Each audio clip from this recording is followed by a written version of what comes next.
Ah, beans. I almost had the timing perfect on that. So close. Ah well, can't win them all. Fearless first.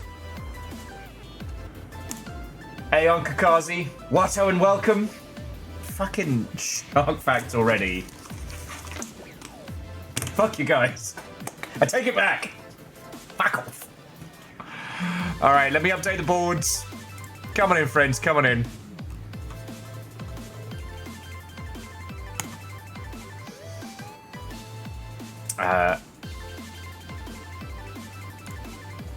As a little FYI, we're working on improving the lighting here, so next time, in theory, I should have my key light there going. We're working on it. Oh, you tried to click without... okay. Now, you know what, Jumami? I respect that. Fearless, that puts you at 4. Nova is at 5, or Treatsy is at 3. So... the rest of this week is all within the month, meaning that the whole thing could shift at a moment's notice. The fight is real. I'm saying there is a chance. Okie dokie.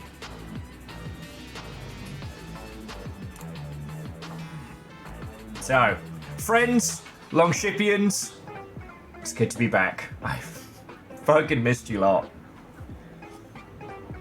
You don't even know. But first...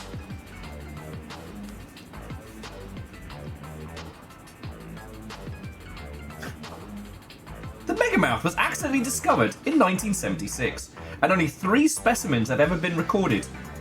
Another 4 specimens reportedly have been found, but not officially documented. Yeah, shark fact.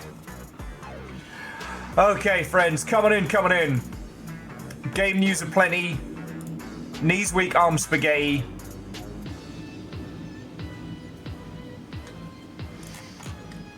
There are squillion good video games to discuss. Like...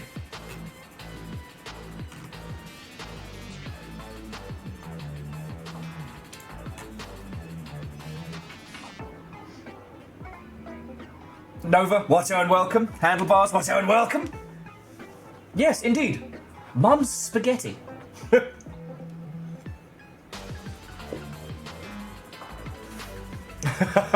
Wait, so Aeon, you had kind of like the stereo mode.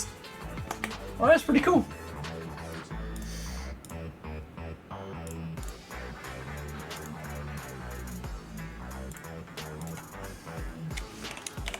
Bear with me just a second.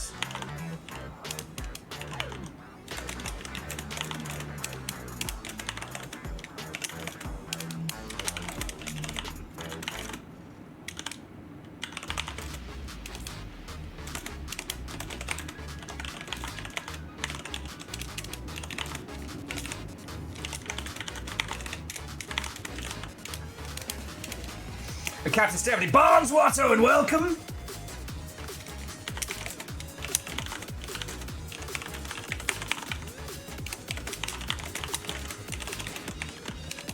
I'm so sorry about this, friends, but I'll explain it in just a second. So,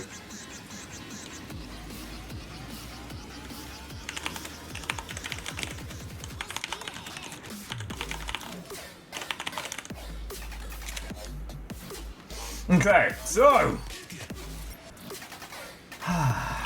I should probably tell the long shit that we're live. Oh, fucking yo! Nova, a legend and a scholar, thank you. Right! Watto and welcome! We have most of a week of streams. We have adventures, we have nonsense.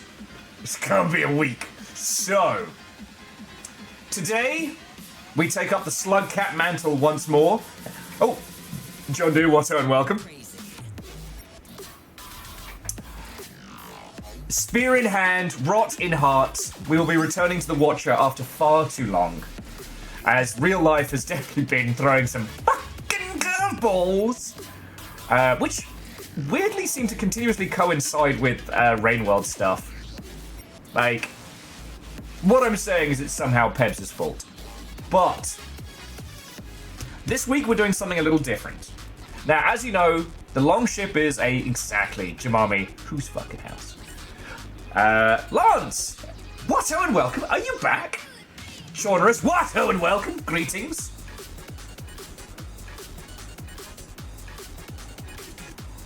And yeah, Nova, thank you for sounding the Slugcat alarm. Alright, and I'll explain the thing in just a second, because it's a good thing.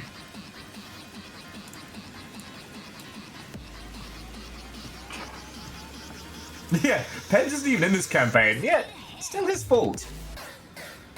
I wouldn't be surprised if the sentient rot was like one of his experiments kind of fuckered, but...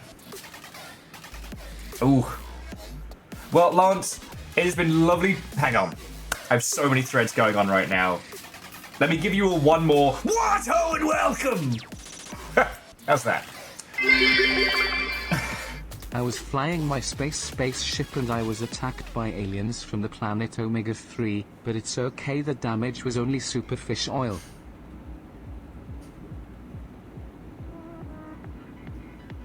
I'm proud of that one.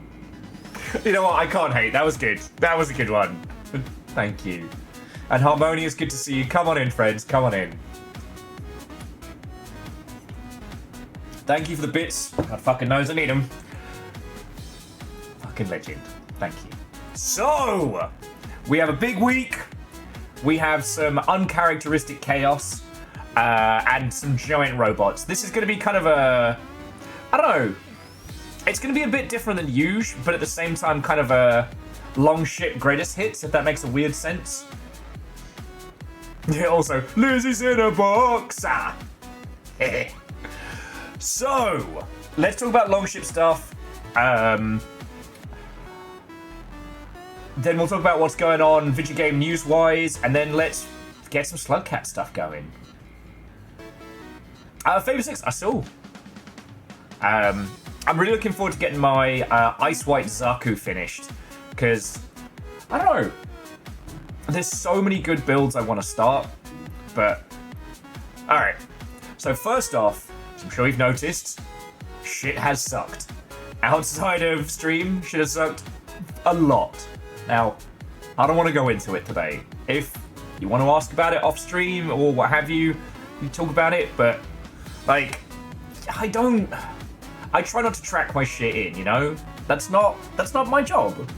And, you know, for as stressed as I look, it's not all bad, I'll tell you that much. There's some very, very cool things happening in the backgrounds, and yeah, it's gonna be fucking cool. But I wanted to start with saying, like, everybody who's been reaching out, everybody who's been exceptionally kind, like, just thank you, okay? This isn't a feels cascade or anything like that, but, like, seriously, thank you, okay? Yeah. So, this week on the Longship, what are we up to, what are we doing? What nonsense will careen across your screens on this twitch.television? Oh god, I'm in one of those moods today. Okay. So, today is Rainworld. We're going to be picking up our sharpened rebar spear and continuing with the... excuse me. Continuing with the Watcher campaign. I don't know how much longer we've got. I don't know what's going on with that, but... it's going to be good. Okay. I'm out of practice for 2 weeks. I'm going to die horribly and repeatedly, but we continue to spread the rot as a great sentient creature grows in what might be the corpse of Pebs? I don't know. It's going to be a lot of story to talk about once this is over.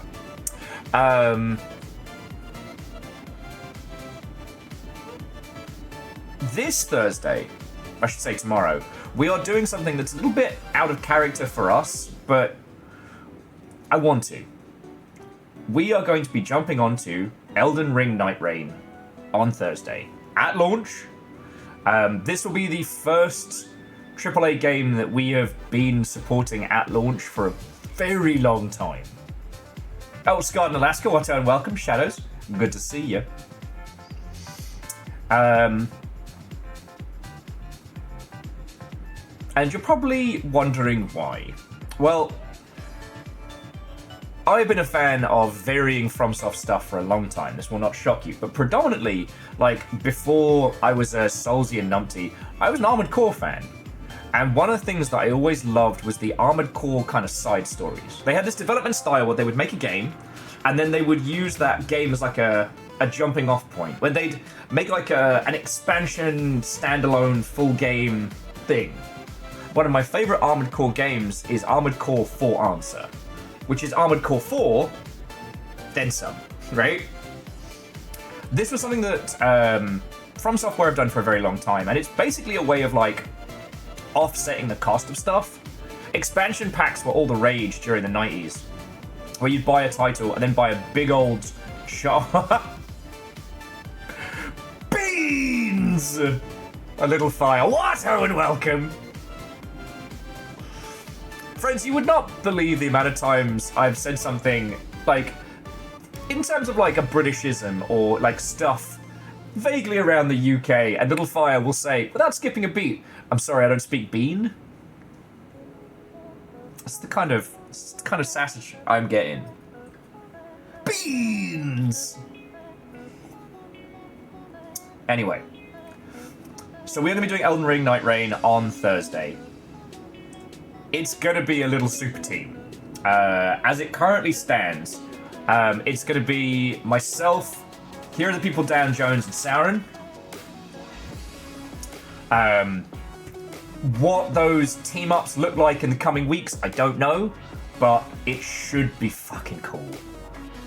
Like, worst case, I'm just happy that I've got fucking DJ. Reactor online. Sensors online. Hey! Weapons online. All systems nominal. Still here. Fuck yeah, same. There are forces that seek to crush us, and I will not let them. Wheeler Dealer, thank you, mate. And I hope you're doing splendid. I hope the post-anime awards crash wasn't too hard. Asked a man if he knew where he was. He replied, UK? Me, I'm alright, but you're the one hurt. Okay. Q0, that's pretty good. That's pretty good. And Sarah and Watto and welcome. Yeah, I'm super stoked. Dustin, Watto and welcome. Hello, hello. Yeah, Lance, you're in the UK. But yeah. So, I did blep at Jocat as well about playing on launch, but I haven't heard back. But everyone's in the squads. So,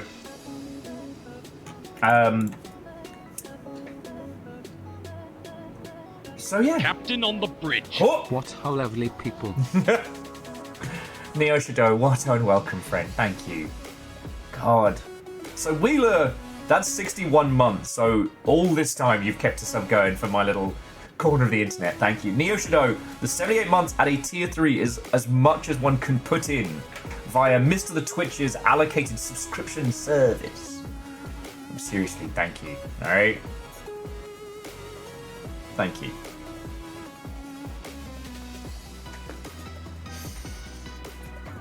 Okay. So, yeah. Elden Ring on Thursday is going to be a big one.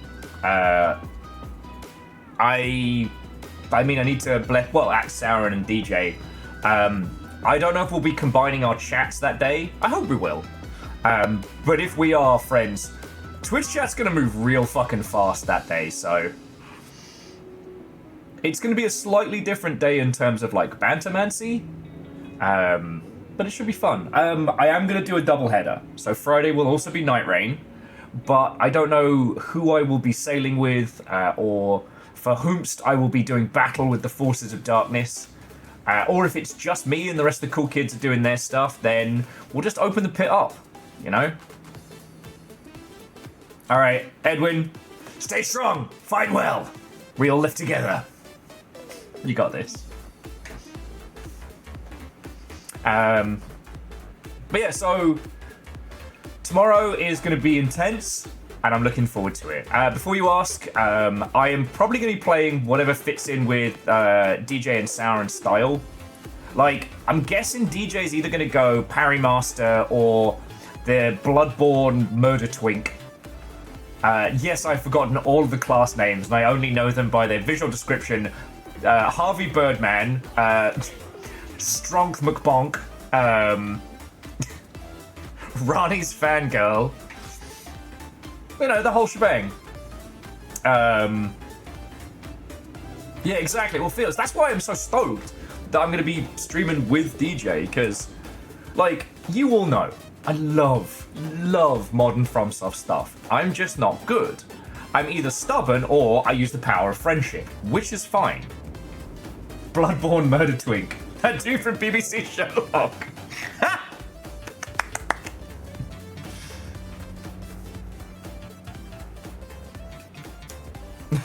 Rebels, you're all good. Yeah, so I'm probably either going to be going tank or mage, depending on what DJ and Sauron are picking. Because on the skill tiers, I'm probably the lower end. Oh, Duchess is apparently unlockable. Oh. Oh.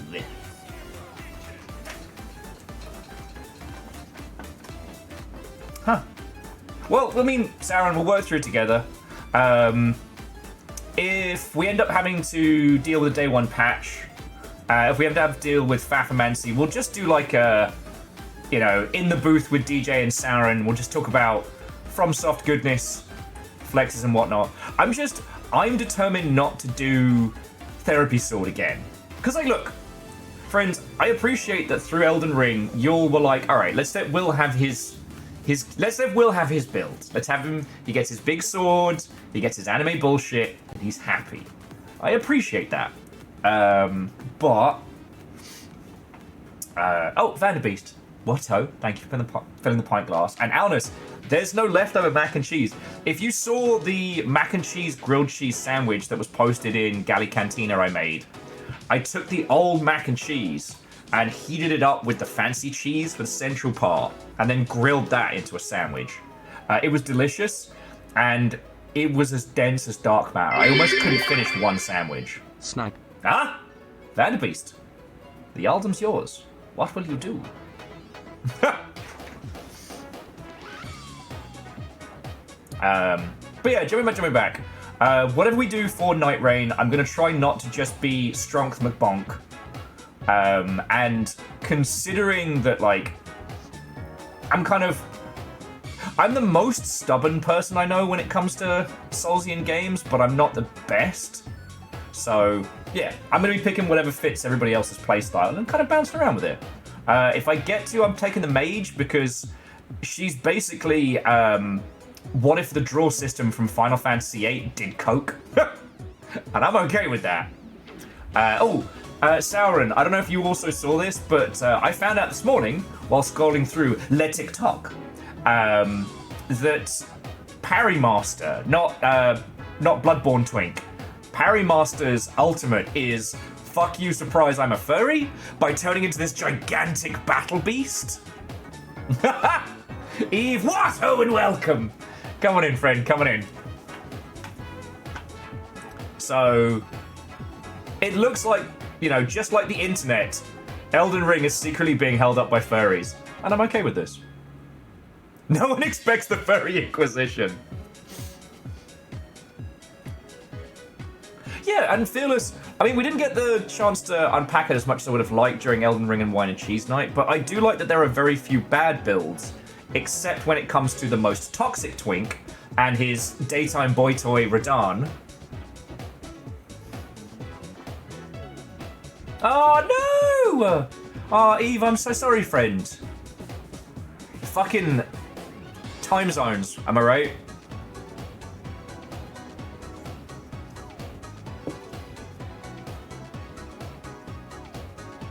But yeah, so that's what Thursday and Friday are going to look like. Thursday is pretty much locked down. Friday, we're going to play it loosey-goosey. If the rest of the DJ and Friends Night Rain squad want to have me back, I'll be joining them. And if not, then we'll just open the pit up. Shadows. I was talking about the Parry Master or whatever they're called.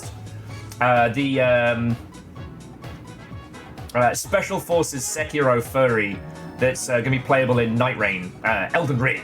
Night Rain. The Executor. Saren, I'm never going to remember that. I'm never going to remember that.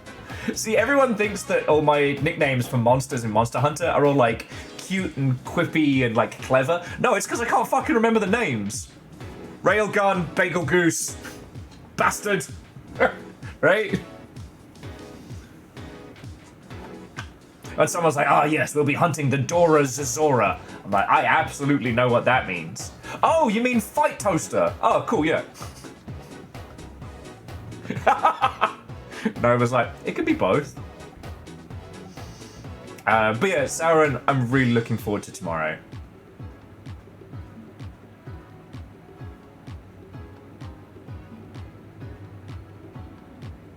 Okay, Harmonious, I did remember Anjanath, but just because of the Nickelback song.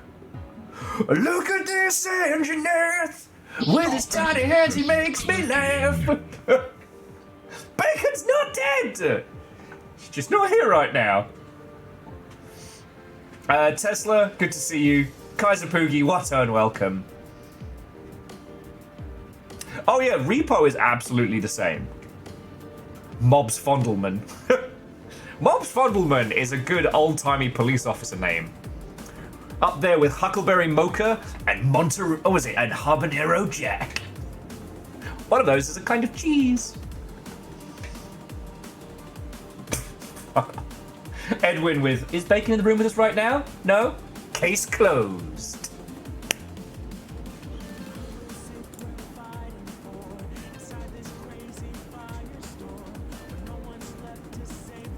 Yeah, I'm looking forward to fucking around with new stuff in Repo when it drops. There's a bucket you can put over the duck. Yeah, we're hunting Overfeed next. You mean Zuwu? Yeah, sure, that, I guess. And it's always fun when one group of monster hunters meets another, and you find out the other group's names. Like, we used to call one of the roly-poly monsters in World Knuckles, because he's kind of like Sonic, but he's covered in spikes, and he doesn't chuckle. Clifford the Big Red Dog is also another good one.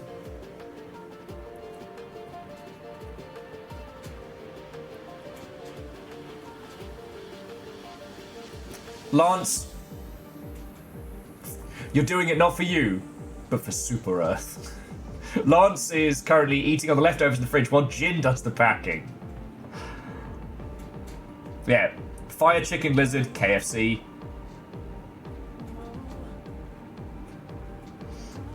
Yeah.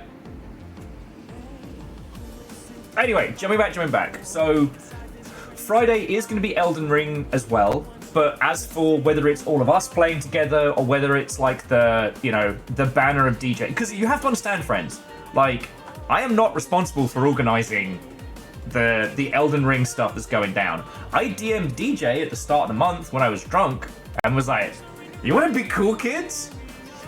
Dan has put together this, like, rogues gallery of nonsense merchants. So, I'm just honored to be included, you know what I mean? I'm just a little guy in this one. Alright, an old pisshead at the back, but that's not the point. Look, me and Drunk Will have been getting on much better recently. Because, like, okay, I've talked about this a lot, and it's no secret, like, I hate the idea that any friendos that are very successful in the streaming world will ever think that I'm just trying to use them for my day job, you know what I mean? And so there's a lot of times where I don't DM people, especially Joe, Floydo, DJ, etc. Well, I won't DM them stuff because I don't want them thinking I'm fucking grubbing on them. Like, oh yes, if you get my viewers up, I shall be able to grasp upon the ladder of Twitch.television. You know, it's not why I'm friends with the homies. And I get in my own fucking head about it. But you know what Drunk Will doesn't? Get in his own head about it. He's 7 gins deep, and he's like, I fucking love DJ! DJ, you wanna fucking kill some guys and hang out? You know?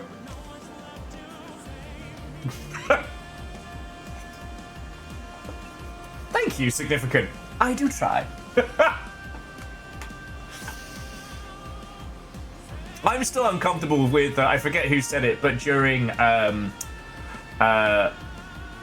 whole thing with the Shaper, someone went, oh no, Will sounds hot. And I'm like, don't put that on me. Don't put that on me. Anyway, and we don't usually go hard on AAA games here because AAA games don't need our help. And very rarely do I personally find that a lot of them have, like, the value. But I think this one is going to have value. The main reason being this is a return to what FromSoft did before they were wildly successful. They've never been a failure, but they just have made a whole career out of making affordable games smart. Now they have silly people money, but instead of making another game that's even bigger than Elden Ring like everyone else, they're like, no. We said we're not doing that again. So they're making a basically like a side story title. Oh, and Lance, like abso-fucking-lutely. Anyway, I do think that there's going to be something special to Night Rain. I think some people are going to hate it. I think they're going to hate it because it's going to be the cool thing, and it's... Okay, just very, very quickly, because it applies to all facets of content and, like, games media nonsense. A lot of people are going to loudly hate Night Rain tomorrow because that's how they make money. All right? It started during the Metacritic golden age when everyone would check Metacritic day one to look up reviews. And there was this weird little phenomenon, which was there were two kinds of reviews that got the most amount of attention. The most positive and the most vitriolic, especially if it was a popular game. So certain outlets worked out that if they wrote a contrarian review of a title, they could make money. Now, games journalism's dead. The review sphere is dead. But the methodology still works. If you stand up with your whole chest and say, Night Rain's a piece of shit, garbage, poo-poo monster factory, the amount of people who are going to flood that person's comments and mentions and things being like, this person sucks, therefore generating them money. Because loving on something is cheap. Hating on something is... fuck, you know what, I need a better... It's really hard to love something, it's really easy to hate it for money. That's what I was trying to say. I don't know, Lance, I've not seen anything around it. I'm just telling you what's gonna happen. Yeah, essentially Fearless. Old,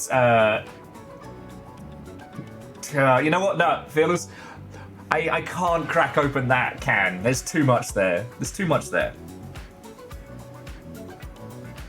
Well, yeah, and Alnis, the idea of building, like, cycles and short-form combat, short-form sessions and combat into it intentionally. And again, maybe there's no story to this. Maybe it's just utter chaos. Or, much like we expected with Armored Core 6, we expected fuck all from Armored Core 6's story, and the story was good in the end, right? What are we going to see from this? We know it has stuff from Dark Souls 3, you know? We know it has skins from other games, and whether or not those are canonically counted. Or, it just ends up being... FromSoft Smash Brothers. Oh, Eve, what are you playing? I would love to have a little holiday and finally get into Xenoblade Chronicles X, because giant robots, but yeah. And yeah, Dustin, love is poor and hate is profitable.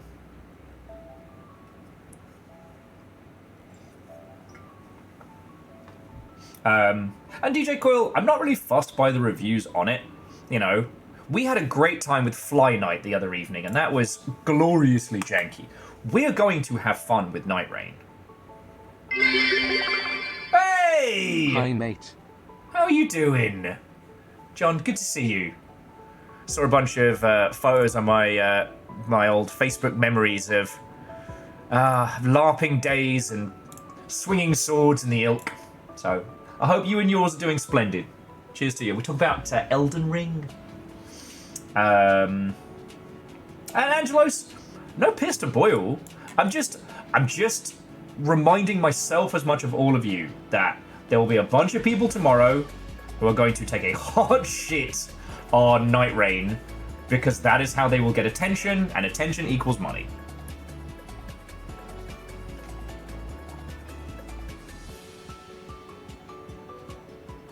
And Unholy Glee, that's not a bad shout.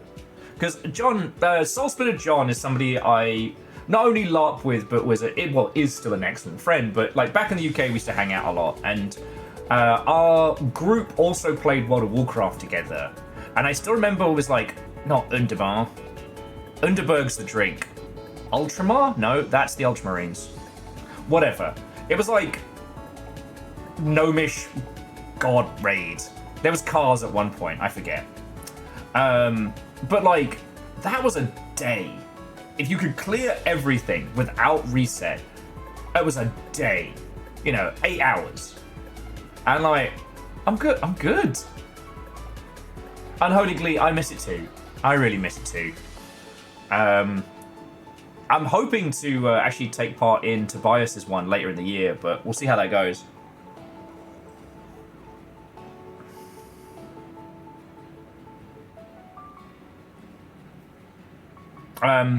But yeah, so the idea of constructing something that's co-op and designed to be bite-sized is kind of cool,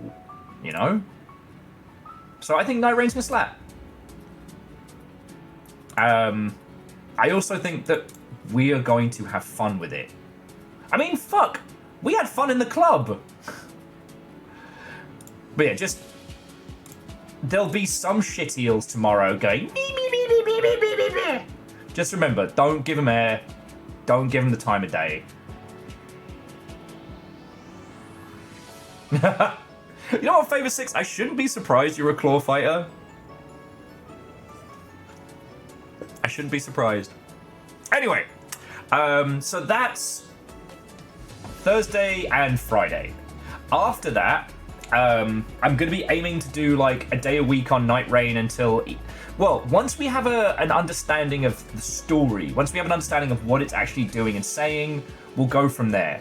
Obviously, I'll be inviting people from the Cool Kids Club to come battle with us, but in the event, we'll just make it like our little Thursday afternoon jaunt through the lands between.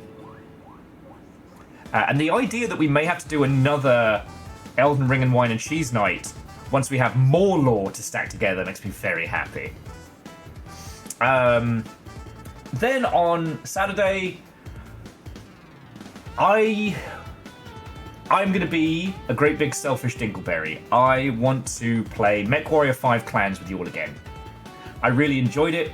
I think that the focused story made it a lot more fun to fuck about with. And the less reliance on, like, scavenged income from mechs and more on, like, unlocking honor points and things like that. I think it was really good fun, and I'd like to do more of that. Also, I fucking need it. Like I said, I don't want to get into this week. Like, I don't want to track my drama in here, because you'll only need to fucking deal with that. But, like, suffice it to say, it has been very stressful. And I spent most of yesterday feeling like there was a fucking, like, breeze block on my chest. I nearly messaged Nova and being like, hey, if I have a heart attack today, like, make up some cool shit about me. So, I want to stomp around with some giant robots, and I'd love for you all to join me. Did I? I mean, Unholy Glee, it happens. A tale as old as time. But I am determined not to let it interfere with us here any more than it fucking has, you know what I mean? And Rebels, jumping back, I assume you mean cook a pound of salmon, but when you say eyeball, I'm like, ooh, I'm gonna ogle that salmon.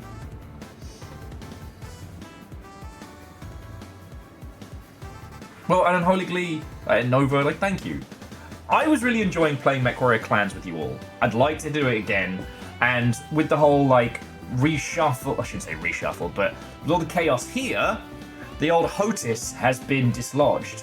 So I'm going to test to see if it works with clans, because that will be fun. I mean, I'm using mouse and keyboard at the moment, for fuck's sake.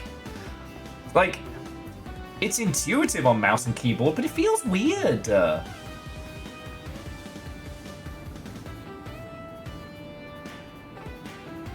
Oh, yeah.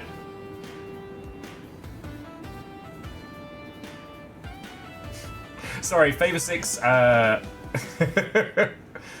the LARP we used to do, the thing Favor 6 is talking about, you had wares, which was basically like you can be any kind of like unware creature. Well, sorry, it was like, as Beastkin was any like animal kind. You could be any kind of were creature, so long as it was considered a predator. So yes, Lobster Man was a predator. But the way that Beastkin used to fight was you'd get these like globs with big foam fingers for like claw attacks. And a lot of people would wear like furs and like make it look all kind of like, yeah, it was real cool. But in the middle of summer, oh boy!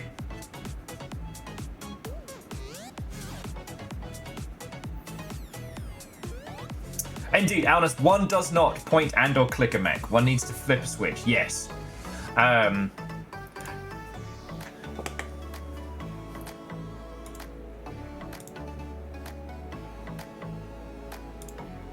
So yeah.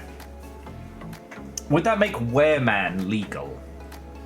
I forget the rulings on that. Because it's like you can't be a were... You can't be a were main race. Oh, fuck. I used to know the rulings on this one, but sadly no. But for a while, there was nothing stopping you from being a warlock, vampire, werewolf, and paladin all at once. The Vampaloka Weredins, we called them. They were bullshit OP.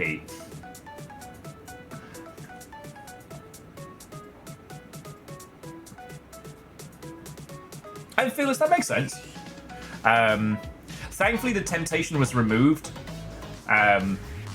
Because through all the stress and the chaos, when I went down to the PO box to pick up the Warhammer Skulls box, I stopped in a local game store that, like, one of the guys who owns that place works on the Steel Battalion setup of packs, and they did have a stick in for a while. Just a casual, like, $450. It wasn't there, so thankfully I didn't, like, panic. Well, I didn't manic purchase my way into destitution. Also, I don't think I can make a Steel Battalion controller work with Windows 11. Windows 10, maybe? And I wouldn't want to biff that much cash on a maybe, you know what I mean? Where vampire class? Paladilock. Palalock. See what you're going for there. Hey, Moose. Everything's possible in D&D if your DM isn't a coward. Anyway, so that is the week. Rain World today, Night Rain tomorrow, Friday, and Mech Warrior Clans with the homies on Saturday. Now, Arandios, gladly accepted, friend. Gladly accepted. So yeah. I know it's been only a few days, but I fucking missed you lot, so... Blem. As for game news, people are gearing up for the Switch 2 and what it's going to do. The boss of Mind's Eye is apparently getting up on some fucking Isaac Newton type shit. The CEO, well, sorry, the co-CEO of Build a Rocket Boy, who are currently making the game Mind's Eye, is convinced that the negative reaction to the trailer is all part of a paid attack on the project. All right, hang on. You know what? Let me show you this. And Arandios, I still think The Last of Us Part 1 holds up. Don't ask my opinions on The Last of Us Part 2. That's going to get Lizzie throwing a shoe at me or something. Okay.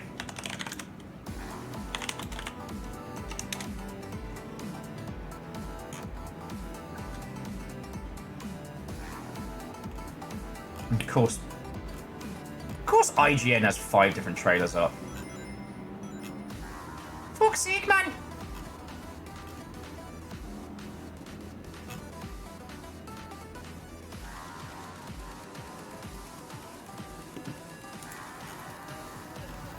Okay. So let me chain this up. Shush. I got to mute it just in case of copywritten music, but. And Kimball, what an unwelcome friend. How are you feeling? Thank you for your kind words. Well, okay, so let me show you the trailer, because hey, sometimes if a game has, you know, let's be honest, women in it, a group of troglodyte and vemetous shite lords will come out of the works and be like, This game's not very good. whatever. It does happen. But in this regard, I don't know. You know what? Let me just show you the trailer. And again, it is on mute, but there's a lot of it that makes me go,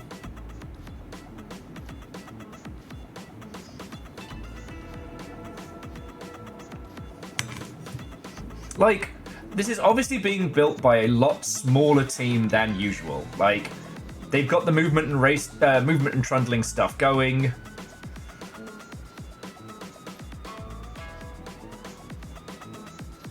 Angelos, it looks like a 360 era title with some nice filters on, and that's not bad, right? Like, honestly, if I was trying to make a game that was large and open world and the ilk, that's where I'd be aiming, because you're not going to be able to keep up with GTA. Okay, now this was in the trailer that we saw. So, I mean, there's nothing wrong with making a traditional third-person shooter. We're not going to talk about the implications of it.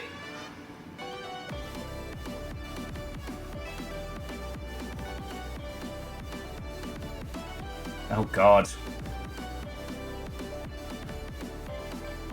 Yeah, the facial capture's not great, but it's fine. You know, right now, J-Pose, this is Mind's Eye. I believe this is Mind's Eye? Yeah.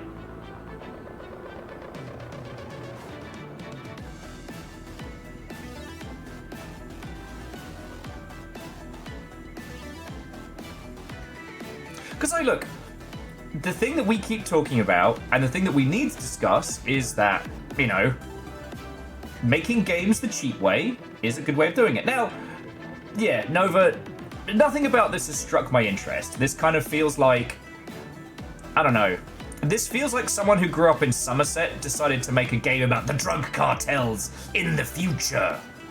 Like, again, fine. Not every game needs to have a penis rocket. Not every game needs to have, like, the most entirely thought out of setups. I mean, I keep thinking about RoboCop Rogue City. Gloriously, like, glorious medium weight project, right? But also, from what I have seen, it feels like Mind's Eye is being presented in the same space as AAA. And right now, AAA is an unattainable space to move into unless you have an infinite squillion dollars.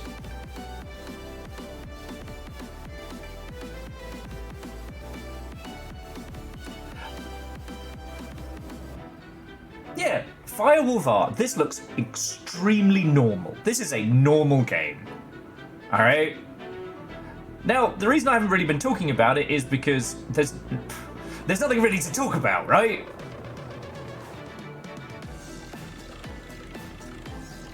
Like, back in the day, this would have been a launch title that would have sold alright. You know, with nothing to compete with, kind of first in the space. Like,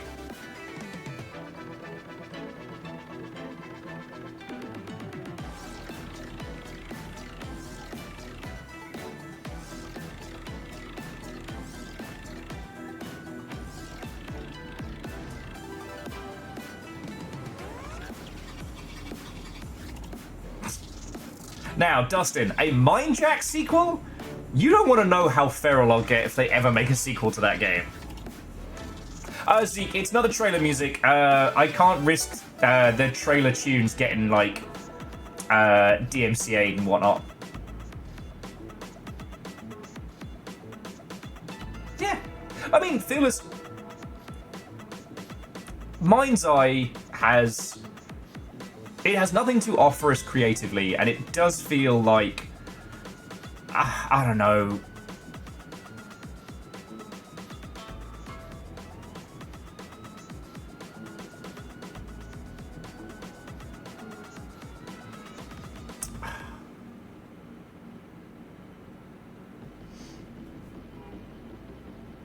Like, it's not bad enough to be, like, out and out offensive. It's just not really thought out. You know what I mean? Bargain bin Binary Domain. And Binary Domain, that was a game... Was it good? I mean, that's a discussion. Was it memorable? Fuck yes. French the dual pistol wielding French robot friend. The fact that you can make your co-workers uncomfortable by confessing your love to them. You know? Binary Domain was weird, but you know what? It did swing for the fences. It's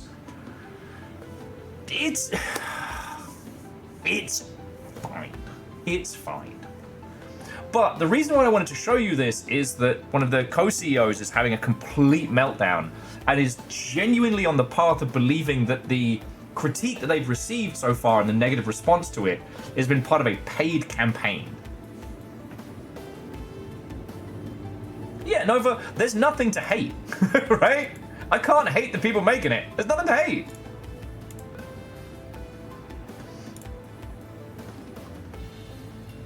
Now, we also have to remind ourselves that, you know, if you're hanging out here, then you're kind of at least a few steps outside of the normal gaming space, right? That's somebody's cousin game. And that's fine. Let's end up skipping this. Give me that good chaotix. There we go.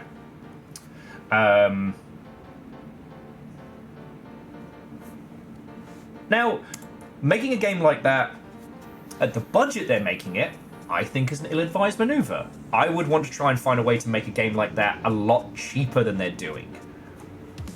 Right?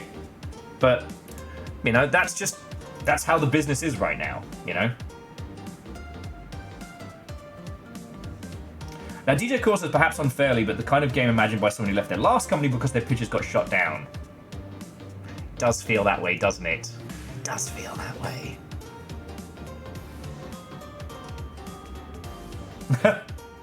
Oh, Kai was saying they actually met Leslie Bensley once an interview at Rockstar, was offered the job and turned it down. Exactly. Sorry, for those who don't know, like, the UK games industry is, like, just dotted with, basically rehomed Rockstar employees. They're kind of like rescue dogs. Like, you have to nurse them back to health and, like, stop them having the work, just stop them from panicking all the time. Rockstar, they pay their people. And maybe it's better. I have not been in the UK for a while. Maybe Rockstar is now, like, the place of zen acceptance and, like, calm work-life balance. That would be lovely. I have a feeling that's not the case, but I'd love it to be true, you know? Well, so Alnus, that is something that I found myself thinking about a lot today. Like, who is that game for? Right? So Neo Shadow, I don't know anymore. Jagex used to be the place where everybody got their start. Like, Jagex would go through a lot of, like, moderators, QA, etc. very, very quickly. And yeah, Chumbot, I guess that's, you know, that's what I'm saying. Like, both as an industry standpoint and as, like, a let's make a game that'll make some money. Mind's Eye's fine. Like, somebody's mum's gonna buy it for little Tim Tim. And especially if Mind's Eye is batting at, like, a $30 price point, they could make some good money. If they're batting at a $60 to $70 price point, it's DOA. But, yeah.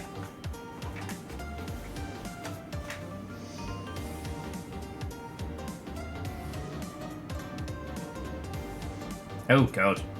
So, Andres was just saying that Rockstar ghosted them when they asked if the role they were poking about was remote contract.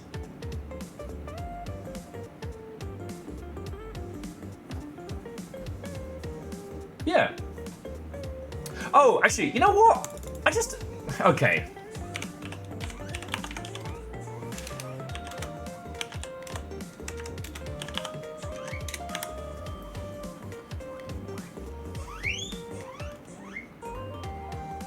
Okay, will you indulge me another trailer? I'd like to show you the binary domain.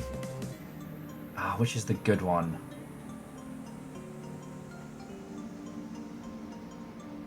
No, not that one.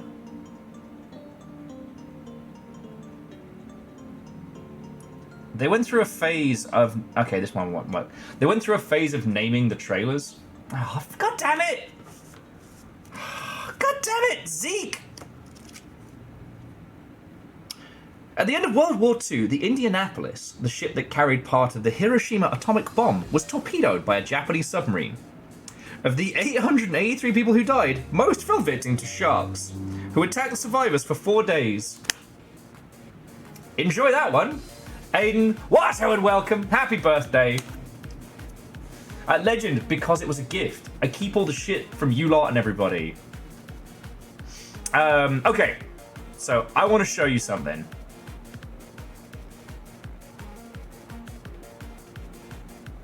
Okay. So this, dear friends, this is binary domain. Alright? And I just want you to hold this, I want you to hold Mind's Eye in your mind while you watch this.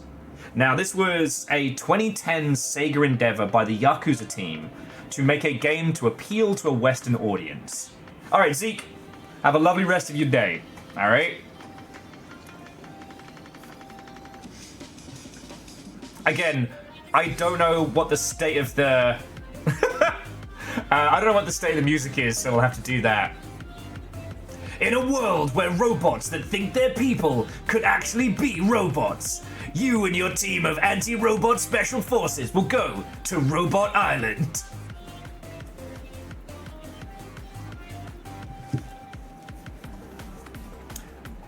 And the reason why I wanted to compare this is because the goal of this was to make We Have Gears of War at home.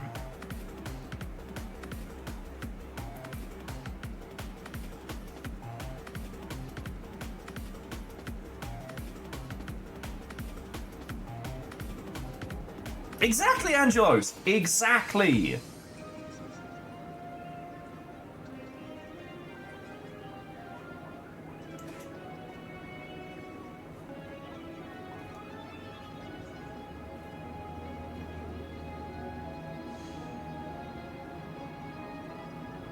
Yeah, Phyllis, it didn't review well.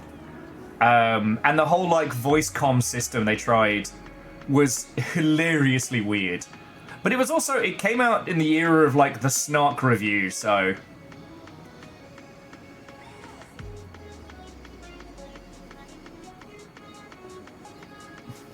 Oh yeah, Favor 6. Robots that think they're people, that think they're a robot that might also be people. That's the French guy.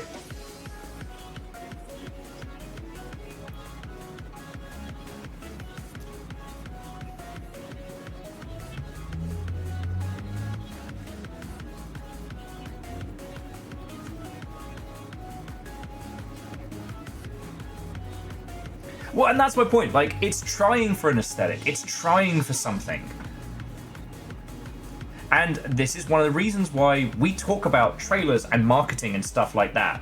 That Mind's Eye trailer that we just saw was not good. It was fine. It wasn't awful. I've seen worse. But, like, it's not a conspiracy if your marketing sucks. It's just you being bad at your job, right? It's Occam's trailer. Yeah, I mean, Fearless, that's what they did with Binary Domain. What if Gears of War was Blade Runner? And it has a little bit of, like, the... Once you get to kind of, like, the hub world, you can do karaoke and mini-games and shit like that. But at that point, Yakuza hadn't hit the same beats it had now. Like, you gotta remember that, like, as a franchise, it never made bank outside of Japan and kind of languished. Japan put a lot of cash... Sega of Japan put a lot of cash behind the original on the PS2. And then they put a lot of bank behind the ones they thought would do well in America.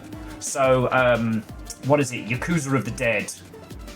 That ended up getting a bit of a marketing push, and it wasn't good.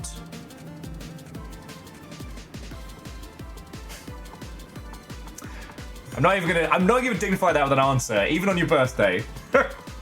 Terror. So yeah, that's the thing I wanted to touch on with Mind's Eye. Now, if at any point your project lead starts talking about conspiracy theories as to why your game's not doing well, I think you got to start worrying. All right. The other game news is just little sad stuff. EA has cancelled their Black Panther game and closed Cliffhanger Games. Oh, there was a cute little story, just a nice little coffee table feel-good one, of a Flash game has been resurrected after 18 years because they managed to find the original on the laptop that one of the programmers gave to their kid. Like, that is one spilt apple juice away from being lost forever. And Angelos, it does sound like unhinged old guard. It sounds like someone who doesn't have anybody else in the studio to tell them, shut the fuck up. And someone being ex-Rockstar and kind of like the main voice, there may not be any checks and balances for that. Pokemon Legends has a release date. And before you ask, yes, that's Pokemon with a Tepig in it. Okay. I'm gonna say this one more time. Not maybe to you, but just to the general world. There's always a sequel in pre-production.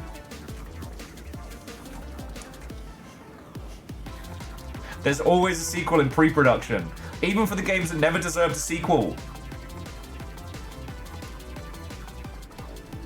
There's...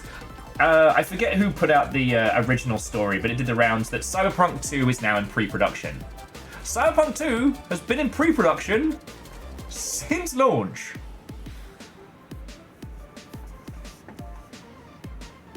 Every game that you have played, there has been a spec or a treatment or the beginning of pre-production and a sequel. Doesn't mean it's going to happen.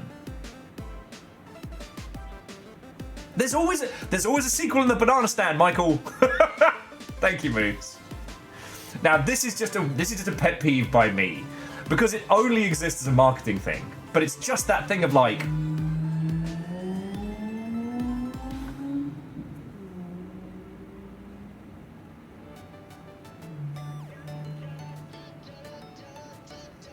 Well, Legend. So what happens is, all right. Video games are weird. You have your 3 core disciplines, right? So you have programming, art, and sound.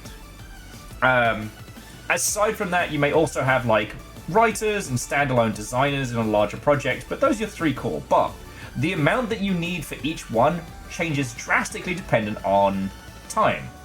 You know, the closer you get to launch, the more the programmers are in a nightmarish hell, and the less the artists have to do. Pre-production is predominantly what you give to the non-programming designer types and artists so that you have something to give them to do, because you're still paying their salary, right? Every person at your games company is a resource that you are paying for, so you want to make sure you're using that to the full. I'm not saying burn your people out, but like 10 artists sitting around doing nothing when they could be, you know, speccing out, prototyping either future content or sequels is smart. Every company does that. You don't hear about it because that shit is always under hella NDA. Alright?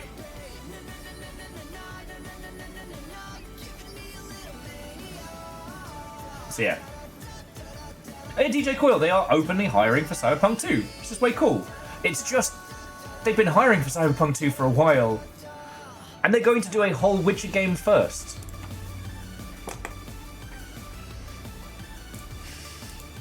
Anyway, this is like the description of cut content. This is just a Will bugbear. It's just a problem I have. What else was going on in game news?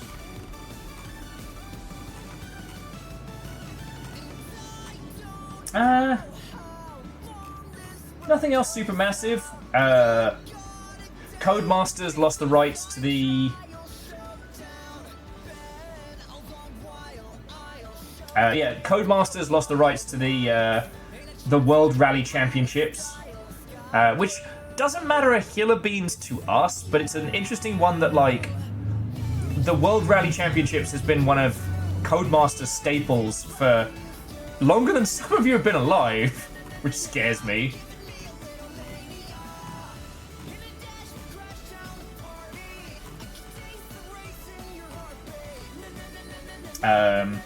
Oh, and I guess the other thing is that I've not been able to confirm this, but while Switch 2s have started leaking ahead of their initial launch, apparently they do need essentially a day one patch to switch on. Oh shit, they lost F1 as well? Oh yeah, and Nova, Brennan did publish a follow-up to his De-Professionalist path that we discussed, and hey, that's why we like Brendan, alright?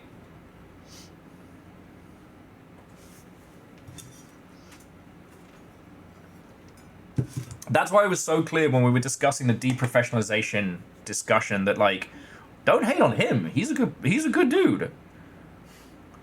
And it's like he's reciting another person's theory, and it was a really good talking point. Hang on, before we jump into Rain World, I want to keep chatting with you all for a bit. That's okay. Kimball, I don't understand how Cody's is still going as well, because there's another studio with 1 million horror stories. Codemasters is called just Cody's for short in the UK, and they've had, God, they've had a story and a half. Like, the sheer number of friends I know who have gone through that whole space. Okay.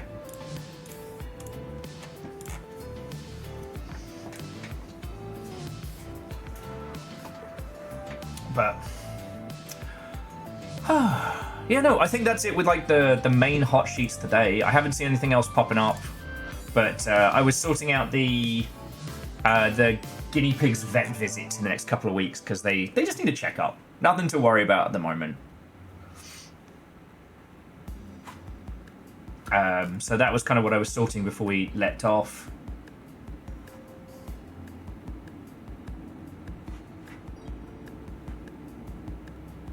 Yeah, and DJ Colt, like I said, you know, that's why we support that, you know. And I know it's easier for us because even though I did get a bit irate, piss boily, you know, it was a great thing to discuss about, like, the misunderstanding of, like, games industry rotation right now. Like, there are still a bunch of people who think that the American games industry is going to bounce back into what it was circa 2010s. And it's nice to be able to talk. It's nice to be able to see those as a great way to refute that there will be this return. Yeah, exactly, Nova. It was a fair criticism of the article, but it wasn't a criticism of the person.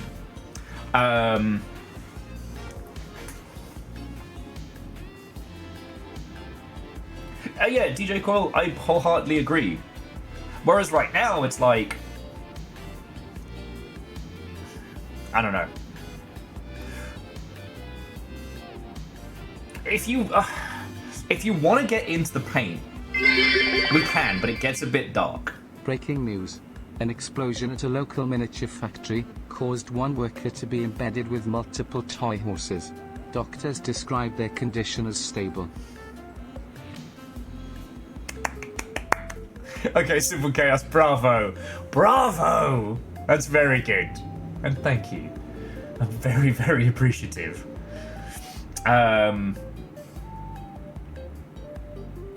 So you know what? It's not something we need to discuss right now. I've got some theories. Again,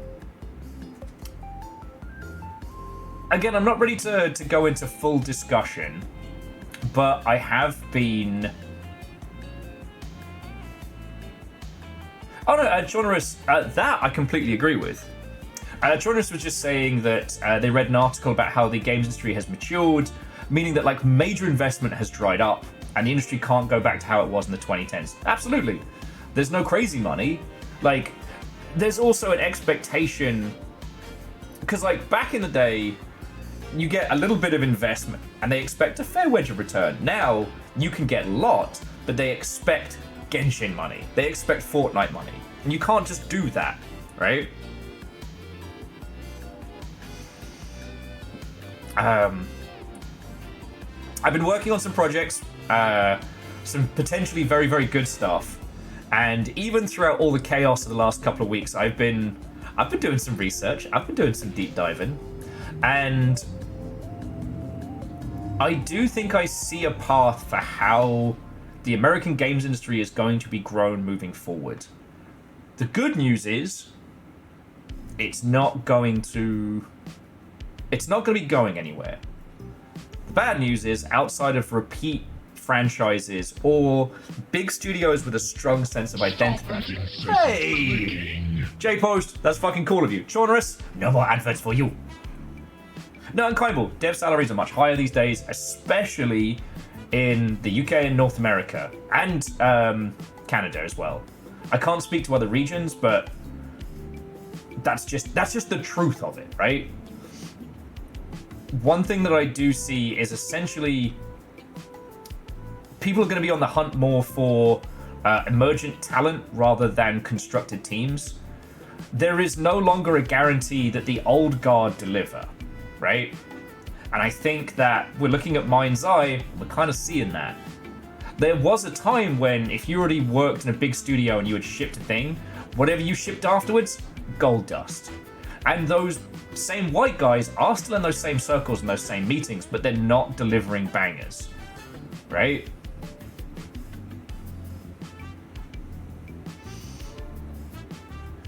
Reactor online. Sensors Hey. online. Weapons online. All systems nominal. Hey, Wolfcrad, you managed to take the Yaldum. Well What done. hope? Watto indeed, friend.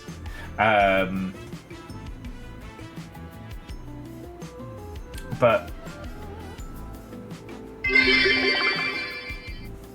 They say the most dangerous bird to make angry is a goose. I disagree. I say it's the snipe. now, Wolfcrad, Favor 6, were you planning that to be your snipe on the Yaldum? Did Wolfcrad just undercut you there? And seriously, thank you for the bits, you fucking legend. Alright.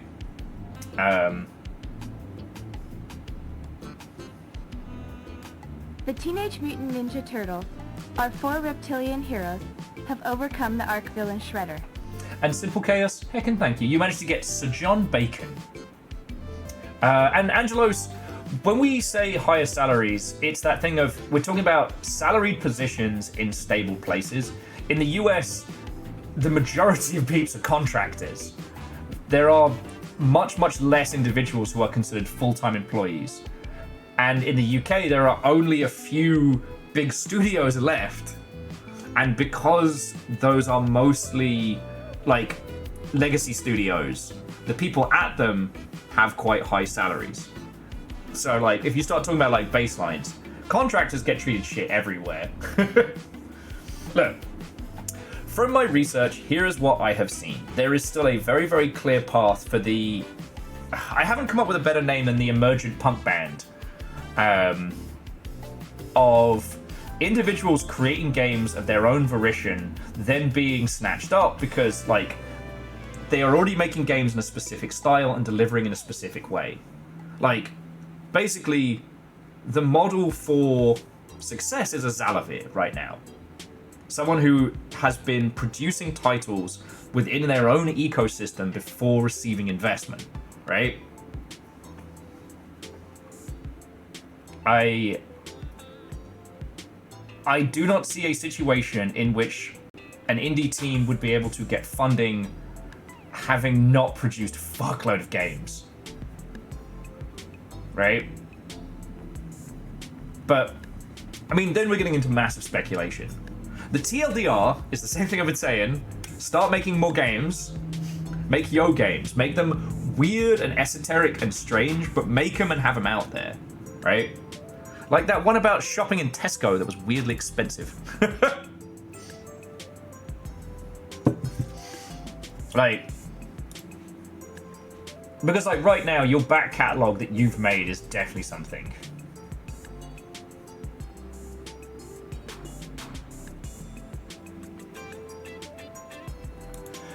So, Real Hunter, I know what you're saying, and the thing to understand that what constitutes as new in games isn't necessarily as obvious it was back in the day. Sometimes you blend the right things in the right way and you make something new. Alright? Kybal had a cold-induced fever dream by making a 0G Jenga game. That would work as one of those, like, social third-place games. Well, yes, and Favor 6, I mean, there's a feckin' good point. Like, the whole, like, Power Wash Sim and the whole dad game micro-genre was a thing seen completely off space.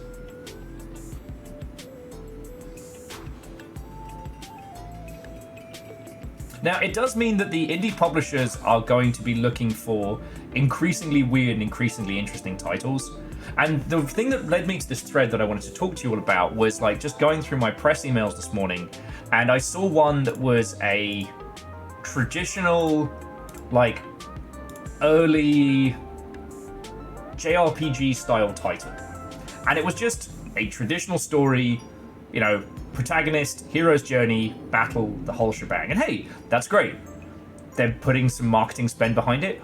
Okay, I probably wouldn't have done that, but the thing that struck me is that what is it saying?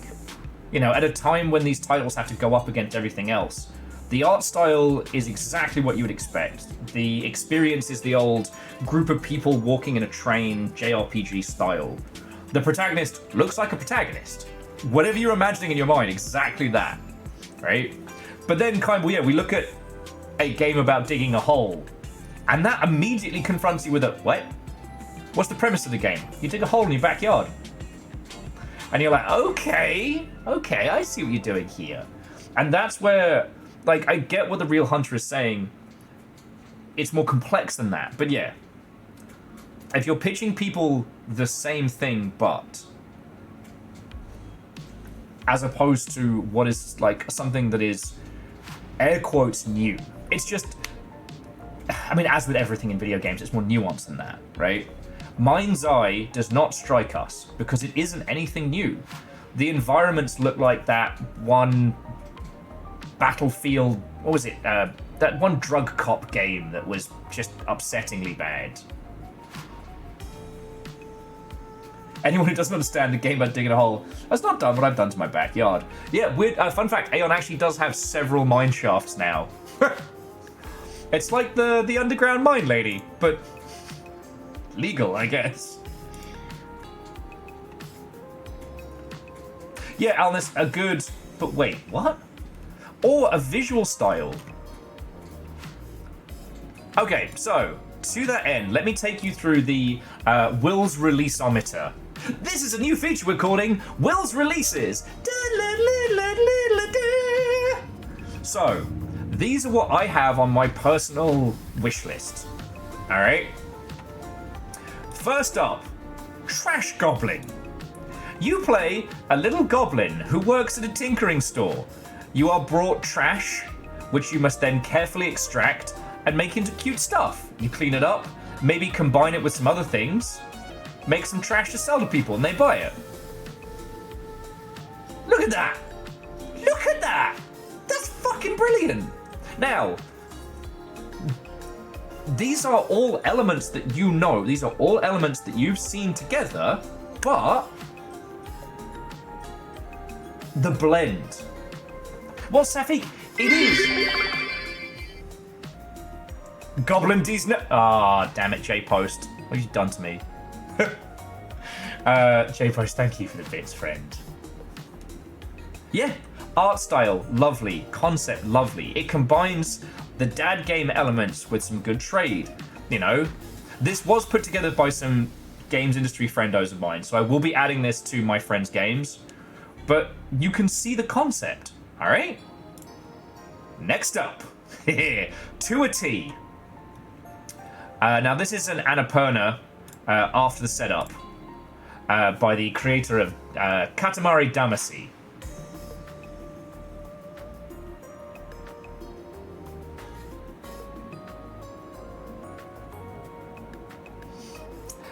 This is the story of a person who can only experience life while T-posing.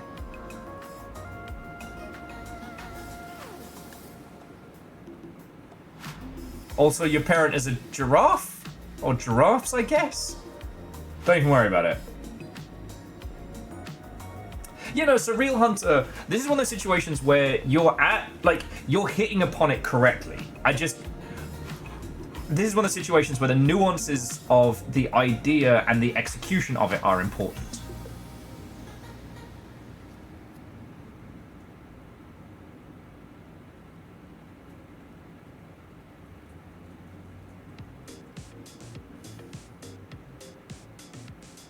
Tesla calls us when you can't animate, make what you can.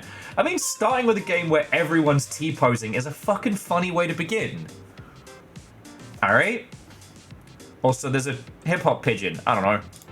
But you're picking up what I'm putting down here. Now, we're getting into Will's weird shit. So here's Sol Sesto, and look at this Viking fucking art 64 style. Beans, Viking 64 Tiny Beans! And Little Fire, thank you kindly. How has it been 6 months already? Fucking hell. Yeah, how's this for a slice of fucking fried gold? You know what, Reflective? I didn't want to assume that you had already played this, but considering how much you enjoyed, what was the music roguelike?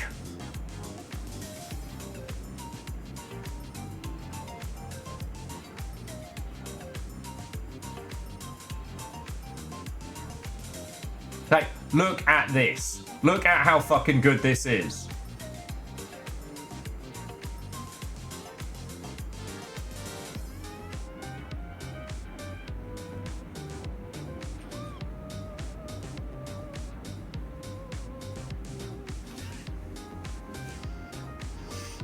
Alright. From all the games that we have gotten in this, like, whole post,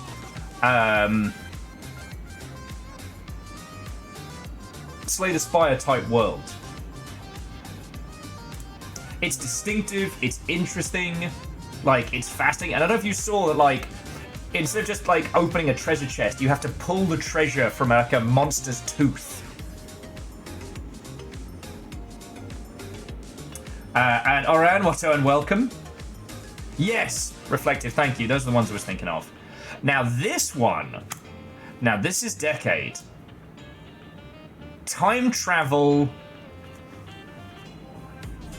puzzle, novel, everything?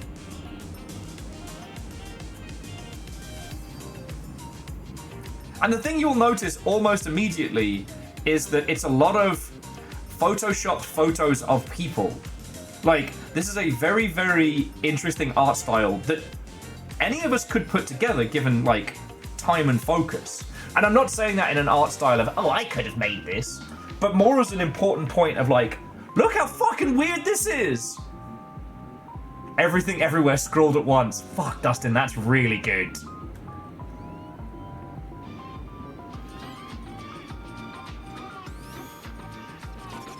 Where in the world is Carmen Sandiego on the grassy knoll? You get it. Alright. Exactly, babies, exactly. Now I think...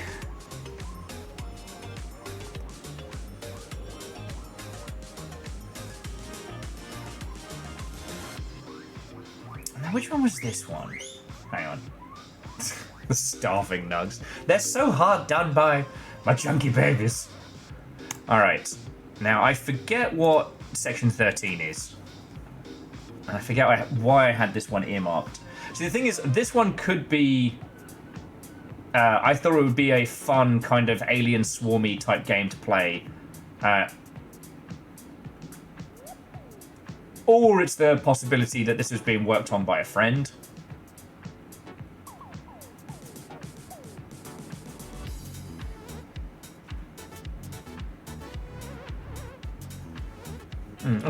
We'll come back to this one. Ocean Drive Studios. But Astrums survived together. Now, this was a co-op, an exclusively co-op horror game. One person plays as an individual on an abandoned spacecraft with a monster chasing them. The other plays as the spaceship, trying to save the other. So, Little Fire. I'm afraid I can't let you do that, Little Fire.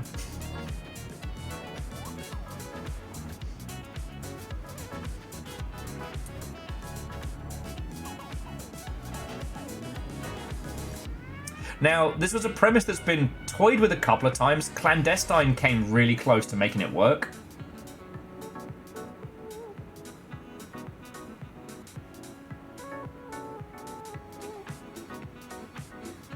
But, like, how fucking good is that? Five Nights at Hal's. Shit, I'm never going to come up with another fucking stream title again. Oh, and I did want to show you Tainted Grail, just in case it hasn't come across your feed. You'll notice Tainted Grail already has 8,000 positive reviews. Oh, is it already out of early access? Oh, okay. You don't need me to explain why you might like this. But you know what? It's got just an edge to it that's pretty fresh.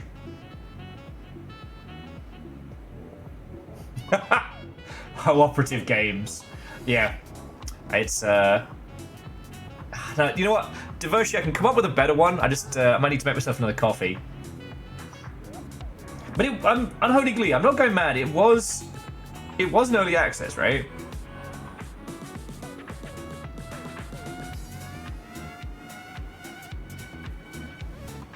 Yeah, you saw our fishing minigame.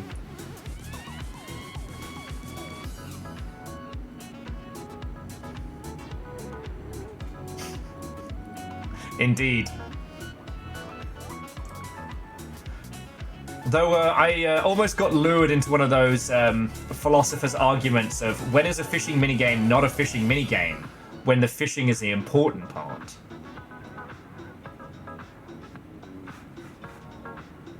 Yeah. Now, the reason I want to show you all of these is because I had a look at this and went, holy fuck. This is the thing that needs to be taken into consideration. Like, I'm getting really tired of this whole argument that there are too many games on Steam. No. The quality of games is drastically improving, and you can't just fart out a nothing burger in fries and then bemoan that it is somehow the fault of Twitch, the fault of Steam or like video game saturation. Did you go hard? No. Did you in fact make a bland-ass cheese sandwich with no cheese? Did you do any marketing? Okay, cool. Right?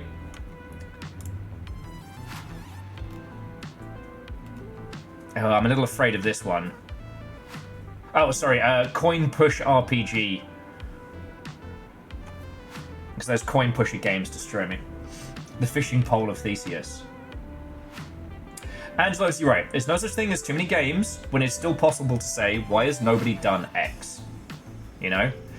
Now, the level of success is changing. So, like, Deliver at All Costs, I thought was going to be seeing much higher degree of sales. And this might be an instance where they had a good marketing start, they needed to continue that momentum. But it's basically heckin' chaos deliverer.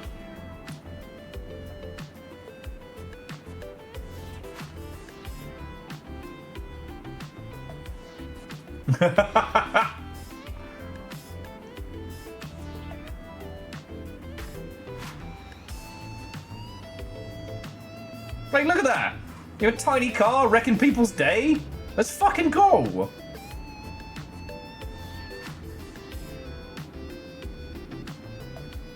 Hey, look at this!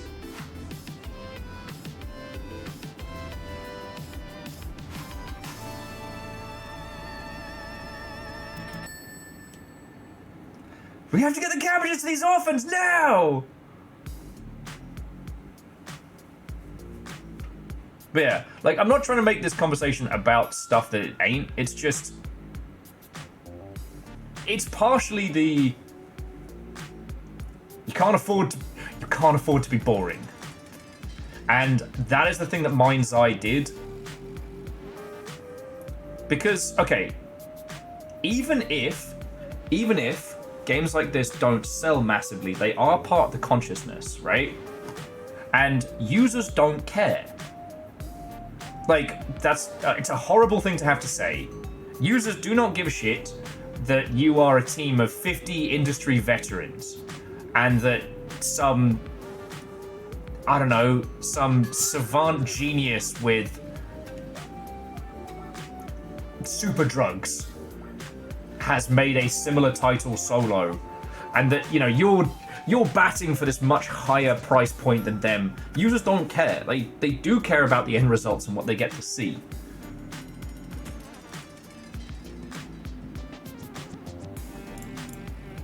And so when I hear all of these takes about, like, X game hasn't sold as well as it should, I'm like, you know.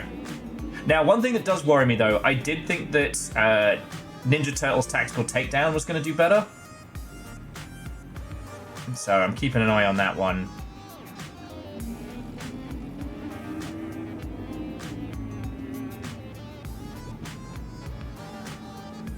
And yeah, Angelos, it does. It also... Mind's Eye is batting for this, like...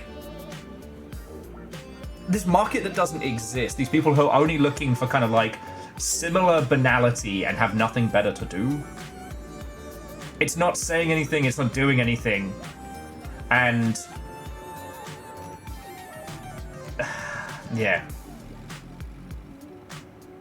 Oh, also, check out this Mother Hubbard. This is one that Little Fire found. Among the Whispers. Proper spooky-ass photography stuff. Like, there's so many titles that are about to drop in the multiplayer space that are going to be asking us to spend a lot of time and money in these areas.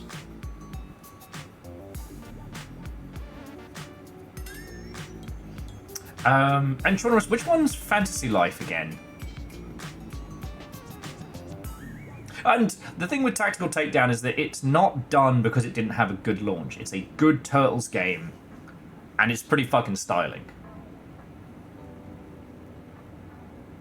Orzine, what I am saying is that in the ghost hunting space, we had Phasmophobia. Phasmophobia has done violently well. But then there are a bunch of other games in the same space. They aren't doing as well as Phasmo, but they are continuing to sell. And something like this, which is more of a single-player mystery with spooky ghosts, that's something that's viable. Right?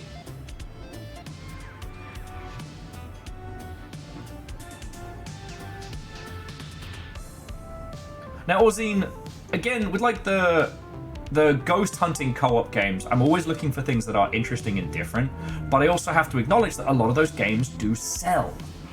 Now, again, I didn't find this one. This was Little Fire's find, so I don't want to claim as if I was somehow like the fucking genius of spoops. Alright. Now, this one came out a few days ago. Is it still early access? No. But it hasn't done as well as it deserves to.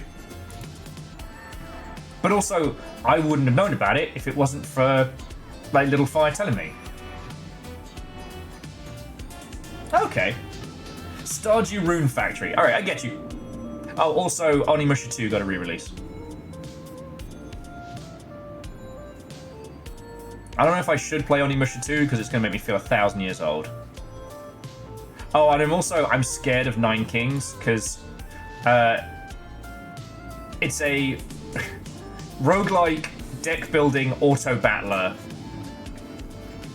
and it has this really fun like strategy setup. Like, look at this. This is the... Why haven't you come to bed? I can't. My people need me.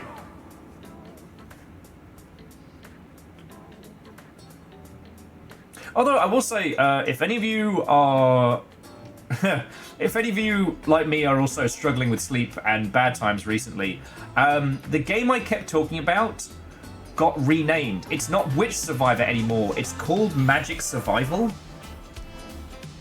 Is it Magic Survival? Yeah, Magic Survival. It's on Android and whatnot, and it's the progenitus of Vampire Survivors. Do you mind me? Because I'm eventually gonna cave. Little Fire is gonna get up for work one morning and look at me and go, "What the fuck did you do?" And I'll be like, The people, they need me! I must click! it's gonna happen.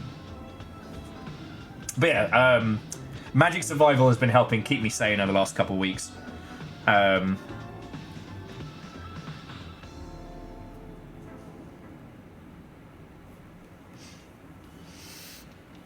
Nova so far, but mostly because I'm still chipping away at the next Dungeon Crawler card book. I haven't finished The Bride of Bedlam yet. It's very, very good. I'm just trying not to... I'm trying not to only fucking talk about it.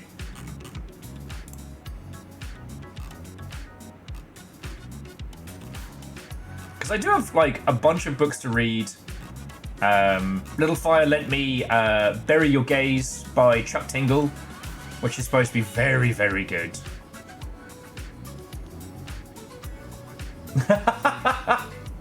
See, Safik, you say I can talk about what I want, and then Hunter's like, say shark stuff! Say shark stuff to me! Fuck it. Speaking of reading books... It could sound like... A sailor is reported to have been decapitated by the tail of a thresher in the Atlantic. Fishermen must be particularly careful of the thresher's powerful tail, since it's almost the same length as its body, and the thresher shark is a prized catch. Its spectacular leaps out of the water make it a challenge to land on board. Dustin, why you like this? The goblin shark is one of the oddest looking sharks. It was discovered off the coast of Japan, but was first known about from fossiled teeth of 100 million years old. The goblin, or elfin shark, is a deep water species, coloured pink with a brownish tint. That's the motherfucker that goes, yeah, like the fucking xenomorph from Predator. Stop it!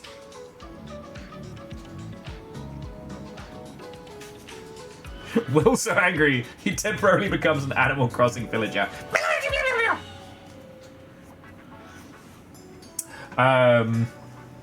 Yeah, Neo Shadow, when Chuck Tingle decides to actually put his writing chops into a book for realsies, not just for comedy purpose, yeah. Like,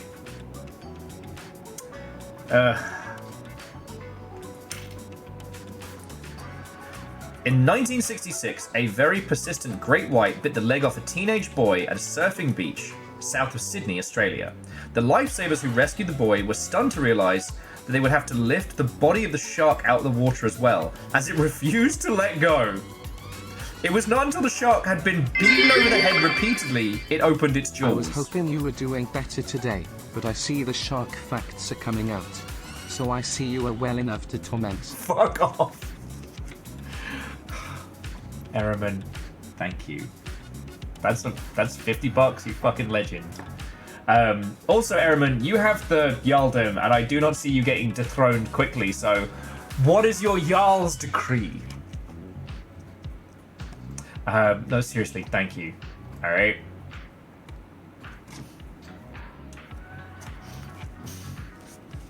Yeah, no, and on that previous fact, the boy's leg survived. The boy's leg was saved, sorry.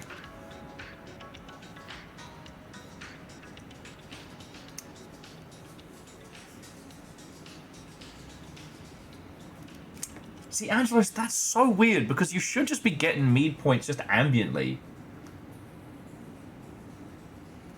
Oh, and one more shark fact for Nova. Oh, okay, so this I have had. So, the poisonous flesh of the Greenland shark has a strong taste of ammonia, but is considered a delicacy in Iceland. The flesh is dried for several months before it is eaten. A strong alcoholic local brew is served with pieces of shark.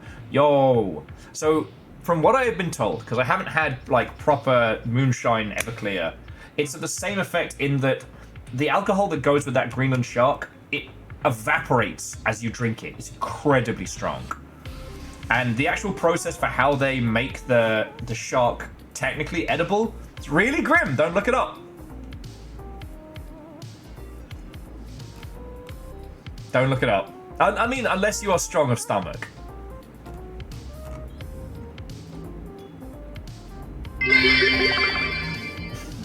The worst inn I've ever been in was called the Fiddle. It was a violin. Your inner bard is showing, friend. Ehrman, thank you. Seriously.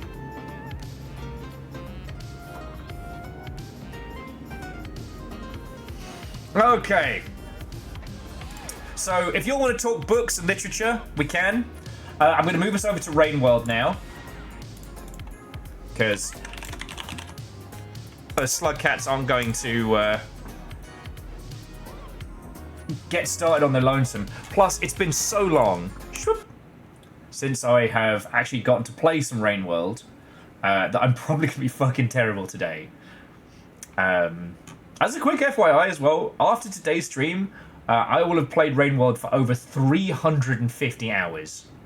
I've got 3 achievements left, and they all suck. I don't know if I can do them. Oh, the 3 achievements I've got left is... so the easiest of the 3 is get the Nomad. The Nomad is you sleep each night in a cycle in a different place. So you're kind of speed traveling between different regions, and I don't think you can jump back between the same region. I think it has to be a different one each time. And the others are all challenges, all expeditions. So yeah. Oh, okay, so Hunter, I like the newest Slugcat. He's got some of the most interesting mechanics in that it's not immediately evident what you're doing and why. Right? But absolutely fascinating. Like, absolutely fascinating.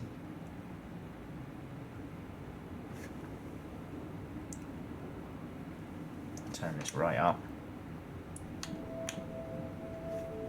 We've gotten pretty far into the... Okay, we did the first ending for the Watcher. We're working towards the second. Akapura? I hardly know her! Why you like this? Sorry, and Ehrman, I laughed at your joke and I didn't say thank you. That's 60 bucks in bits. Right? I don't know if I can handle being very feelsy today. I think I'll just end up being mute and crying a lot. And I don't want to open that can of worms right now. So let me just say a heartfelt thank you and leave it at that, okay? Because real life's a lot. Oh, well look, significant. I hope rehearsal goes smoothly. I hope you have a lovely rest of your evening and to be continued. The Slugcat beckons. I do like that little scav animation.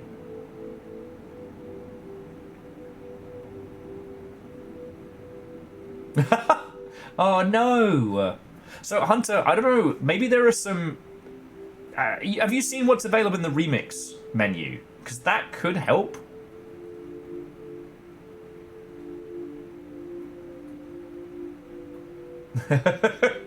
Aeon, I couldn't possibly comment. Couldn't possibly comment. Oh, hang on. Sorry.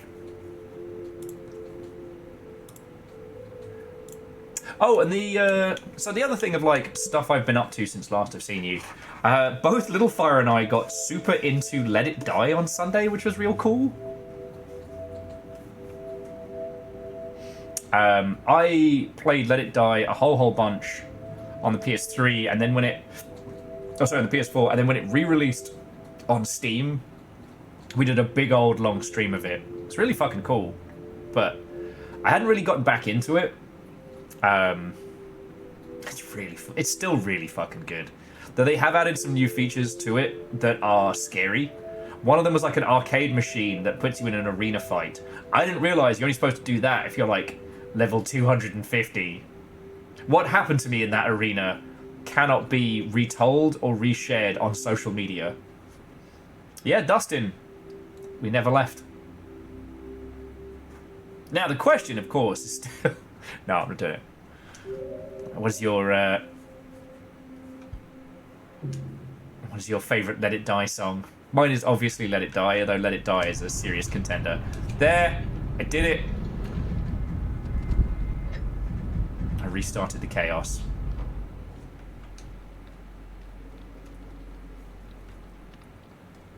Oh, yeah, I tried getting up here.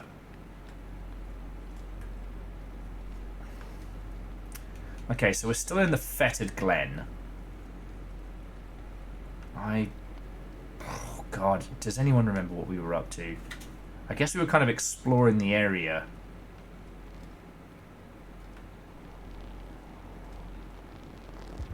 And Dustin, you would say that. And this little shit fucking murdered me last time.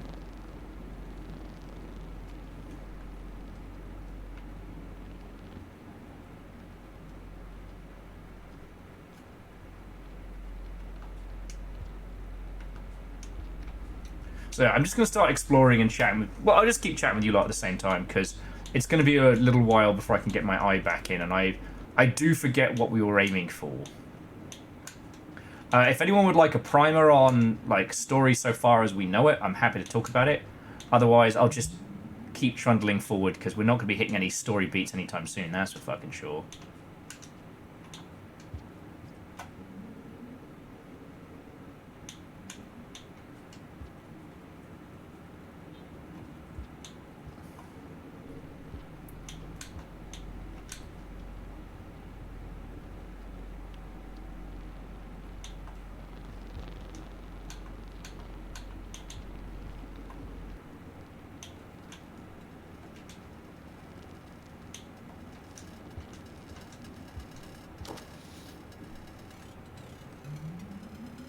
I did not see that fucking drop wig there. God, it's bright in here. Little Fire's been helping me get the lighting back into a better state here, which is something I've been aiming to do for fucking ages. I'm very grateful of that.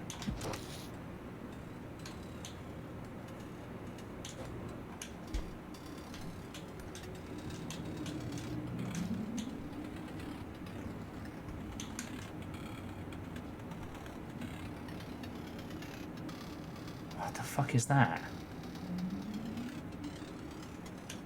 I don't know what that anomaly is. I don't know if I need to worry about it or not.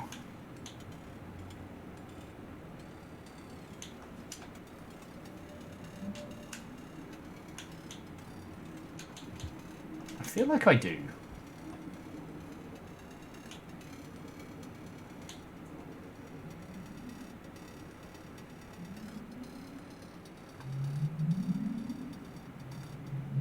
I don't know what in here is alive right now.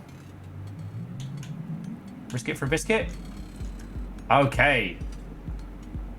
I never thought I'd say it, but thanks, horrifying flying moth.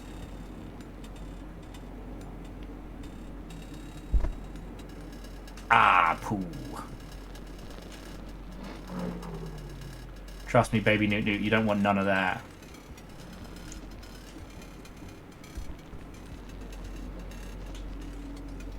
Sorry, I can't afford to have the Newt Newt family trying to fucking kill me. And I don't think I can get up from here. Alright.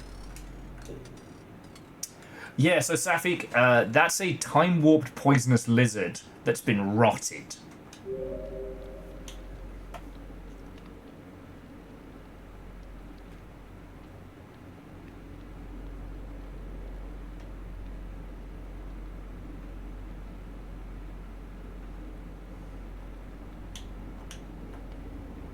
It's not good. So Hunter, actually we don't know. I think technically our little Watcher friend here, the story of the Watcher takes place,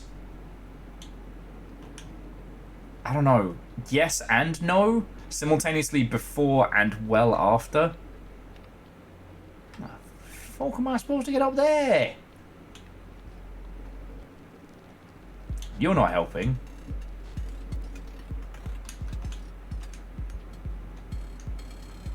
Oh man, Papa Newton is dead.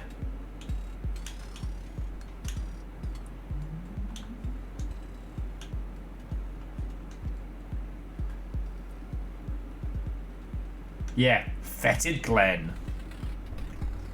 Causing trouble for us all. Fucking Glen.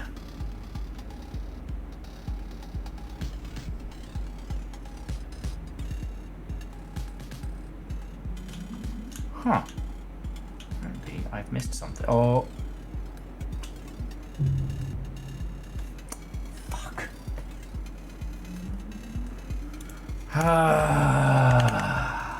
Nope. Hang on a second. I knew there was something I'd forgotten today. It's the hubris counter! Every time my hubris defeats me, so too shall you all have to see it. Oh, fucking hell. But yeah, does anyone need primer or info about what's going on? Because I'm happy to talk about it. The nugs are fine! Good.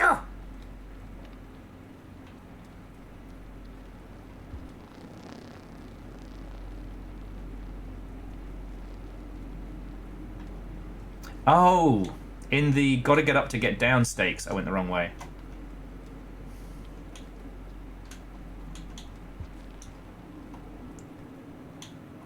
So yeah, this is where we get across. It's the following area where we can start climbing up. Okay.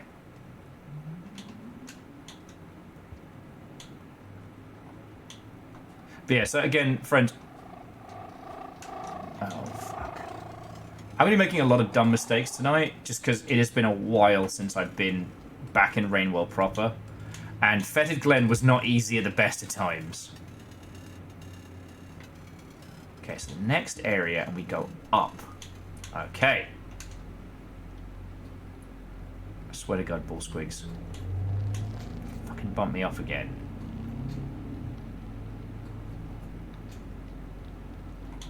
I'm going to be cheesed. You'll remember how calm the Gourmand was.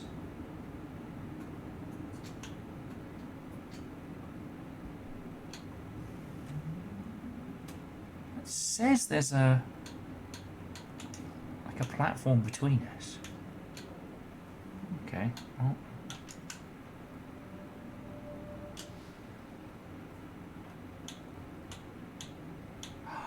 Ghost mushrooms! Holy fuck!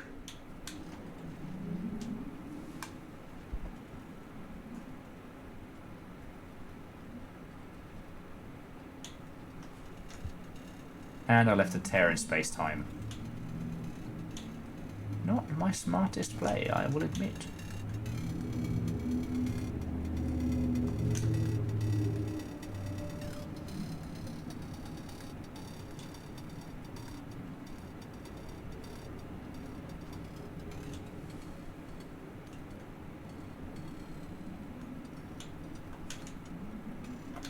How the pissing hell am I supposed to get over?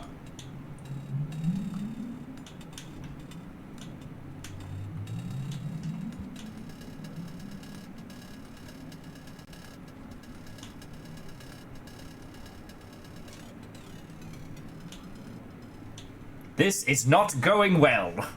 Yet now we have 2 tears in space-time, and I don't know how to navigate this.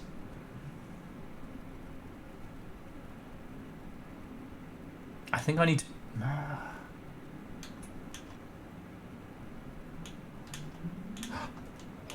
Oh, you... Fucking ghost mushrooms!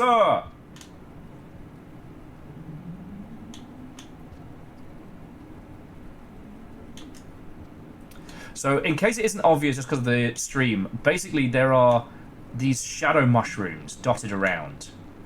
And we can't see them immediately, but they are there.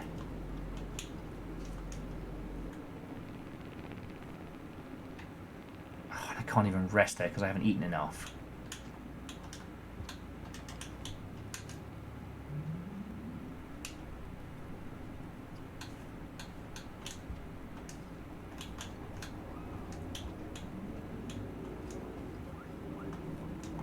Hopefully. Oh, the fucking Newt Newt family's scaring him off. Okay. Shadow the Newt Newt there, getting rid of my fucking dinner.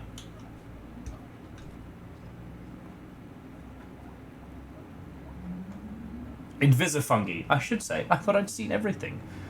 Yup. Come on. Yes. Alright, I just need 2 more. Jobs are good. But yeah, I don't know if it's showing up, but basically there are these, like, semi-translucent fungus, and they're really hard to see unless you're right on top of them.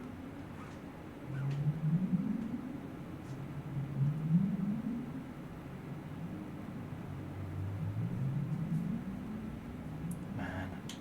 If I could eat creatures from the void, I'd be set. Okay, so no one has requested the Watcher So Far story, so I'm just going to keep nattering and bantering. Trying to work out where the fuck we are. Wait. Now I think the Fetid Glen has already been got. But don't quote me on that.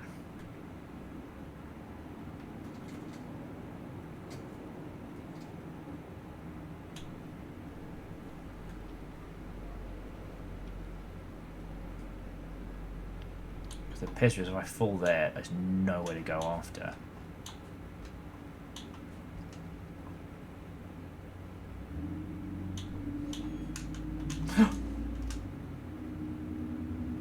What the fuck? That's not... Oh, you bastard! I tried to grab the pole hanging down there to the lantern. Doesn't count.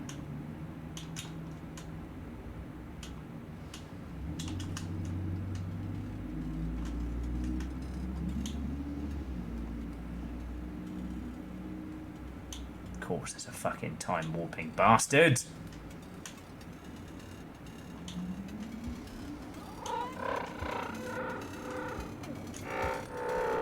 As an actual time warping bastard, I feel like my my bit is being stolen here.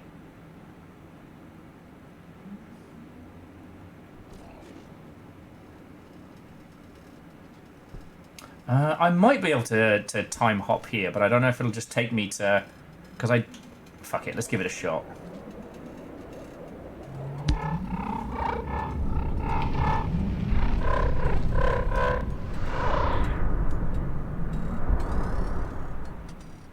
It's going to take me to the bad place. Because I don't have a Karma Flower, but...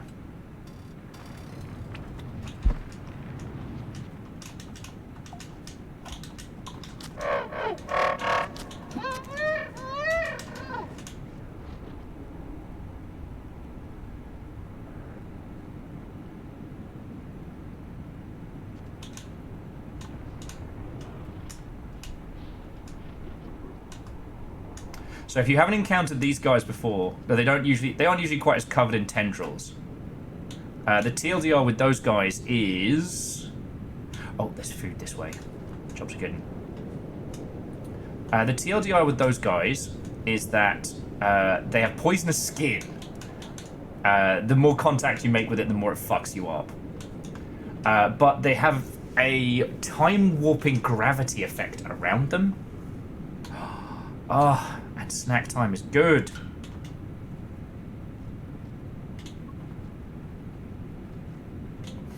Yeah, no, Safik, if you're in an area laden with fuckers, they'll come with you. Like, this is... Alright, quick show of hands. How many of you here played Ultima Online back in the day? I don't want to sound patronizing, but I want to talk about... I want to talk about what we lost.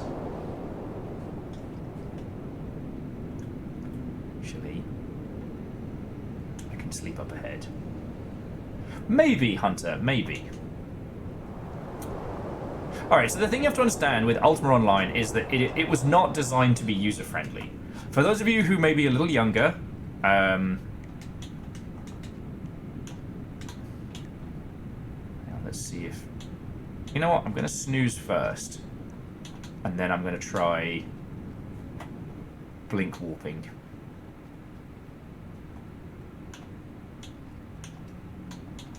No, Safik, there wasn't, and I'm hoping that we warp from there, we can bring the rock with us. Or at least I can get a sense of what areas we still need to hit. So, Ultima Online, obviously the continuation of the Ultima series, but designed to be of MMO scale. Back in MMO's kind of infancy. And the idea was kind of the counter to what we have now, right? That MMOs were considered to be super hardcore. That they would be the complex games. They would be the ones that you'd... Is there anywhere we can go to from here that isn't infected? No.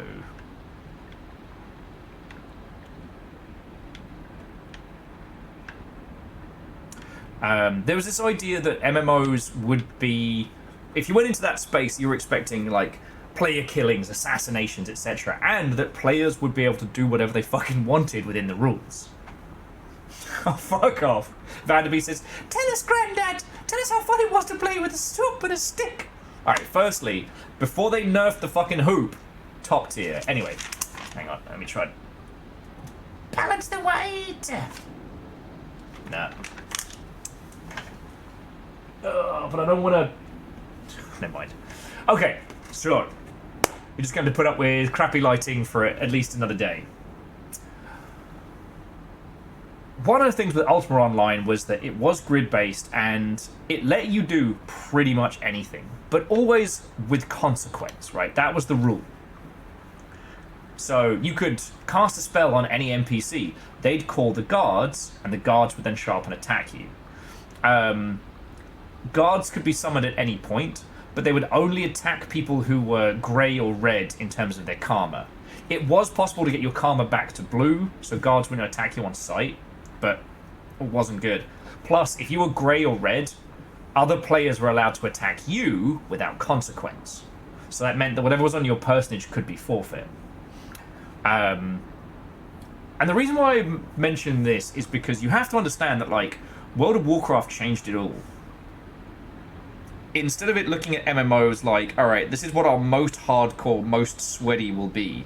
You know, our fantasy Tarkov squad.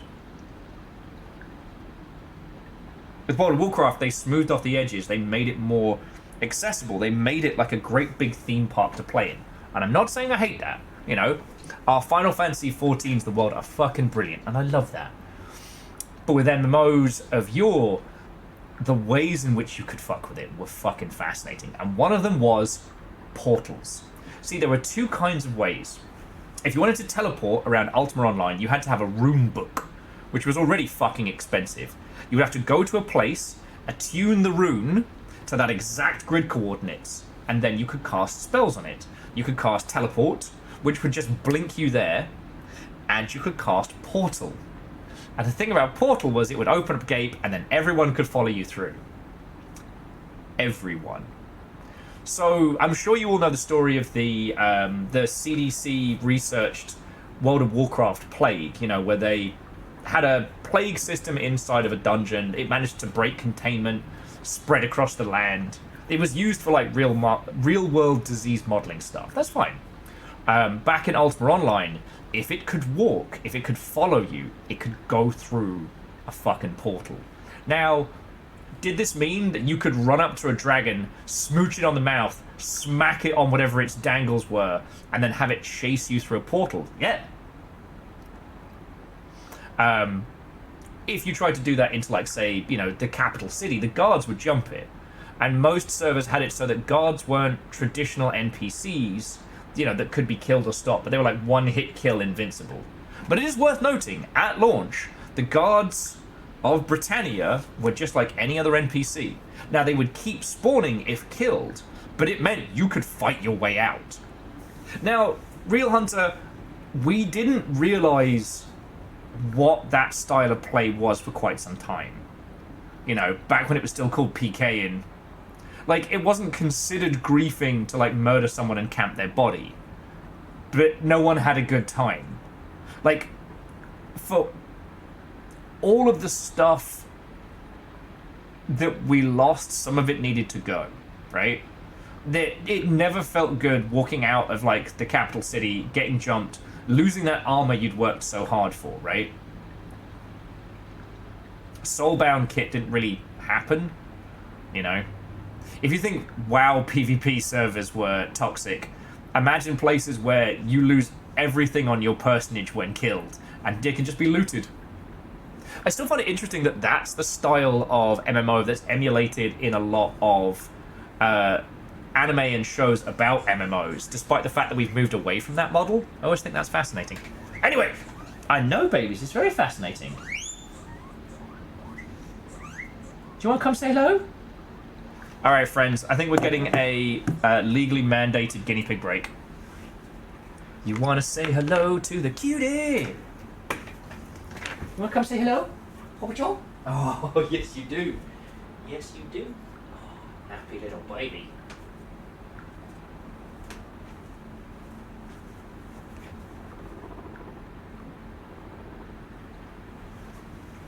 Sorry, I just wanted to make sure you could hear that. Yeah, it's really bright outside, and I need to tweak it, but my basil plant is loving the light so much.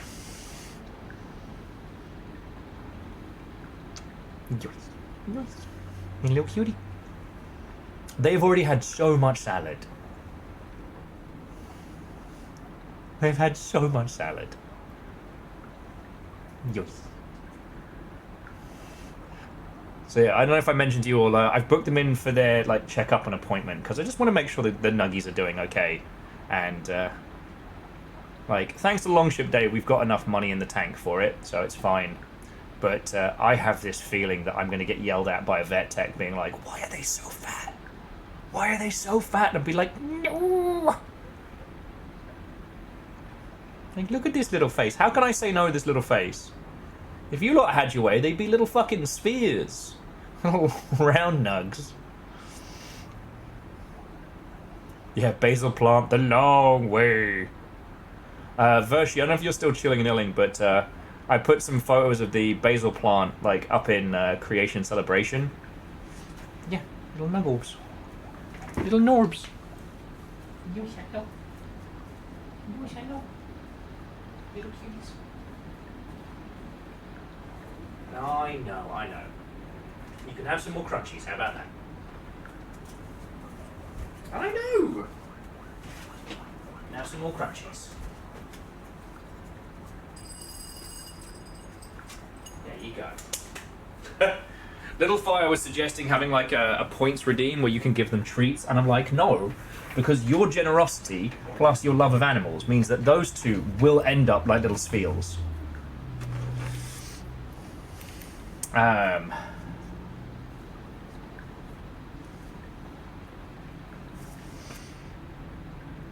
But yeah, Reactor online, sensors online, weapons online, all systems nominal. Holy spamony. No way it's been this long. Caldra, if I could fudge the numbers, I would make most of your sub-sprees 69, let's be honest, because I'm a great big child. But, yeah, no, Caldra, it's been 33 months since you started, like, hanging out here, keeping my dumb ass alive, so...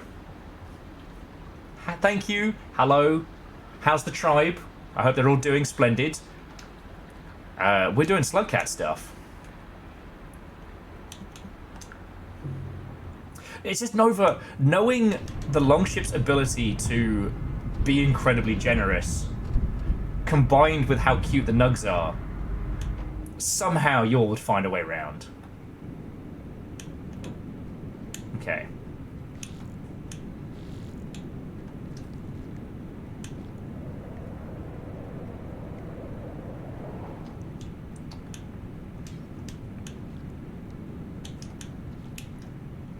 Yeah, this area is already too unstable. Okay, so Safik, you might know, and also we've got I don't know if we've got Sauron chilling and illing as well. But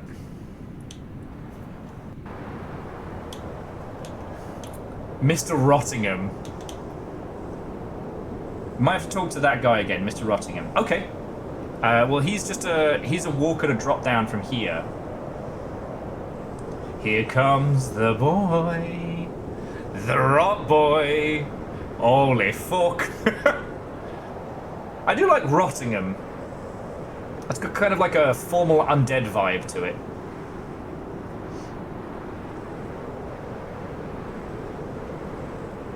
It's me going to get my coffee in the morning when I've got a grump on.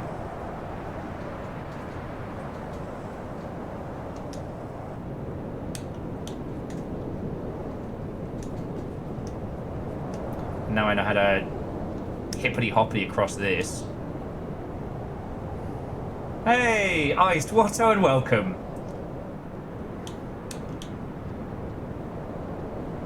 I thought this wasn't Dread Delusion. Maybe that's my whole vibe right now, Legend, is games that I can grump about while I'm going to get my coffee. Games that look like I'm grumping. And Iced just gone back into it. Just left Fetid Greg, or whatever its name was.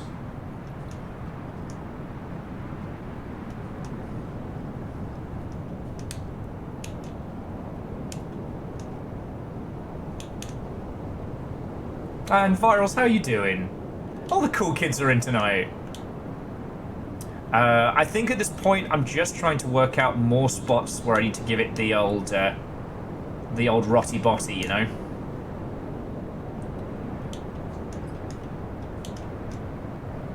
The cheeky plague. And Ice, how's it been going with you? So one thing I've got to get better, friends, the sheer amount of cool people that hang out here that you should be following on twitch.tv. So first up, Sauron is an incredible artist and fellow Rainworld fanatic who has even done Rainworld merch stuff for Sanchi that's really fucking good. Iced is I think it's... Shot. Watto and welcome! Oh, Iced. That sounds fucking cool. Alright, so back to Mr. Right. Alright. Iced has helped with this title, is a GDQ official... sorry, I should say, an official GDQ Rainworld speedrunner. And actually really fucking good at this game. So if you want to see someone who's not a stubborn dingus like I am, please make sure you give Iced a follow as well. Alright. And Vanderbeest, thank you for filling the pint glass. Ehrman, did I ever get your Jarl's Decree? Did I miss it?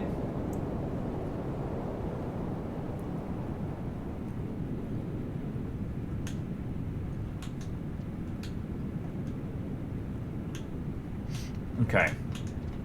Oh yeah, so that was the thing I noticed. Like, it's listed here that there's a teleport point, but I haven't been able to make it pop yet. The fringe is already too unstable.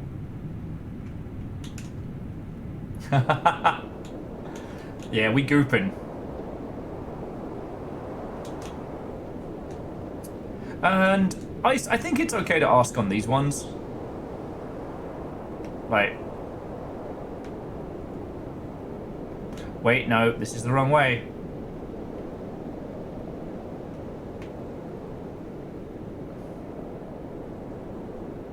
Okay, so I wouldn't find out at this point. Alright. I've gone the wrong way. Shit, I'm the wrong way and it's a short cycle. Alright, this might be messy, but I saved, so it's fine.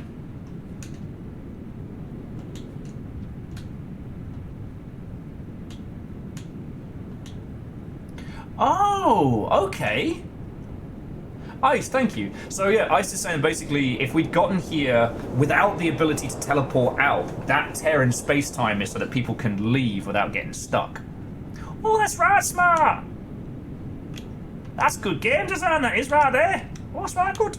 I don't know why I say it like that.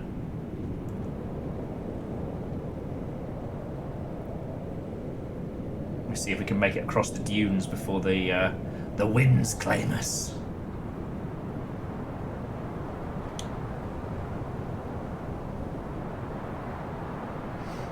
But yeah, so I didn't get to do Rainworld last week. So I'm still well behind. At the moment, we're trying to spread the rot to the other time zones. Mr. Rottingham has started to talk to us. So we're starting to make some headway. Like, Rottingham is actually using words. It's like a ladder, making gamers look up. Gamers never look up. Arrow Griffin, Watto, and welcome.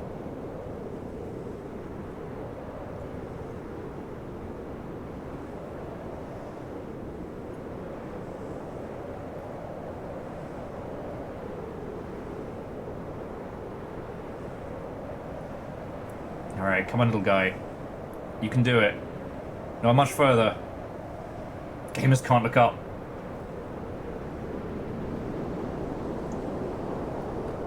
Keep going, little guy. I still keep thinking that one day that AW66 is going to end up being important for some reason. I just don't know why.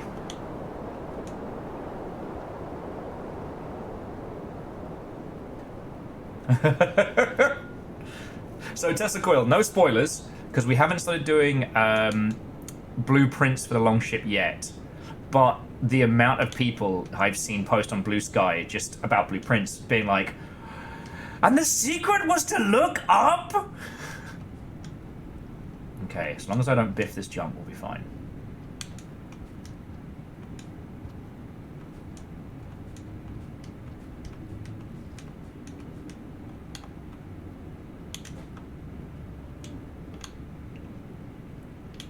Oh, God. Easy there, buddy. Woohoo! I did it! Yay!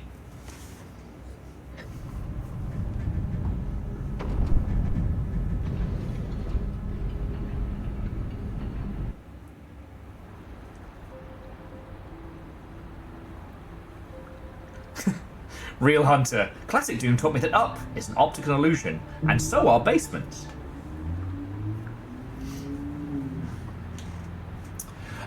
So Unholy Glee, I don't know. But what I do know is that we finished part of The Watcher, right? Okay, does anyone mind if I talk spoilers for this because of like the story so far? Because I can be Veggie Vegason, but I think most of you are Rainworld or Rainworld adjacent at this point, so.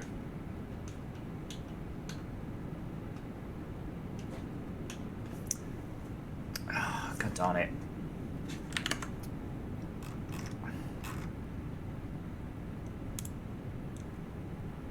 We've got to come up with a better term than Pepe Sylvia. Because obviously, no, I don't mind it because it's Always Sunny reference, but Automod locks it down to stop all the Pepe memes and shit, which is bad.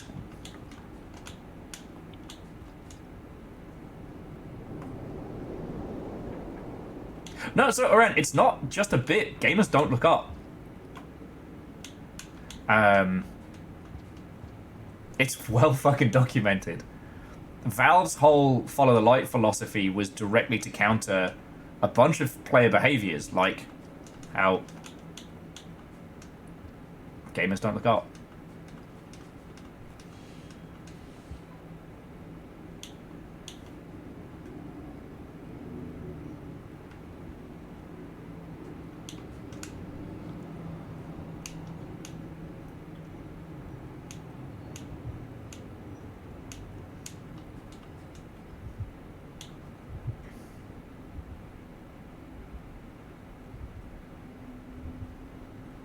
You know what, Rebels? Pepo Sylvia will also work for the Pepsi Twist conspiracy board. It's one of those things where I don't want to let Pepe be... I don't want to let Pepe through the moderation filters, because it's there for a good reason.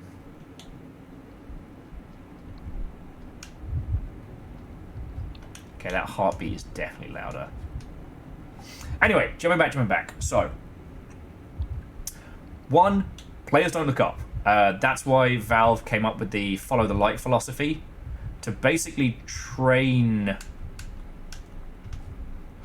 Oh, shit. To train users to follow the light path so that they could get users to look more than just left and right. And there's a whole bunch of other fascinating stuff about it.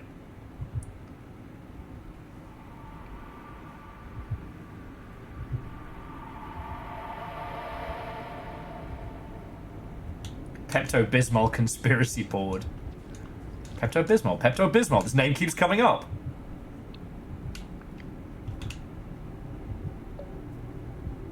It's not...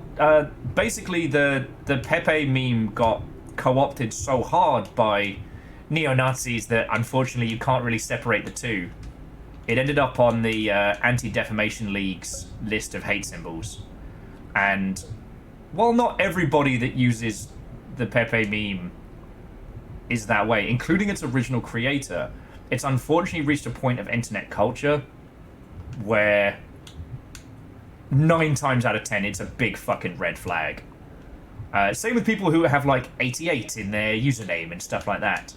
You know, there are a few people here who were born in 1988, and that would be why they would have it.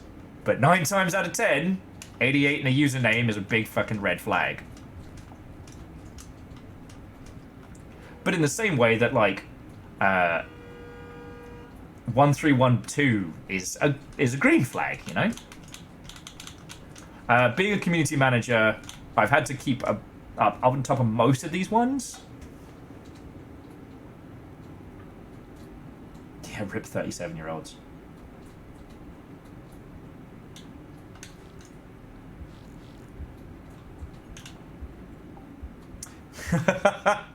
Angelo says, what about 80085?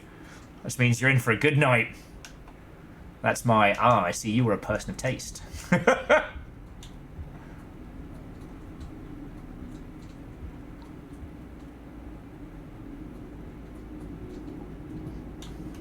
Anyway, I don't want to go too hard down that, but yeah, that's why we have Pepe on the flagged words list.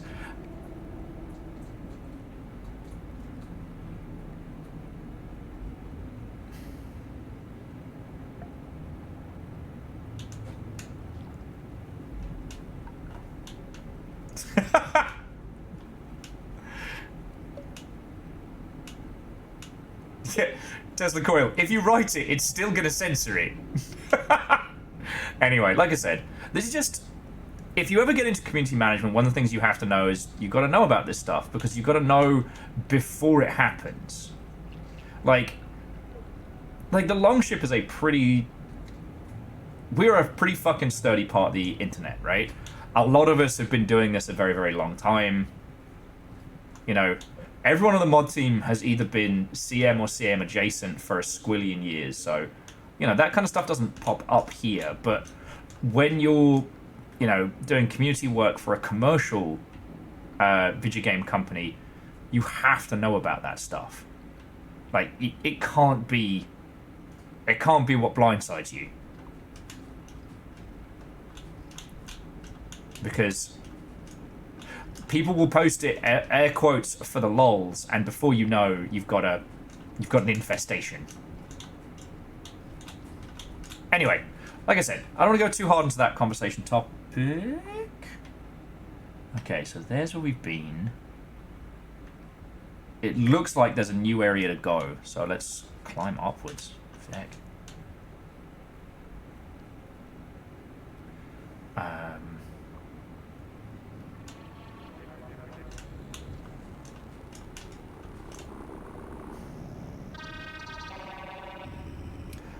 It sounds like Rottingham is a lot louder now, so let's go say hi to Rottingham.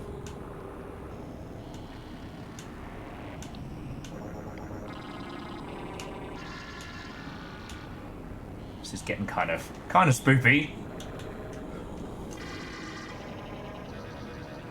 Oh, Safik. Yeah, Safik, it goes... well...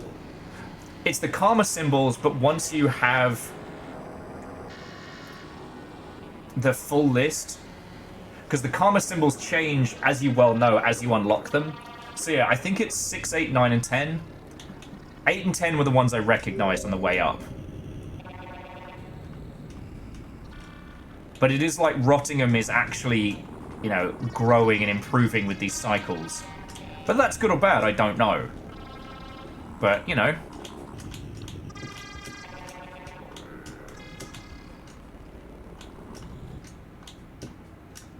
We're certainly going to find out together.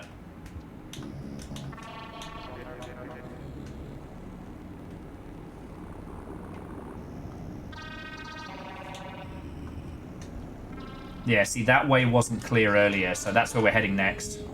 Alright.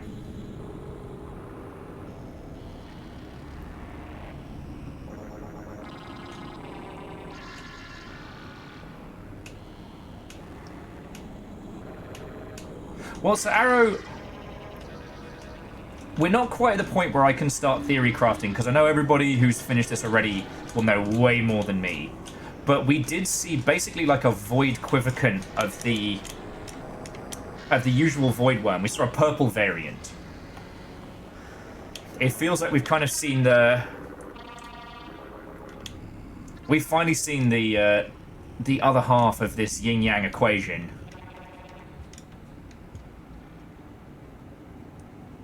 Yo!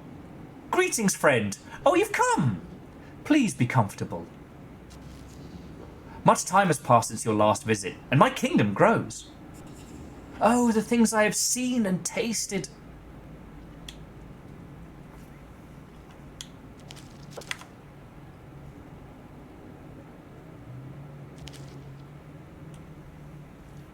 You good?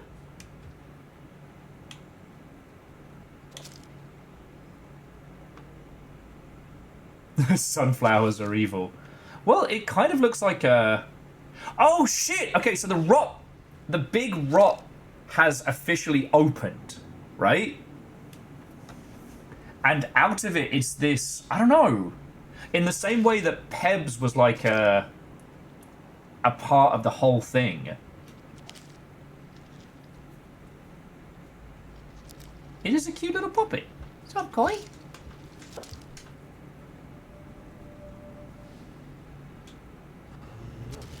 Marvelous! I had a feeling that's what we had to do.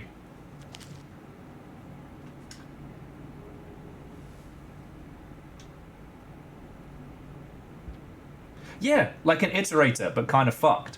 And that's where this whole, like, is this Pebs' body? You got anything else to say? I don't want to jump in front, because I think that will eat us.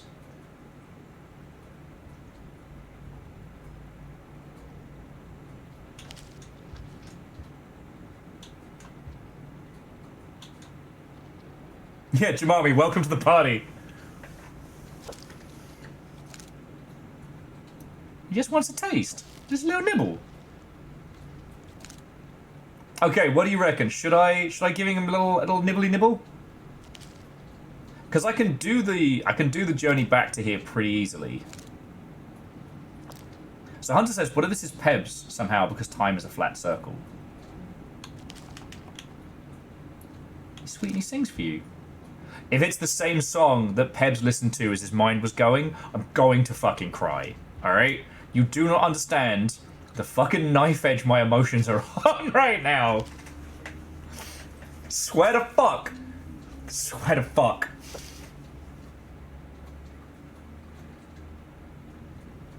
Well, yeah, so Arrow, like, what is the purple void worm?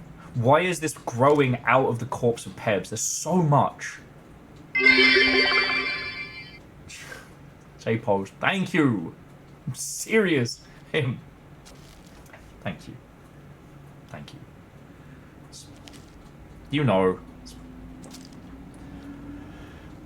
You know what? I'm gonna try it. I'm gonna try it. I'm gonna walk on in.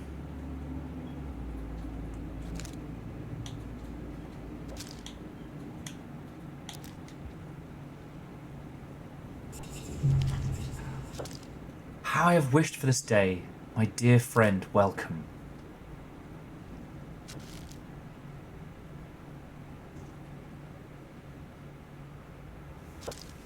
Well, seriously, J-Poach, thank you. Well, and Legend, that's, I think, where I'm kind of coming from. The rot wasn't Pebs' fault, but it did grow from Pebs. This has taken his corpse and grown from it. I don't know. I've joined the Legion, apparently. Apparently.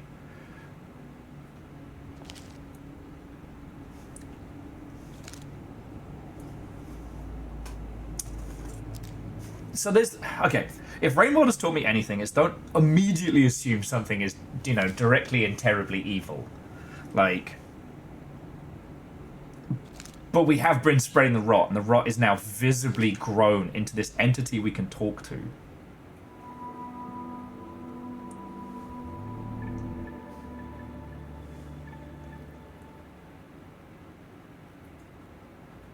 You know, the little guy does appear to be emulating Pebs and the Iterators. So we'll go back and we'll say hi howdy to him. And then we'll try one of the other different locations. Oh,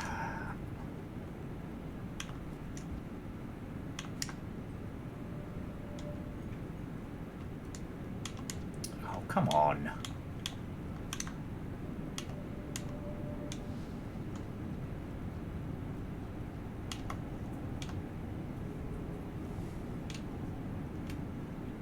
Well, yeah, I mean, Arrow Griffin, for those of you who haven't finished it, like, we'll have a bit more info once we've played more, but, you know, much like a lot of things in Rain World, you know, this creature might not be existing out of malice or anything.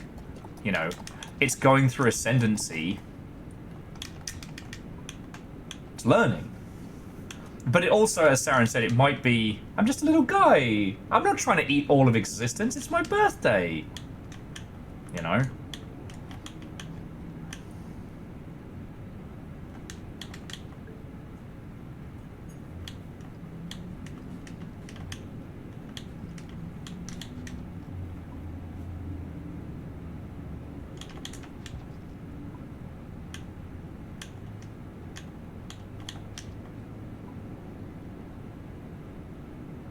Where's the Kirby when you need little Gumball?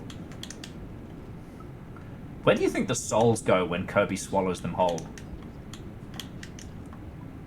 Because even the ones that Kirby doesn't, like, absorb for their form, they still spit out energy like a star. What do you think that is?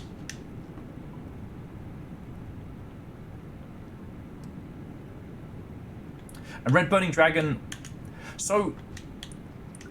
Here's the thing. I keep saying here's the thing like I fucking know. We'll find out. But the way I'm reading this right now is that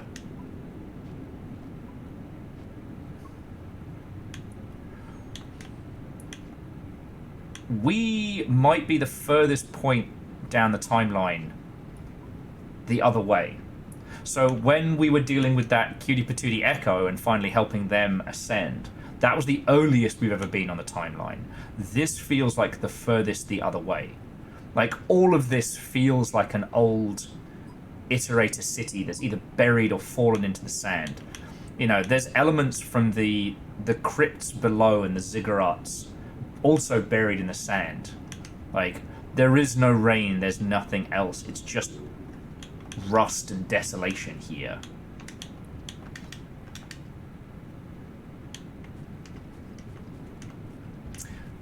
Far fucking cry from our little gourmand friend, that's for fucking certain. Okay. Just because we don't get affected by rain once we get through this.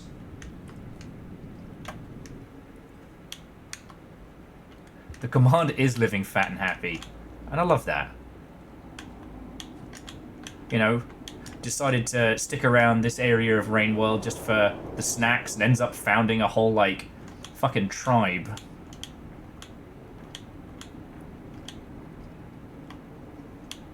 And Safik, I mean, I want to finish this before we start talking about it. And I've been talking about this with Sauron, but we might have to turn this into kind of like a Discord call just for Rain World theory crafting. But I'd like to do a wine and cheese night on the Watcher, because it strikes me that this one is the most up to interpretation, like, since the original, right?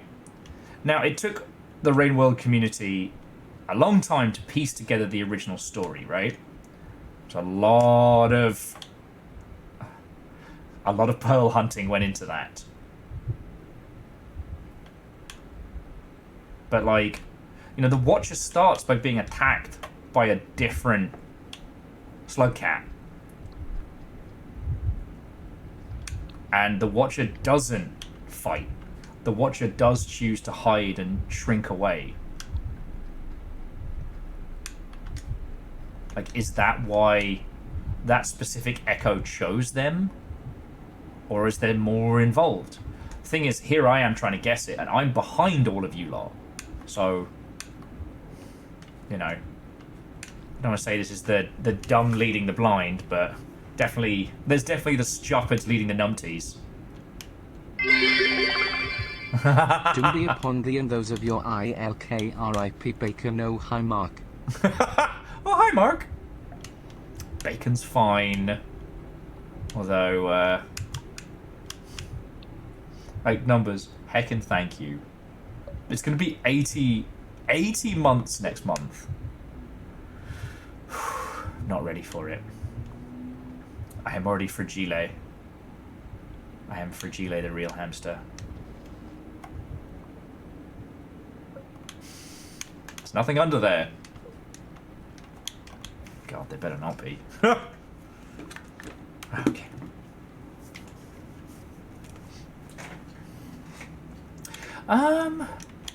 Could be Arrow, but there's also at the very, very beginning of the Watcher's campaign, there's that same shimmy of whenever you encounter an area that has an echo in it, like from the get-go.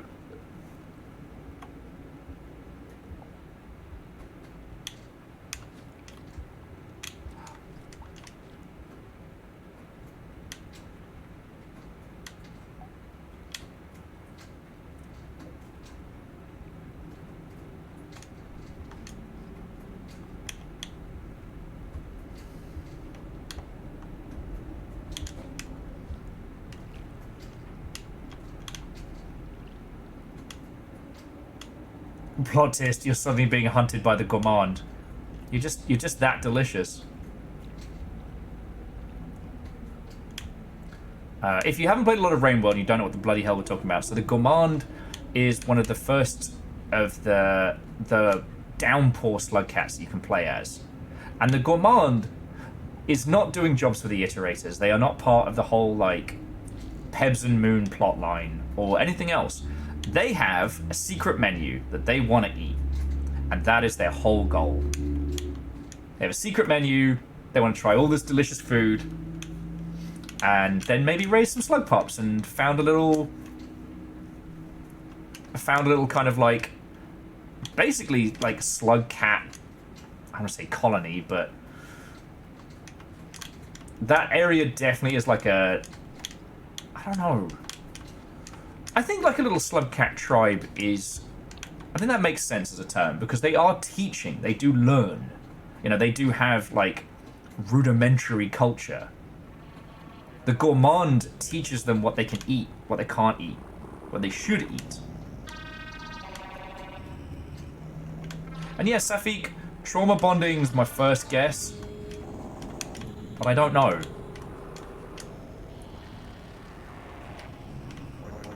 Like, I don't know if the main community has already come to a consensus on this, and I'm just guessing.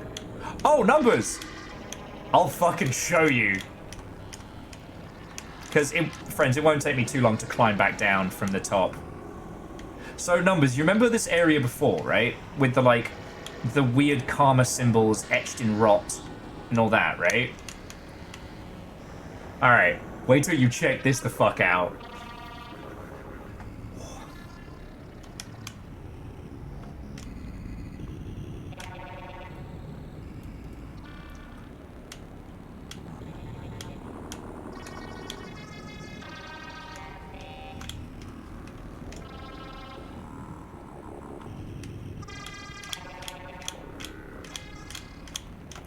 timelines.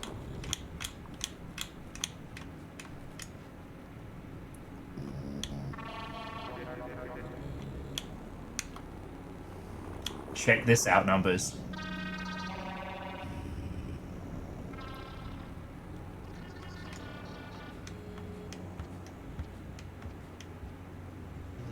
Greetings, friend.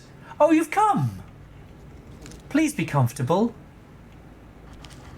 Much time has passed since your last video, and my kingdom grows.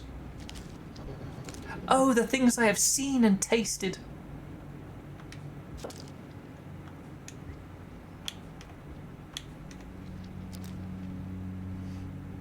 The rot flower bloomed, and it's like a little iterator puppet. Before you came on in, we jumped into its little, like, tasting bud area. Oh, sorry. Put one on the karma, even though we chose. I jumped into its, like, tasted bud area, and it was like, oh, you've joined us. So, yeah, we're... Okay, bye. Does it react to having things thrown at it?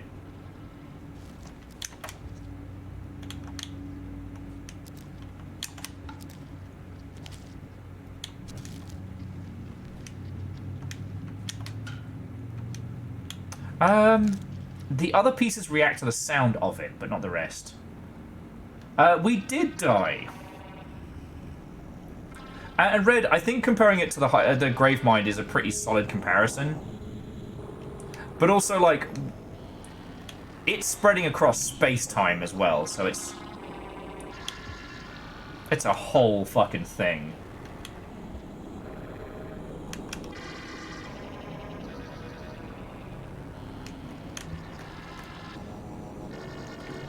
Got a new area open this way, so...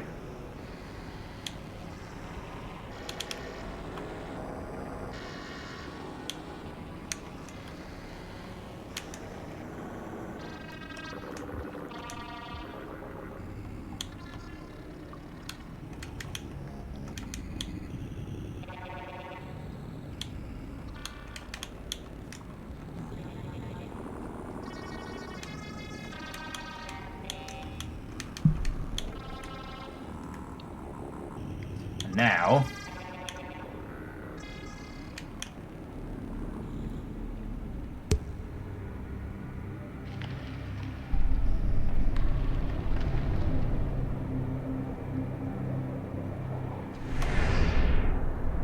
And Red Burning Dragon, I think we are the reason that it's spreading between timelines. Like, we're bringing the rot with us to other places anew. Oh, shit the bed. Oh, I don't know where I'm supposed to go! Fuck!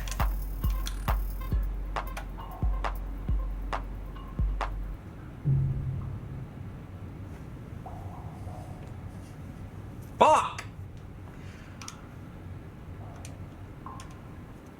Okay, so I don't like that place. I'm just gonna say it.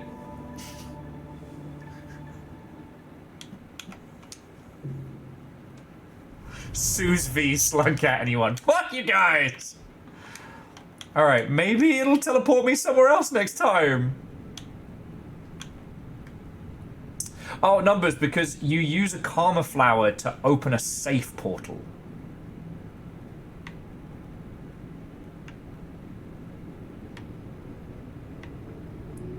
Alright, well that one didn't count, but let's try going up that way and see if we have access to it. I'm not going to bother eating just in case I don't survive.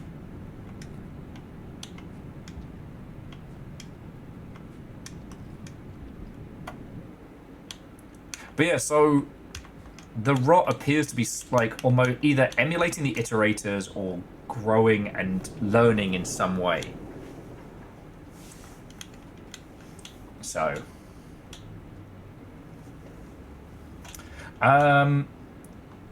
And at the moment, Red, I don't have any reason to believe the Watcher is infused with rot.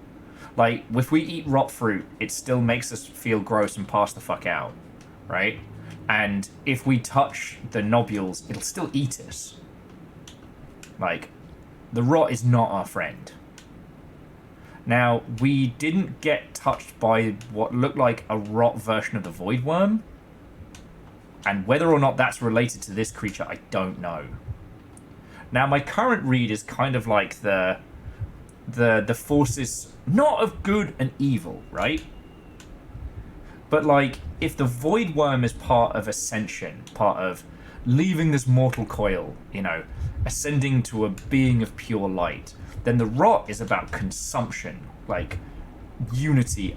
It is you're anchoring yourself to the physical world rather than trying to free yourself from it.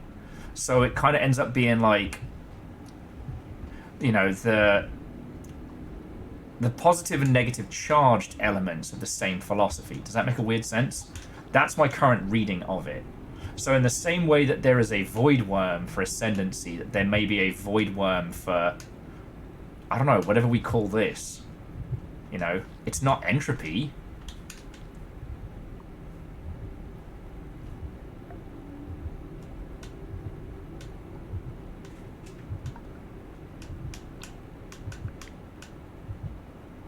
But it's definitely something. Safe portal like the one that just belched you into the bottom of the Mariana Trench. Okay, look! It was not a good portal. I don't ask for that portal. That's what we got.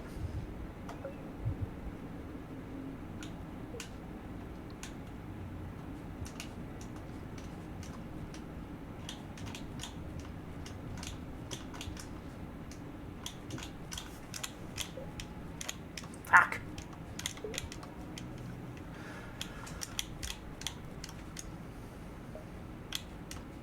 Anyway, like I said, I don't know enough to get into it, and I think all of our lovely Rainworld homies are keeping very quiet, because this may get answered. But I guess the things to know about this one is that if this is Pebs' fault, it's because he fucking keeled over and left this gigantic husk to become Rot Central.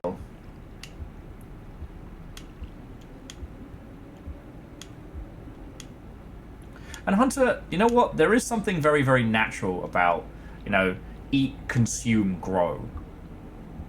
It might be bad, and it may even have this corrupting factor, but, you know, as we know from the different points of karma, like, ascendancy is about letting go of that, letting go of the need to not just survive, but the need to stay.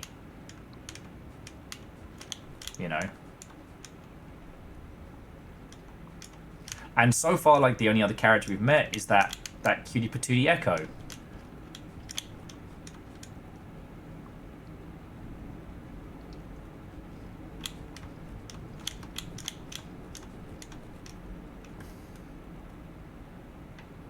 Okay, we know where that takes us. And that was a little one that learned how to let go. This is a being that is learning how to form, how to hang on.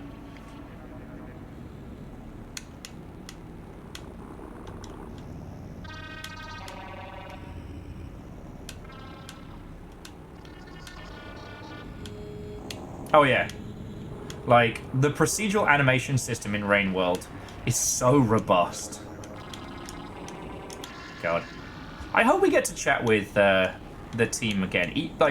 Even if it's just chatting with Joar, because the next game that the core team are working on is a anime-style jet bike cyberpunk flavor of chaos. Okay, so we can go Mariana Trench route. Let's see if it'll let me go the other way, because I kind of don't like repeatedly drowning.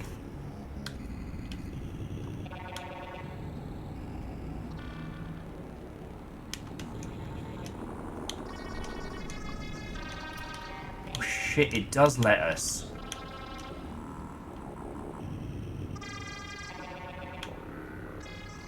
But we haven't eaten enough. Balls! Alright, so I'm gonna try the Mariana Trench move one more time.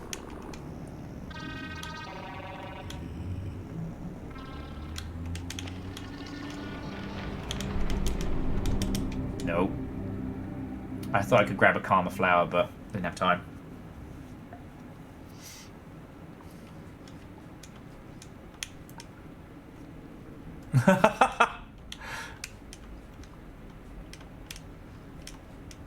Hunter, that's on that. That's on the official list of I want to believe. You know.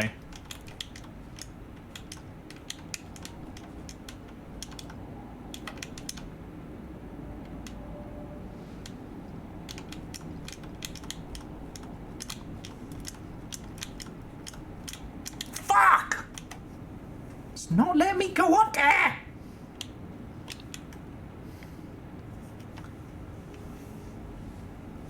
Fucking hand cramp trying to do this. Okay, there we go. Just had to expletive a couple of times and calm down. Alright. So this time, when we go underwater, we're going to try going a different way.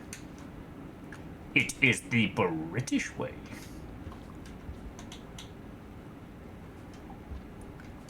There goes Mr. Humbug. There goes Mr. Grimm. There was a prize for being mean. The winner would be him.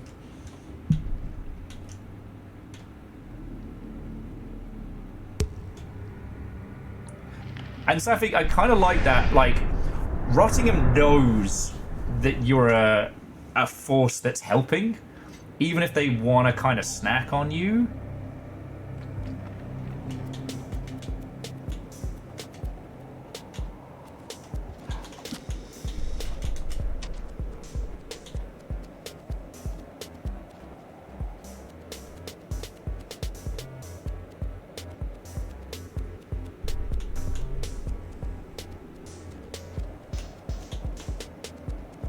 Handled this area already?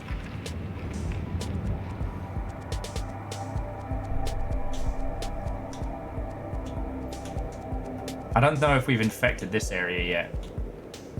But I saw a pot bug up here and I'm hungry, so...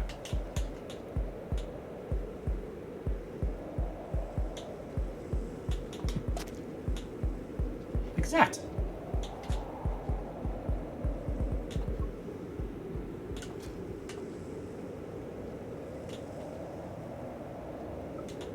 Snack time!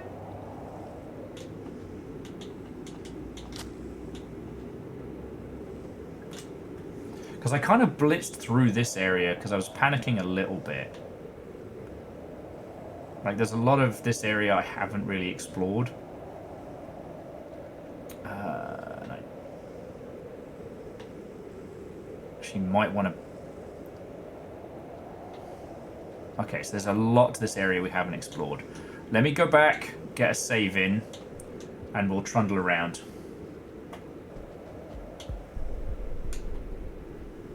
You know what? I don't know what that was. I'm not going to ask. I don't need to. Ah, French fries.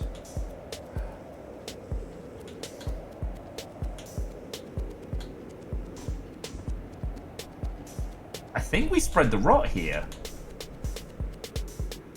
I don't want to pat us on the fucking back just right away, but I think we did it, homies.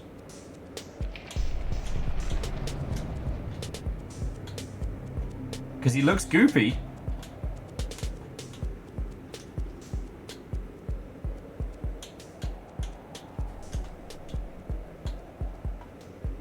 We gooping?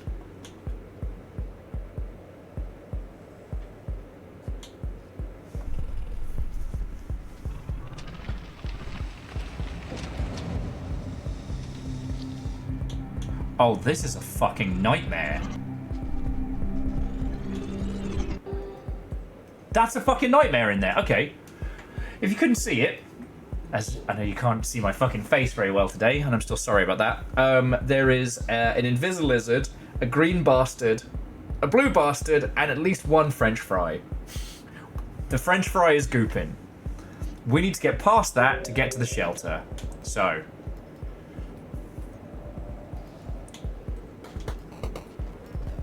Right. Well, big green...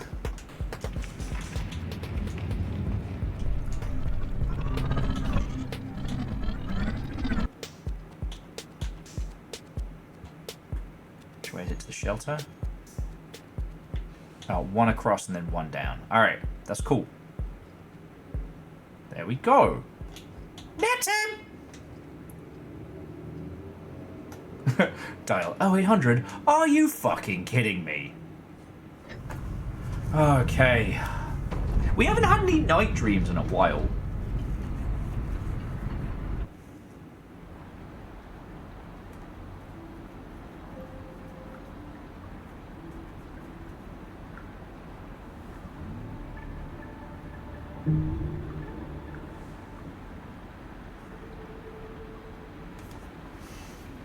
Okay, so the Desolate Tract is now got. So we've got the surface and we've got Turbulent Pump and Coral Cave still to go. Now, to those of you who have gone through it, do we need to infect every part of this? Because I'll do it. I'm not a coward.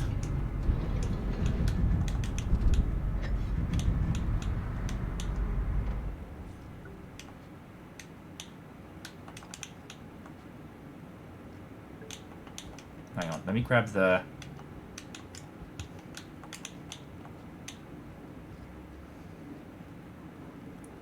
Because you better believe I'm grabbing some extra karma.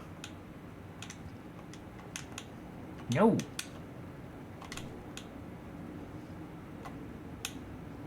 Oh, no, we got to get them all.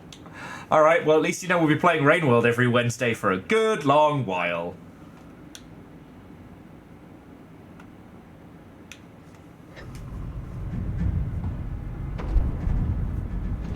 Papa Nurgle approves. Papa Nurgle hand puppet.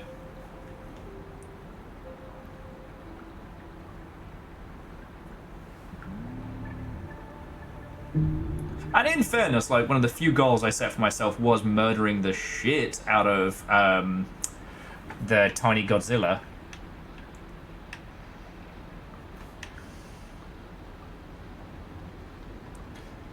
Now, here's the question. Because of what we were able to do, have we then solidified a teleport space from Papa Nurgle, from Rottingham?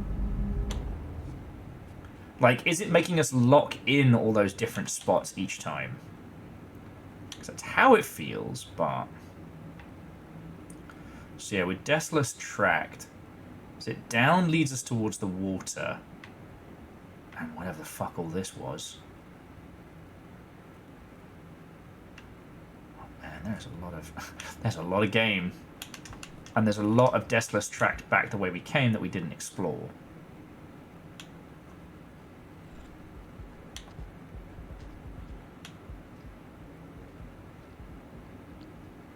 Fucking hell.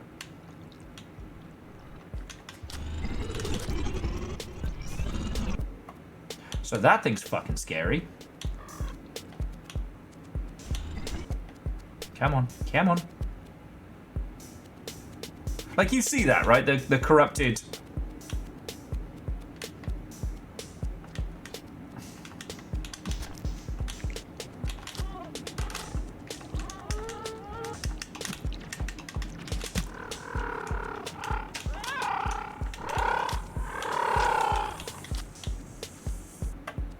This is all going horribly, horribly wrong.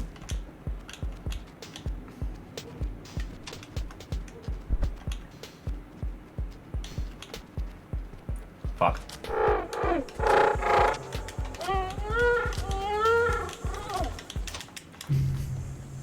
Oh, no, that's dead. There was one of the full floating rock grabbed French fries. And it was bad. It was real bad. Let's see where this adventure takes us.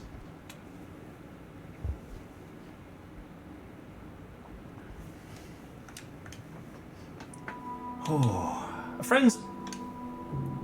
I guess, well, no, we are coming up on the 3-hour mark, so it's not too ridiculous. But I'm gonna give this another little trundle to get past the hell fight in the next room. And then I'm going to make myself a coffee. Like, these last few days have fucking sucked.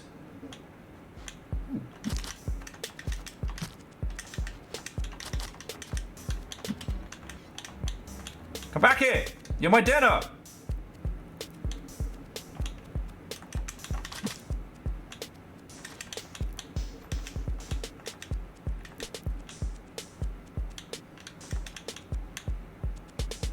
Rushy, looks like we're getting DoorDash. Check it out.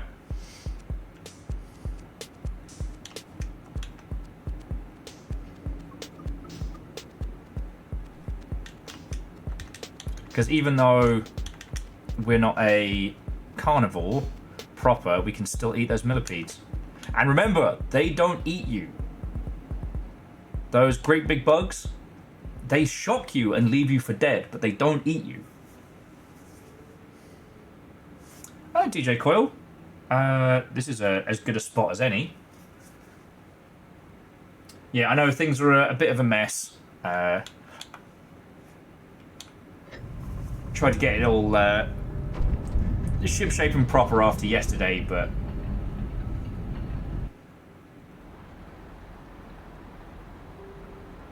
No, and, well, the reason why the lighting is, like, shitey is, again, so...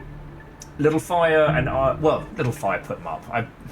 I've had a lot of help. I've had a lot of help. But we now have blackout curtains across here. But right now, the light's coming in through what little plants are left. And I feel like a bad plant parent if I close the window on them. But that basil that I bought in a manic state in the supermarket one time is growing well. And Bonio and Budget Jeff and Scully over there. So yeah. Blackout Club curtains. Yeah, spray some of the idea on them. Actually, I wonder. Could do like a The Idea stencil and do the old liquid bleach spray.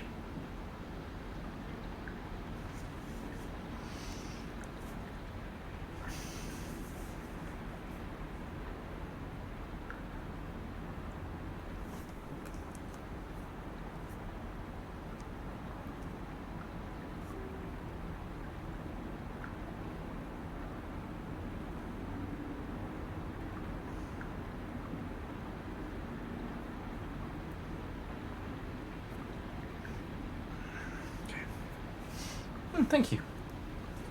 Yeah, the shirt is Denny's is just Waffle House for people that can't fight. Alright, friends. You know what? I need a coffee. Let's take this as a moment and a breather. Alright? And let's go from there, okay? You are all lovely and wonderful.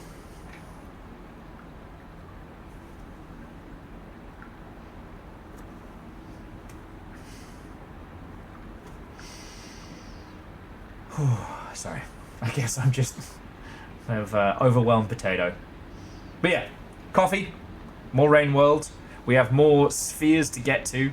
I want to explore some more of the areas around Deathless Tract, but it kind of seems like if we can go back to the main rot hub, then it will attempt to send us towards places we haven't been yet. Like, that's almost like the most consistent way of getting the rot to where it needs to be. Does that make sense, or am I going loopy? Oh yeah, sorry. Let me get coffee. Alright. Yeah, pay attention to your pets and your nearest and dearest, and I'll be back in just a sec. Wow.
Sorry about that, friends. Thank you all for waiting. I do apologise.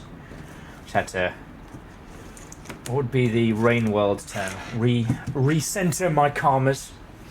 I did not pass out on the toilet! Goida!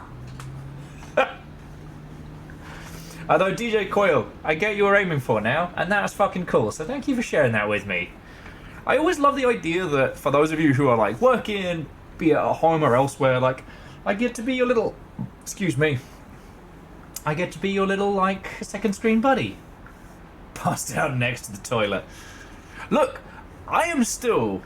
If you wanted a picture into my mental health right now, we had an margarita last night. Because it was one of those days where, like, yeah, we decided to apply Mexican food to our coffee holes as a means of taking command of the day. We did. It was fucking great. That might make it slightly more visible than that. Oh shit, you can actually see my face now. Like in that movie, you can see my face now. And it was real good. But I had a single margarita beverage and passed the fuck out. I poured another drink for myself and just went... So no, I did not pass out. It did taste like summer. Carpe all of those dirty DMs. On that and a fucking t-shirt.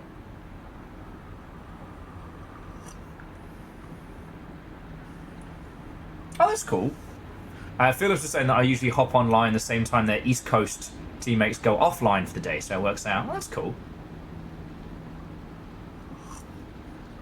Aeon, I could not possibly comment. Though I did actually used to go to a place that did probably the worst margaritas back in the UK, but they did them by the pitcher, and they also did a tequila sunrise that was more like tequila your liver. Alright, now you can see my face a little bit better. I forget where I was going with this. I didn't pass out! It's fine! I'm okay! Oh. Tequila over your liver. Numbers, way better. Well, no, so Oran, I didn't know what good Mexican food was like. That's not my point. It was like you could get a margarita in a lot of places. God, what was this place called? It was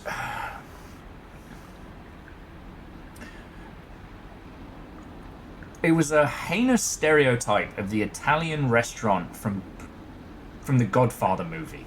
It did mediocre but affordable pasta, and the other hook was, one, they didn't card, and two, they sold drinks by the pitcher. So you could get a pitcher of margarita. Now, it was budget tequila and probably the worst margarita mix you've had, but when you're a fucking student, alright, that's a seller, alright? And especially their, tequila sunrise was more tequila than sun, thus fitting the UK nicely. And at that point, who cares if you're having the worst budget carbonara of your life? I can't say it's like Olive Garden, because it wasn't. I'm desperately trying to remember the name of it. Frankie and Benny's. Frankie and fucking Benny's. And again, I cannot state to you how this was a whole restaurant that looked like how a British person imagined an Italian restaurant would be, having only watched the Godfather trilogy 7 times.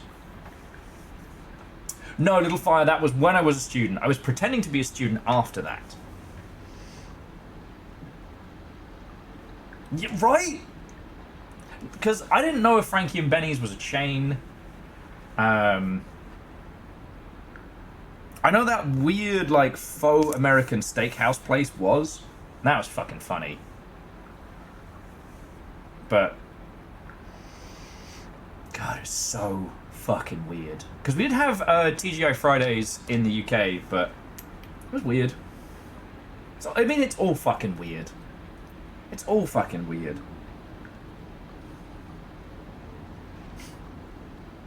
The first time someone pointed out to me that Old Speckled Hen out here in the US is considered like a specialty ale. Old Speckled Hen and Boddingtons are crazy expensive in the US. I'm not even joking. I kept thinking about how I could turn, like, I don't know, like a fucking Wimpy into some kind of, like, hella overpriced British dining expense, you know? Bring back the fucking Happy Eater or Little Chef over here. Confuse the American palate. Banality to confuse and delight. Now again, that's not going to make sense to half of you here, but to some of you, that's the funniest shit. Bet you haven't thought about fucking Little Chef in a while. I mean, Happy Eater was always gross. I'm gonna stand by that one. And Wimpy was just sad. Like, Wimpy tastes like one of the unfunny skits that the Pythons used to do. I don't know a better way to describe it. It is technically a place where you would go and buy a hamburger, but everything about it is sad.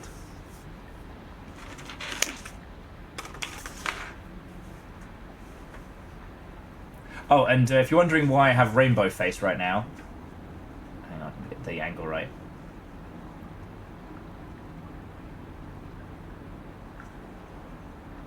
There we go. Oh, I had it for a second there. It's the big reflective wanted sticker, which I still need to put somewhere.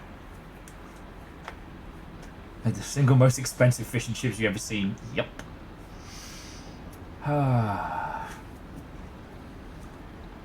Oh, and the thing Little Fire's talking about, for those of you who are new here, so, I mean, most of you know my story. I got chucked out when I was a teenager, and I kind of couch surfed and did the whole diet homeless thing in London, and, you know, I survived. One of the things I did when I moved to the East End of London, because I was like, I wasn't quite Mile End, but I was between Mile End and Bow, if that means anything to you. But that meant I was walking distance from Queen Mary's College in London, predominantly a medical college. It's not like a fancy Ivy League equivalent. It's like, it's a university, and it is held in pretty high regard, but it's a working uni. You know, you want to be a doctor, a nurse, like something practical but thinks a lot. Queen Mary's is where you go. I managed to sneak in on enrollment and get myself a fucking student card, having not actually signed up for university in any way, shape, or form. I would use this for several years to get cheap bevies, and I actually ended up, I met one of my best friends at a comic book shop in London called They Walk Among Us. Sadly closed.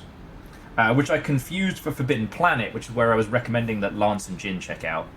But we had some wild nights in the local student bar, because Leon wasn't a student either. Weirdly, ended up getting a diploma out of it. Nah. The student union was pretty tragic. I only went to the student union once, because I felt like I was pushing my luck.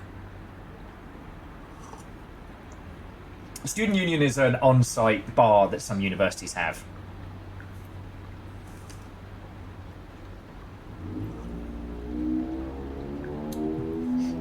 Numbers. I walked in with a bunch of people who were on Freshers Week and just thought I'd see how far I could take it.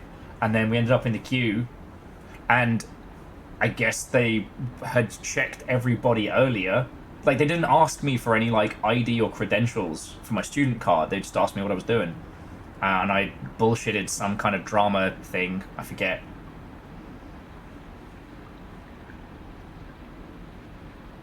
I think I did that thing where I just kind of nervous talked to the person who was supposed to be gatekeeping.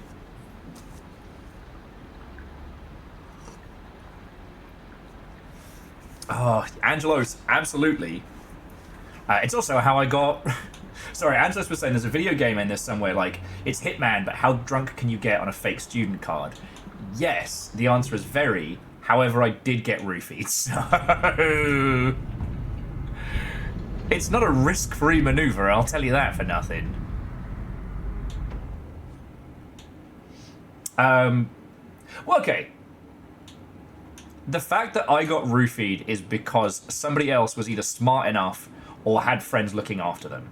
I was basically doing what's called minesweeping, and it's where you go around a pub and you find unattended drinks and neck them as quick as you can. Oh, that's a fucking nightmare in there. And it's called minesweeping because you sweep past, drink it, neck it. I mean, Safik, I wasn't even 20 at that point. Of course it's dangerous. It's dangerous and fucking stupid. Exactly, Angelus. That's why I didn't want to say, like, you know, because I've had friends who've been roofied and it fucking sucks. Like, even when you've got a group of homies protecting you, it's not a fun time. It's really...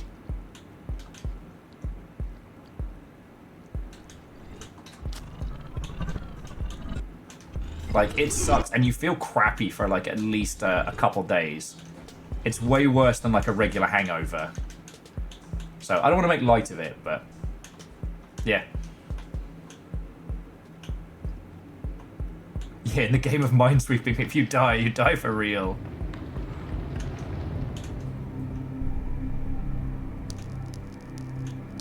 Hey, could you guys not?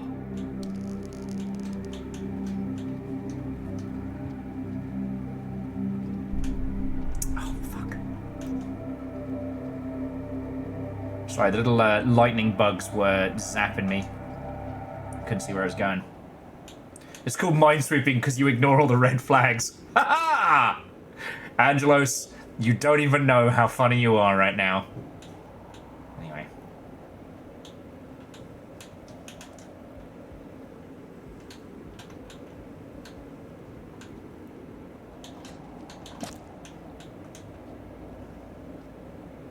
Might as well get some food in now while we're at it.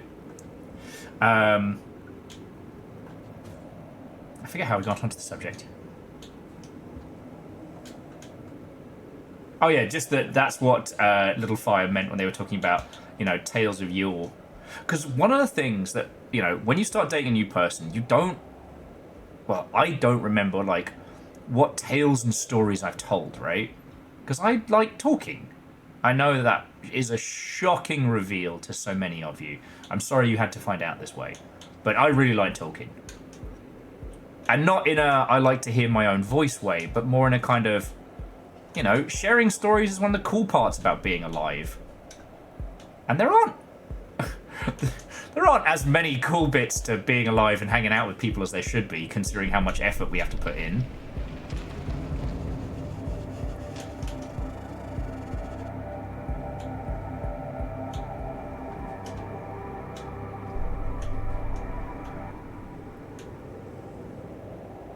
Yeah, story bonding kind of way.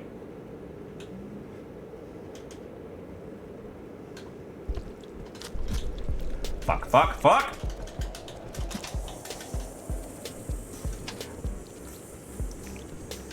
Either you fall or you let go of me, I don't care which! Ha ha! Time to go invisible! Slugcat style!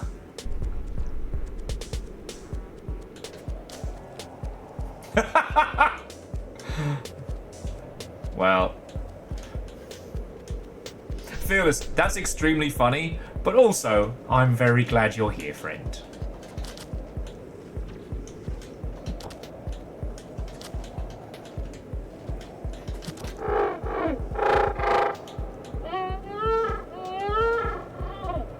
Yeah, you better run.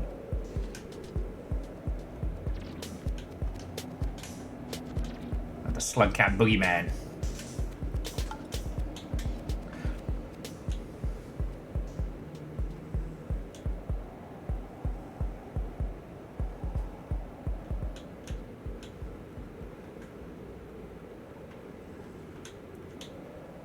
Okay, let's check it out here.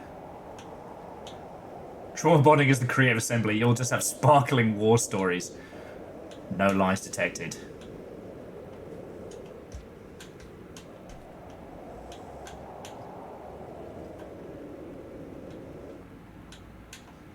Anyway, it's been nice to, you know, tell tell good stories to people, you know?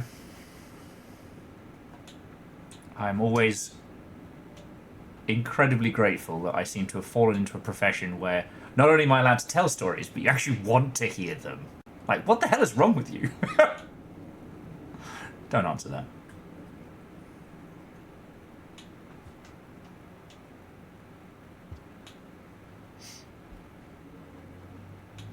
Okay.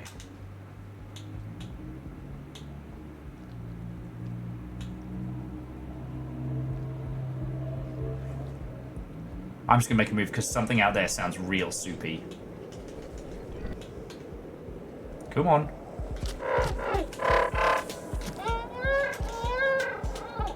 Yeah, get fucked. Bye! Fucking bye, Felicia, that one. Ooh, well, maybe we'll go back up for a bit. Oh, it's Fight Club down there. Okay.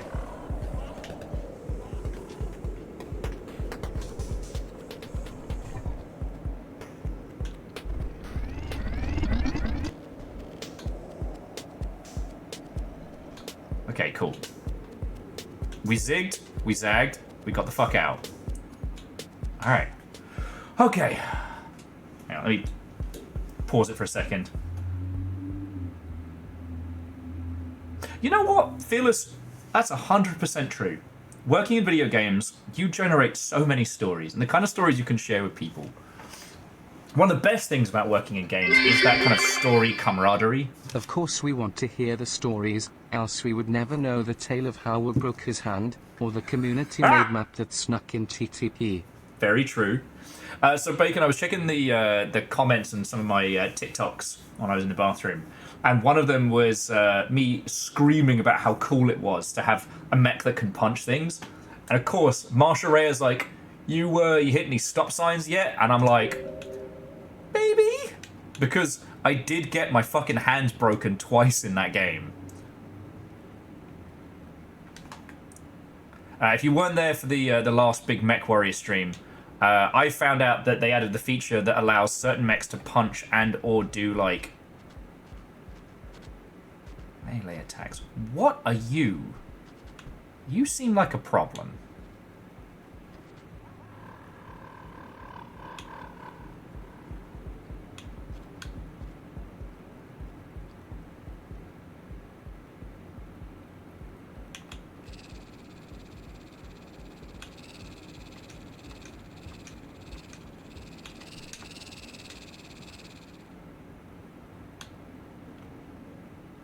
Damn, that's an ugly baby. I'm just gonna leave it the fuck alone. Okay, this is kind of cool. I think we... Oh, and we're not too far from an ice portal. If we can get over to that one, we can spread the rot. Yeah, Fearless, I've been putting a lot of points into my pilot's ability to smack things harder. The problem being, of course, once I finally get the Mad Cat, I won't be punching, but just so you know, I did see your screenshot, and I was extremely jelly. But it's fine, like, in another way, like, we're all experienced mech pilots. It's good to challenge ourselves, you know?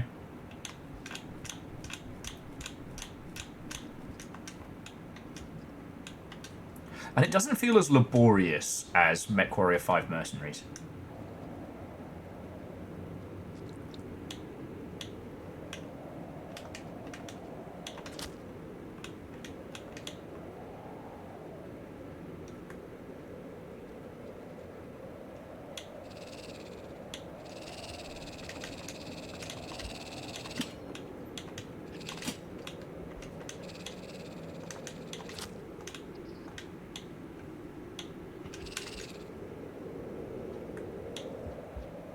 Fuck you, man.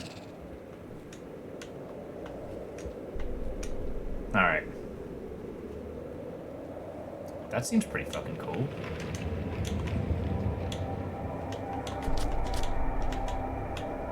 Fucking wee!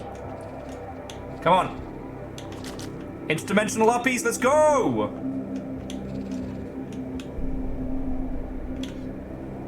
Come on. Come on.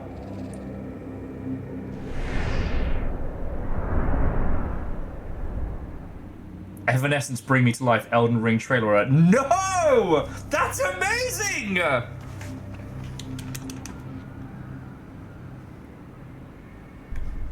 Fallen Tramway? Oh, I recognize this area. Ah, it's not infected yet, though.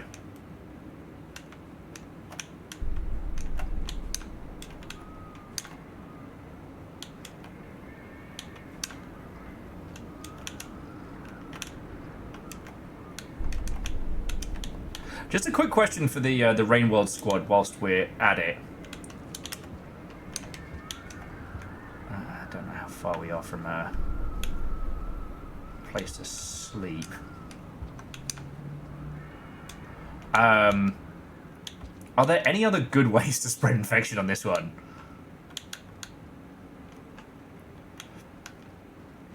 No, Arrow Griffin, I'm going to have to share that with the Elden Ring squad in just a second. Angelos, if you could put that in the Videodrome, I would be extremely grateful. Is there nowhere else to go from here?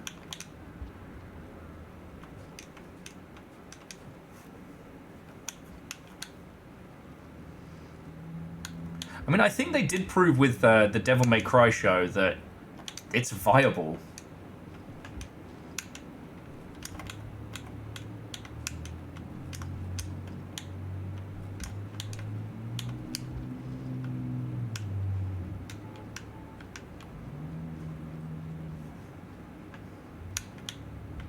I just want to hang on to my 2 fruits because then I can get an extra snooze around this way.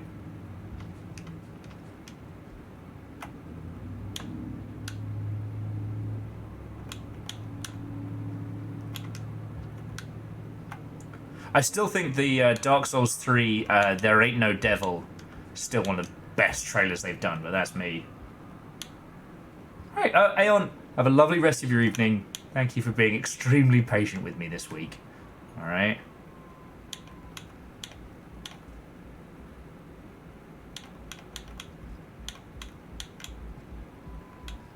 Fuck. So it turns out that wasn't actually a jump. That was just a pit of death I slid in too slowly.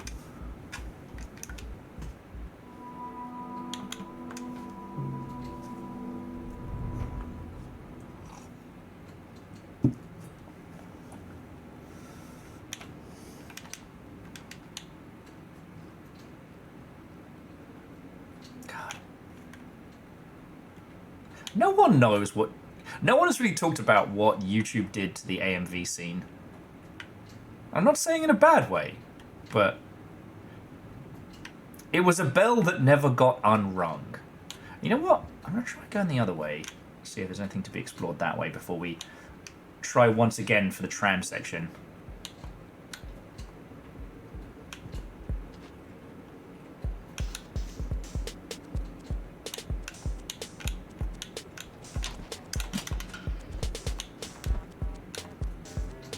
You can't do it. Woo! Woo! You can't turn around. Woo!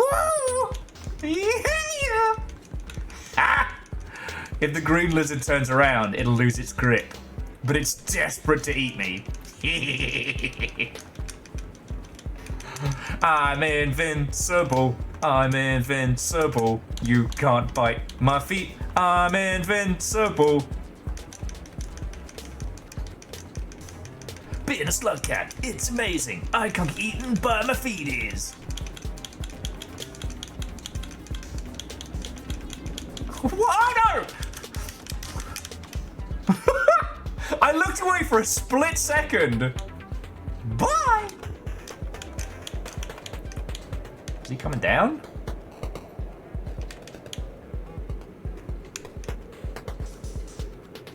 I can't remember if the big nightmare creatures are friend or foe. I don't think I've killed any yet.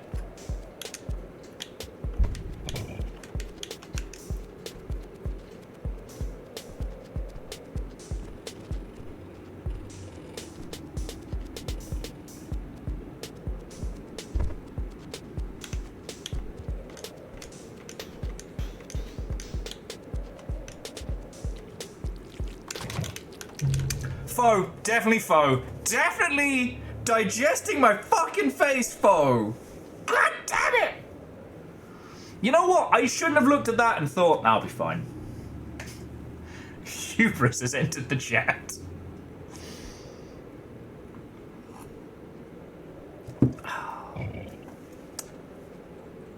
I guess I'm the cautionary tale of this. Now, let's see how these two fight. Is he gonna eat a... Oh, yeah, no! I suddenly wish I'd never seen that.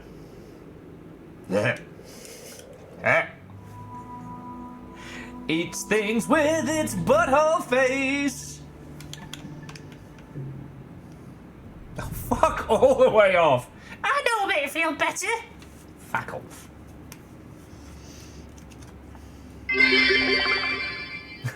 Let's just check the rules of Rain World, shall we? Hum. Rule 1, IT wants to eat you. That's very true. It's very true. Either you eat it or it eats you, and sometimes that's not mutually exclusive. Sharks have a remarkable sense of smell. Lemon sharks, under laboratory conditions, were found to be able to detect the scent of 1 part tuna to 25 million parts seawater. The hungrier the shark, the better its ability to detect the smell of fish in the water. Oh, speaking of hungry. Oh, fuck off. Simple Chaos, thank you for the bits. It's you, you're helping. You're keeping me alive. Even if you're messing with me. Shark facts. Fucking shark facts. In Hawaii, the chance of drowning is more than 1,000 times greater than that of dying of a shark attack. In South Africa... I'm old. I wonder if anyone else remember this. Snap into a Slim Jim. I try not to. Get in trouble for that. Bacon, thank you. We had Pepperami in the UK, and those commercials were unhinged. In South Africa, the chance is 600 to 1, and in Australia, 50 to 1. However, bees kill more people in Australia each year than sharks do, while people in the United States are killed by lightning more than sharks. It's not about the how. I hit enter too soon. Snap into a Slim Jim. Eat me.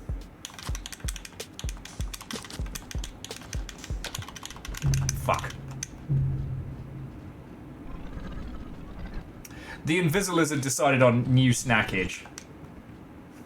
Fuck. Bees are the sharks of the meadows. Has anyone else been getting the... We can finally be bees? Has anyone else been getting that? Is that just a brain rot that only is inflicted upon myself? Should make sense. Okay. So, it's like... I'm going to try going right again to the trams rather than to the nightmare fluid, because the trams is where we're supposed to be bringing the rot.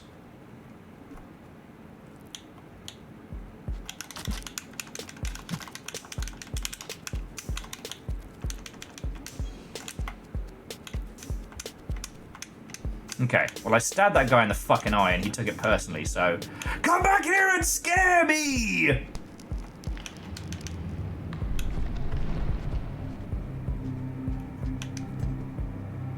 Oh, I think Big Green got to it before I could. It's fine, Big Green. It was my dinner, but whatever.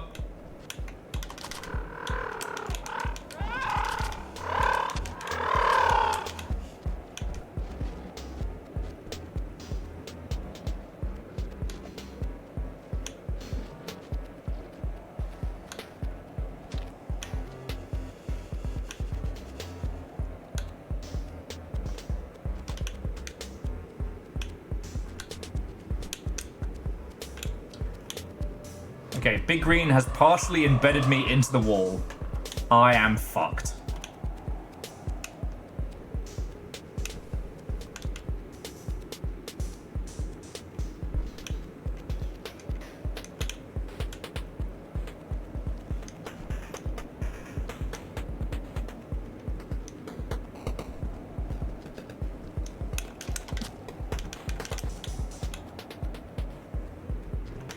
Alright, I'm out of the wall, but at what cost?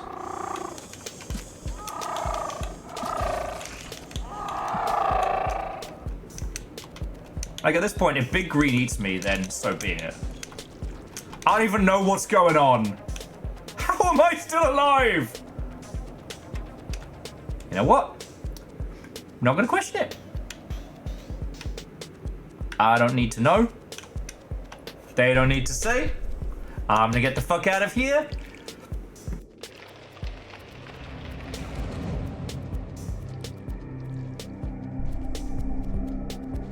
Oh god. What a time to get rot allergies, am I right? Whew. Oh my word. But yeah, I gotta say, friends, like, the only Slim Jim commercials I know are thanks to Macho Man Randy Savage. The true legend of Skyrim. Ooh, free food.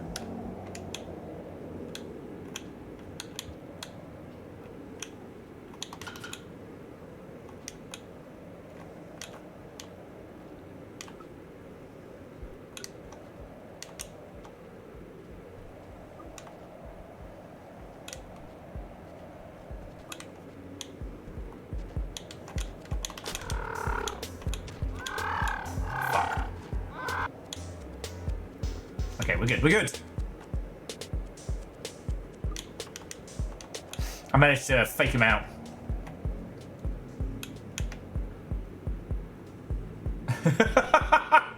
Arrow Griffin, I'm sorry that I then inflicted that upon you.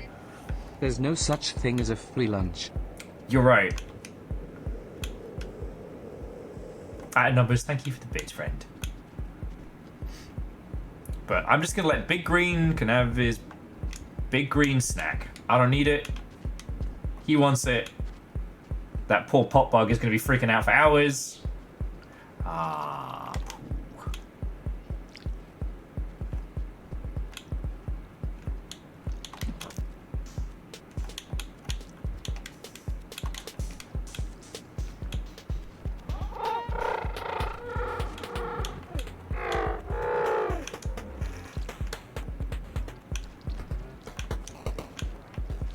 Those two can duke it out. Love to see it, love to see it. Kaiju fight, kaiju fight. Get fired. No! There's another one! No!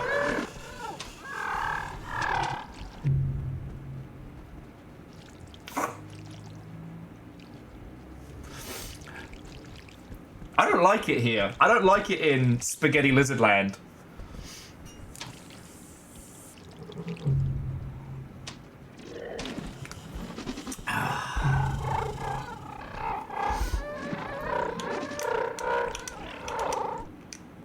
I have died so many times. Right, came right out the pipe. I don't even want to think about what that must have looked like from a poor Slugcat's perspective. Oh my word. Okay, so before we got on to minesweeping stories and being bees, and the term spaghetti lizard, which I wish I hadn't said out loud, what are we chatting about? I think it was like MechWarrior 5, good. Oh, you big bastard.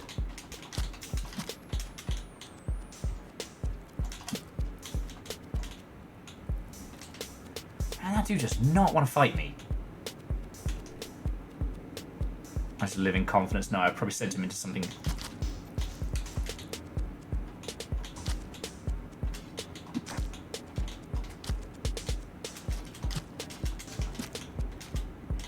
Ha-ha! Do you know what's for dinner? Big lizard! A big millipede. You know what? Fuck that guy. I'm banking that kill. I'm going for a nap. Maybe if I can kill him enough, I can get the armored red millipede to spawn and like upset the balance of power. Oh god. Okay, okay. I don't know if the Rainbow crew is still here, but what are the chances of a alpha like infected lizard? Do I need to worry?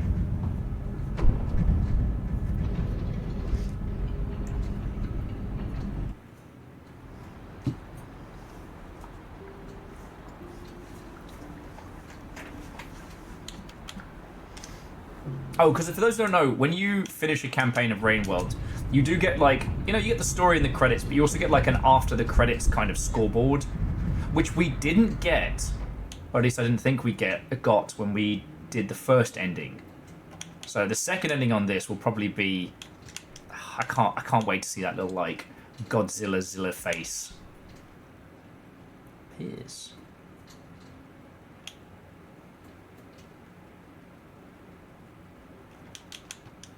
Yeah, I mean, Nova, you were there during the... Oh, there it is! Oh, there it fucking is!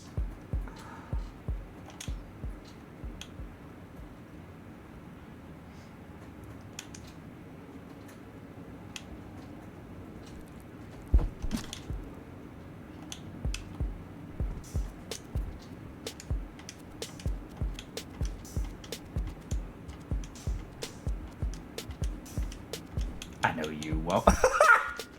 Please tell me you all saw that jump. That was fucking brilliant.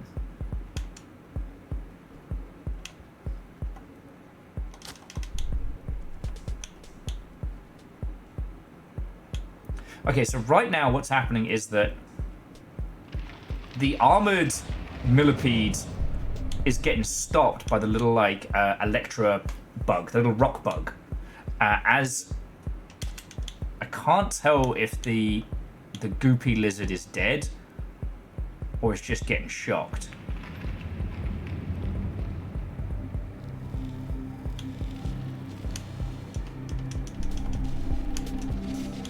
I have a really fucking dumb idea. Oh, I was hoping it was going to bring the fucking red millipede in as well.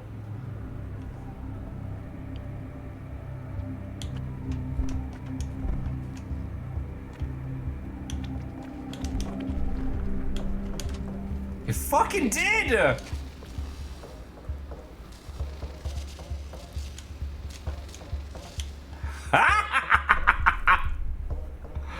How you like me now?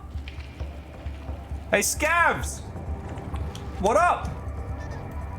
Present for you.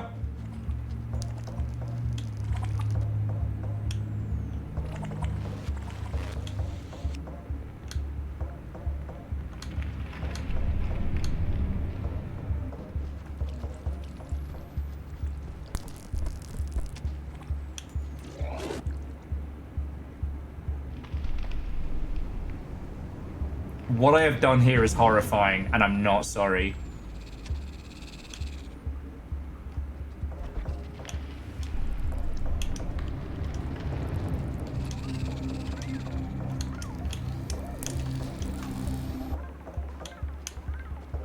The fuck are you supposed to be?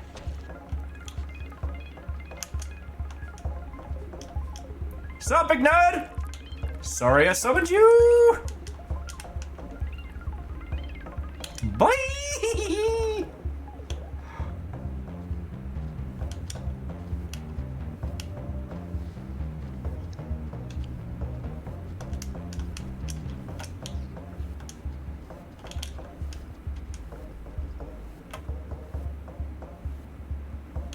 Okay, now we're doing it.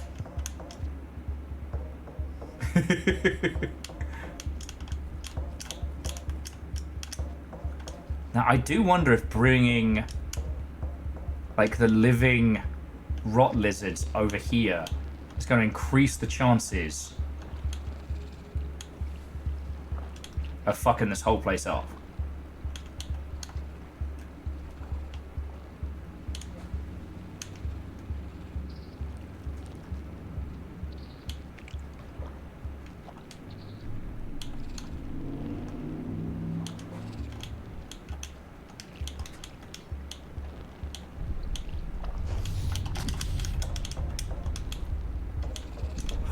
Fuck me.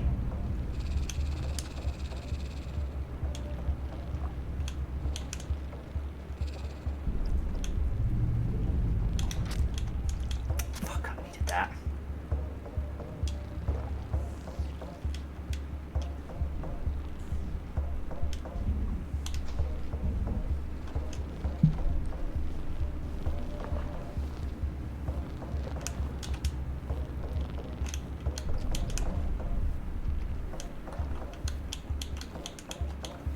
Sorry, this is like fucking gamer moment. I don't think wherever this place is somewhere I've been, so let's fucking go! Does it want me to open the portal here? Kind of feels like it does.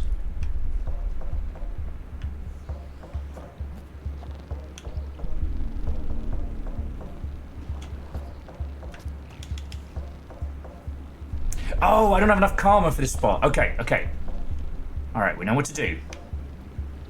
We sort of know what to do.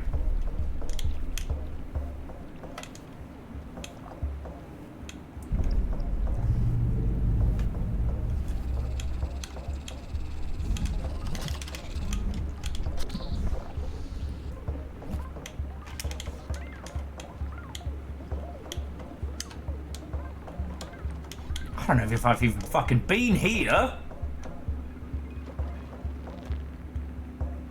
I made it everyone else's problem. Oh, you do know me.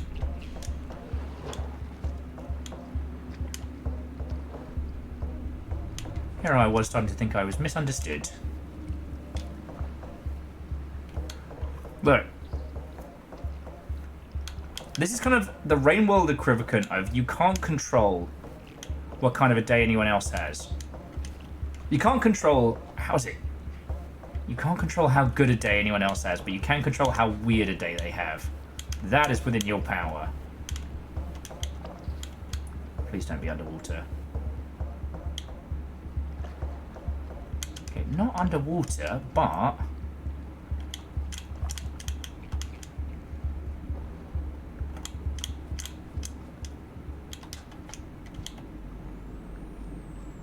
We need to find a fucking place to hide out.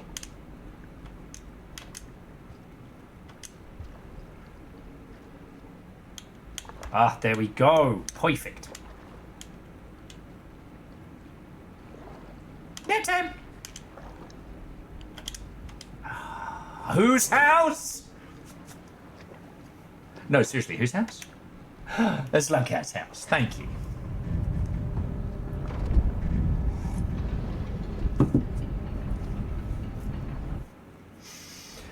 Okay, let's take a moment. Let's take a breath. Let's review the amount of chaos I just inflicted upon this entire region. So, this region was kind of rot-free. I brought the rot with me, along with so that gigantic red aggressive millipede. That thing is a bastard. Now, if you can get one of those smoke bombs, you can gas it out, no problem. But for everything else, each plate in its armor is an individual segment. So if you want to even scratch it, you have to knock the armor off. This can involve multiple explosives, and even then, this thing can still be like, nah, get fucked. A void bomb is about the only thing for sure, and I haven't seen a void bomb in a very, very long time.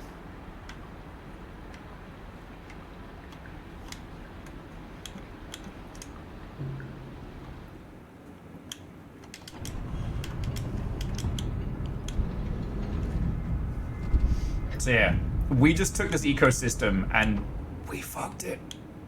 We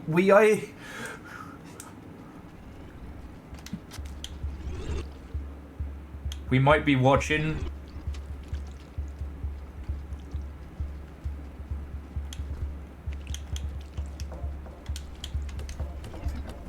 Buddy, you just let me take your grenade.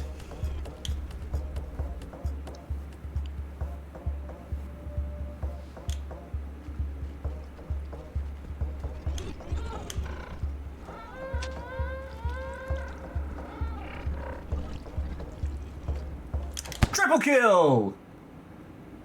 Oh no, I blew myself up! Dang it! I actually saved the guy I stole the grenade from.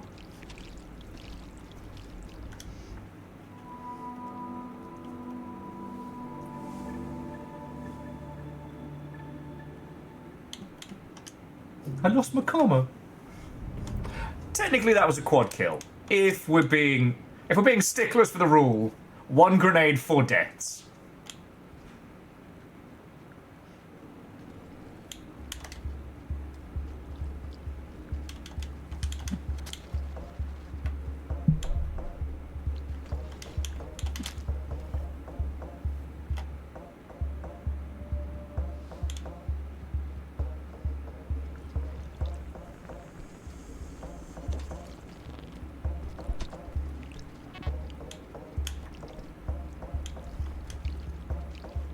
Okay, this guy doesn't know I'm here, so...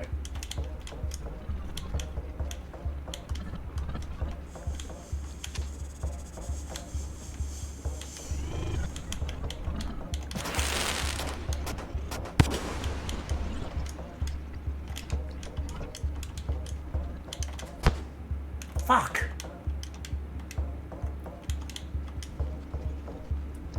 I may yet be in trouble.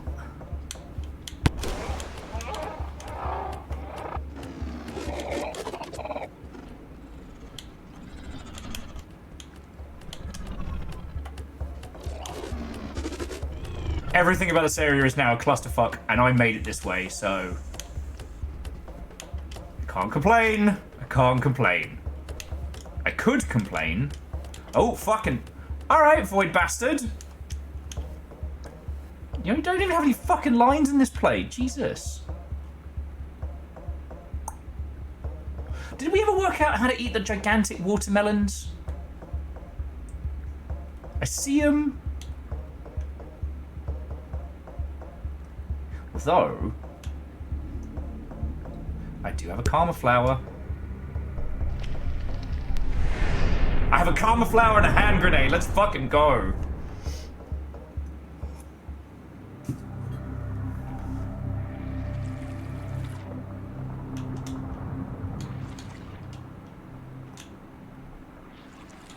Okay.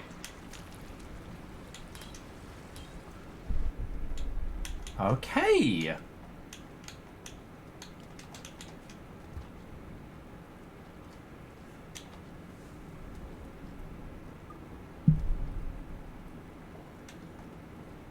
And I already have a bit of explosive material in my stomach. Okay. We have a hand grenade. We have probably the calmest environment we've seen in a long time. Have we been here before? We have, and we're not too far from place to snooze. Oh shit, and water flowers as well? Fuck yeah. Sorry, I didn't mean to go all banana bread at work today.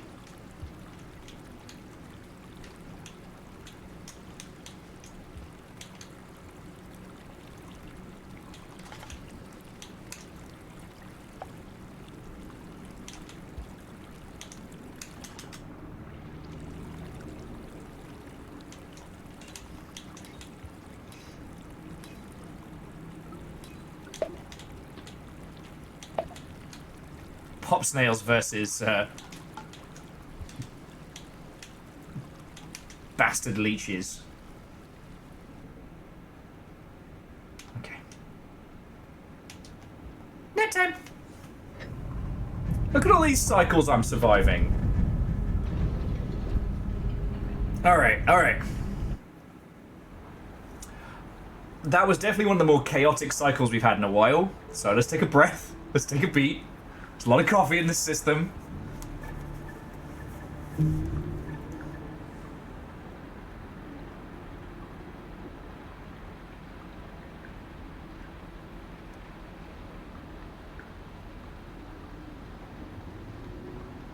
Okay.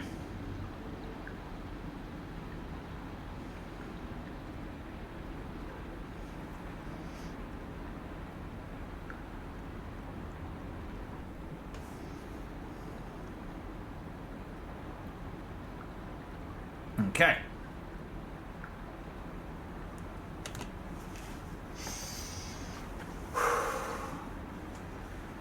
Okay. All right. Shake it off. Shake it off.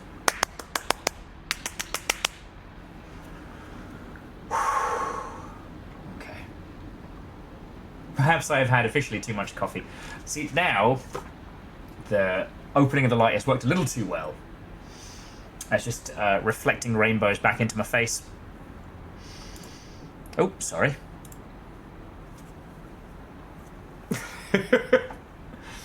Just,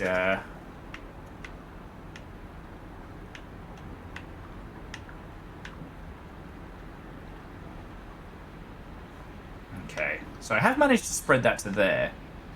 So, okay, out of all of them, so we've still got God. 1, 2, 3, 4, 5, 6, 7, 8.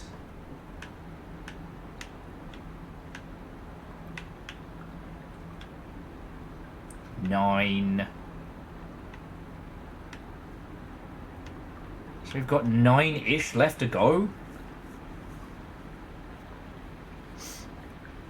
Oh, Safiq, thank you. Oh, and Beeplebees. I almost didn't see you sneak in there. What? Oh, and welcome.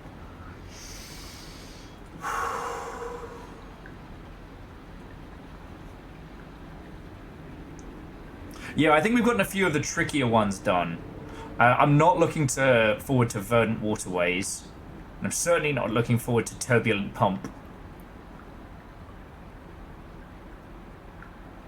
And I'm pretty sure Damon is that's the interconnected section, so I don't think we'll be infecting that anytime soon.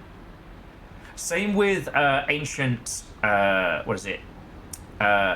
Ancient Urban. I don't think we'll be infecting that. Oh shit!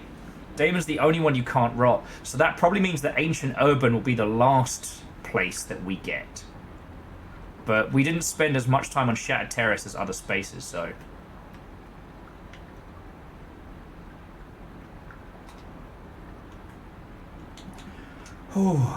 Sorry, friends, I just got like the old adrenaline rush out of nowhere.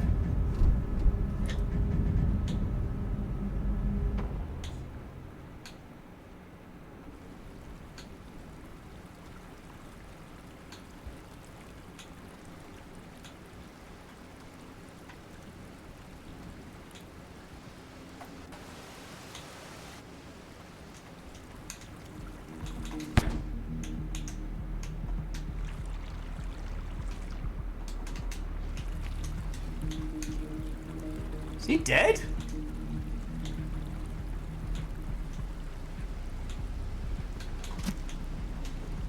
Fuck, it is now. Alright.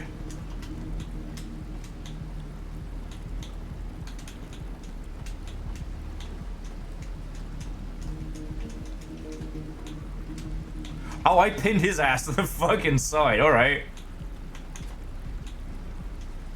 Job's done. Oh, this area.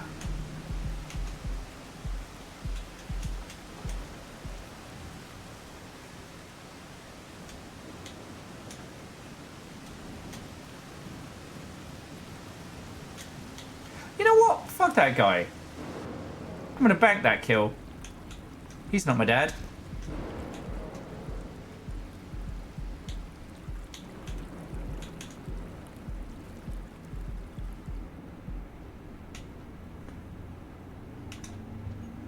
That's my dad. Woogie, woogie, woogie. Okay, so double checked. It's Ancient Urban, Damon, and Shattered Terrace that can't be rotted. Okay.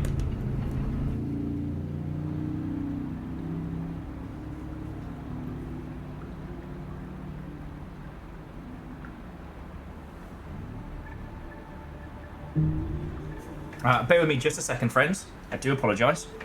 Everything happened.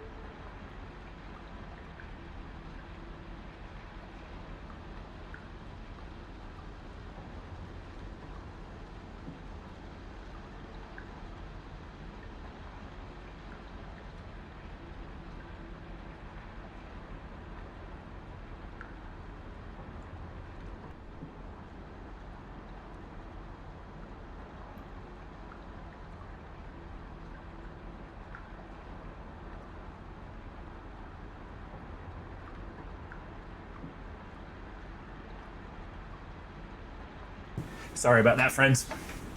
Beware! No, it was not a run for the shits. No, I can't believe this. Would I have even have seen this bad talk of bowels? I am going to pour the coffee away though, because I don't think my nervous system is quite ready for my usual amount of caffeine intake. All right.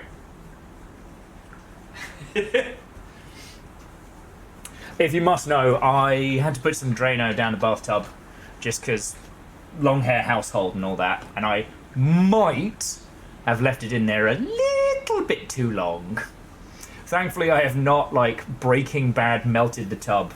So it's okay. It's okay. And Safik, I'm really happy that Ancient Urban isn't one we have to infect.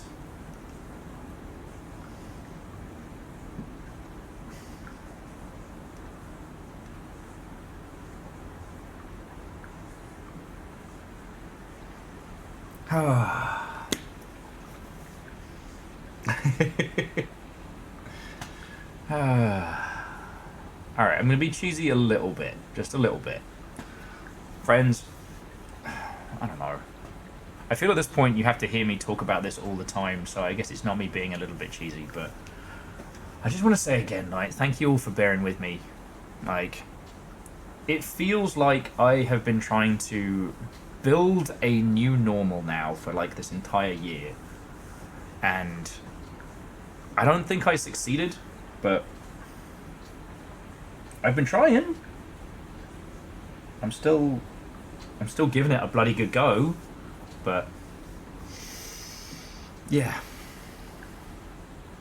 I've been a mess this last, like, week and change, and I'm probably going to be a mess for at least a couple more days. Like, I'm so glad I've got this and you lot and, I mean, fucking Night Rain tomorrow to get keen for. Like, fuck yeah, yeah.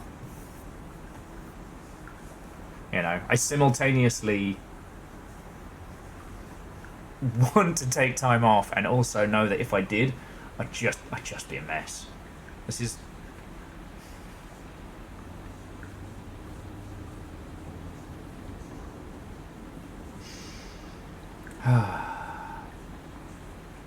I know that I would panic. I really would. I really would.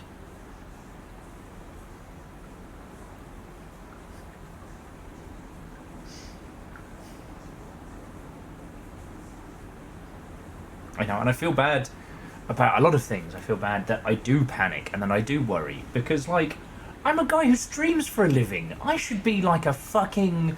I should be like the dude. Bathrobe, fucking carton of OJ in one hand, drifting from one day to another. Wait, Nova, I'm allowed to do that? Fuck.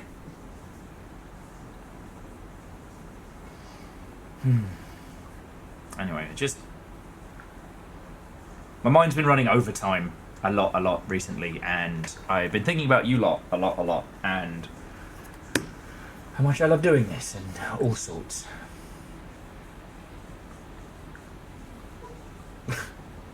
wait, yeah, I'm with numbers on this one. When you say drugging Will, like, medical coma level, or, like, high as balls?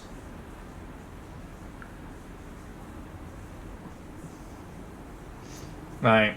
Because I do still have a bag of edibles in the cupboard.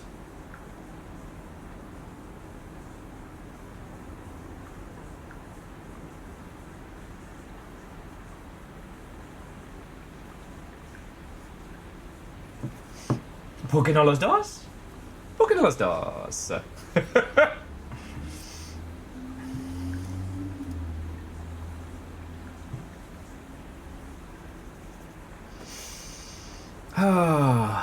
Seriously, if you could get the tranquilizer guns from, like, Metal Gear Solid or something, that would be perfect. That would be perfect. Okay, let me go finish hosing down the thing, and then, yeah, as we've got torrential railways done, which I think would have really sucked to do, like, I guess it's get Karma Flower, leap to other spot, like... if we can drag it to Coral Caves, that would be lovely. So yeah, just bear with me another sec, friends, and I'll stop being such a fucking cheeseball. Just thank you all, alright? Just thank you. Weird coma dream hours. Oh yeah, if you fuck up, you're gonna hang out with the Hat Man for like 2 days. And he's got annoying opinions on stuff.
Okie dokie, friends.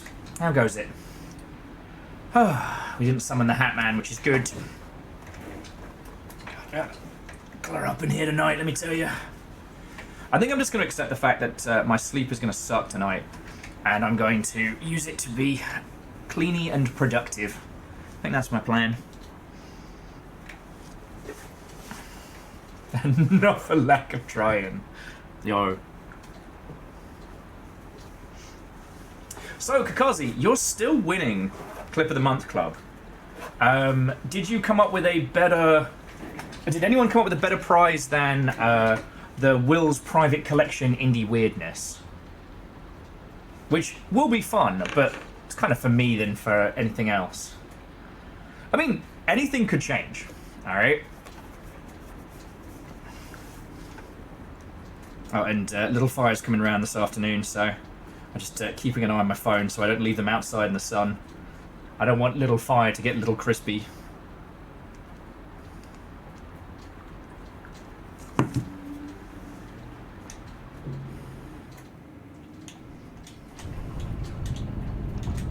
Well, afternoon in the sense of the sun's still out, you know?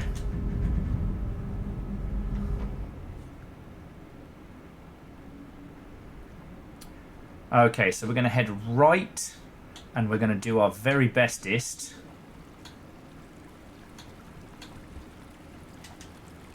To try and get to the coral reef portal. Got to be careful here because it literally does lightning strike on materials.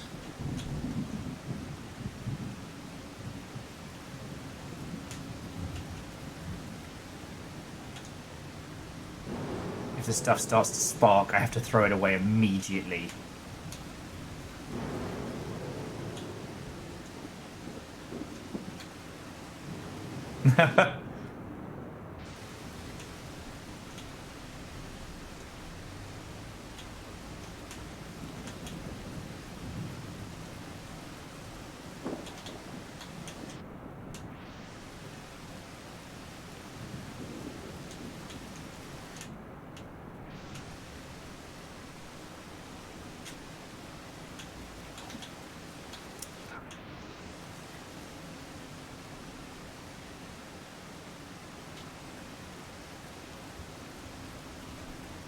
Oh, that's cool.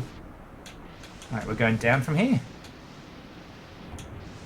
Okay, Slugcat, I need you to bring the thunder here, buddy. Get some snacks in your system. And this way, when you go through...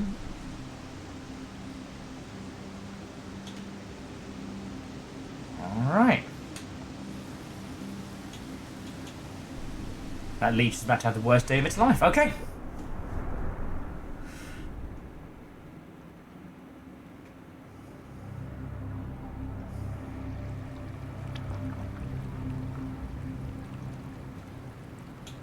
Okay, Coral Caves, here we are.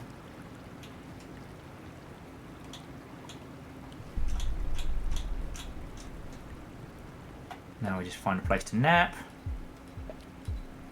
Ah. We've not been to this part of the Coral Caves before. Piss!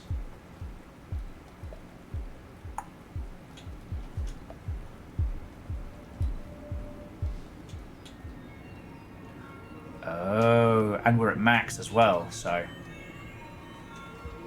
The hunters can see us, but the rest are oblivious.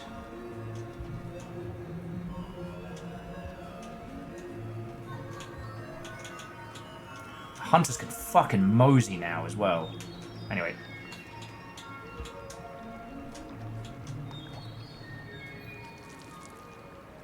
Doesn't fucking matter, because we're going for a nap. Nap time! Look at that! I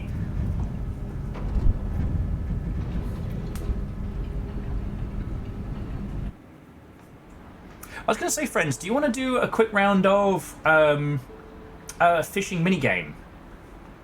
Because I'll go fish Little Fire out in a sec. See what I did there?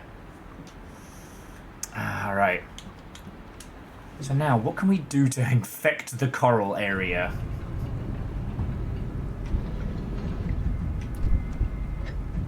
Oh man, so we nearly made it this far. We just ended up going elsewhere. Yeah, because it struck me, Jamami, like, you know, we had a whole bunch of fishing when we were looking after the wee baby Amos. And we haven't fished in... We haven't fished. And you know what I always say? Like, don't talk to me until I've had my fishing minigame.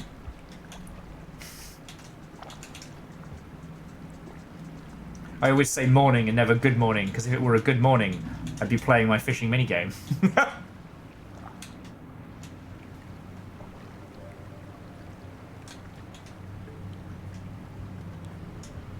Okay. That's the big jelly.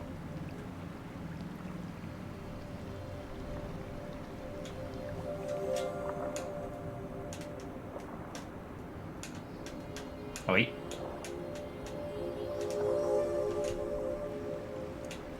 Bastard.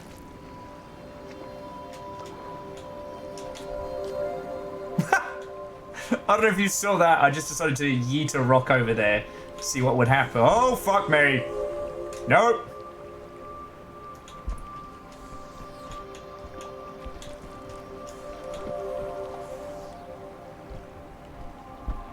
Oh, buddy. You are lucky you are so fucking close.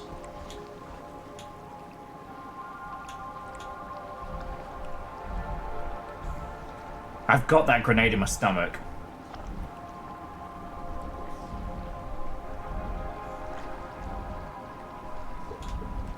Want to challenge me? Here I am.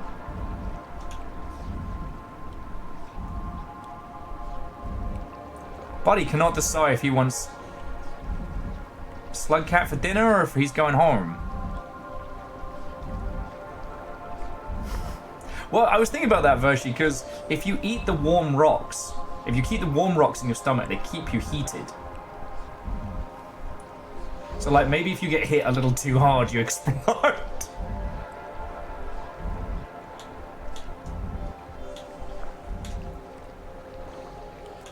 Oh, he does want to fucking die. Alright. Well, I can't blow him up that close. Shouldn't blow him up that close.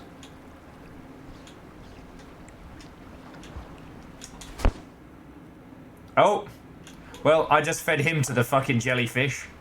Let me see if I can get close enough so you can see it. Nah. The jelly didn't manage to get a grab on him.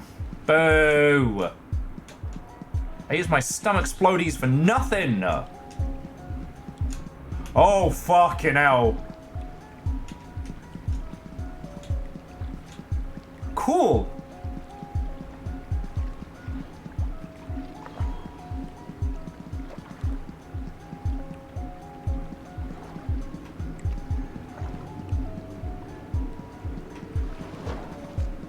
Here's an idea. Fuck that.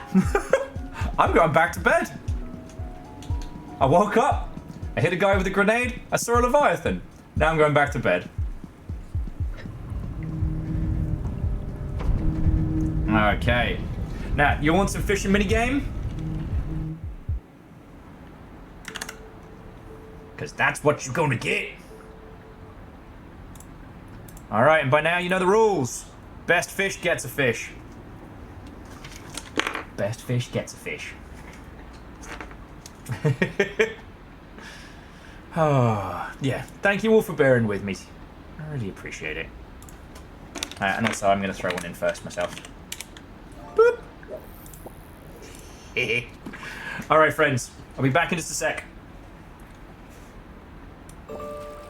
Fish well. Numbers, I don't think you did. I haven't added one from you. But there's a few peeps I need to check with.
All right, look what I found. Jesus, the sun.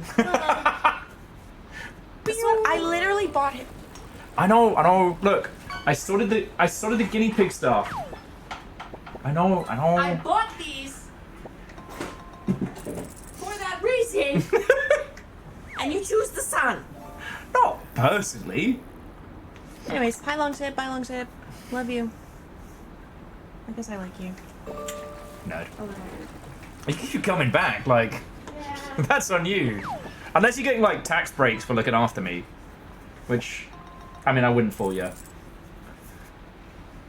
Care in the community and all that. No comment. I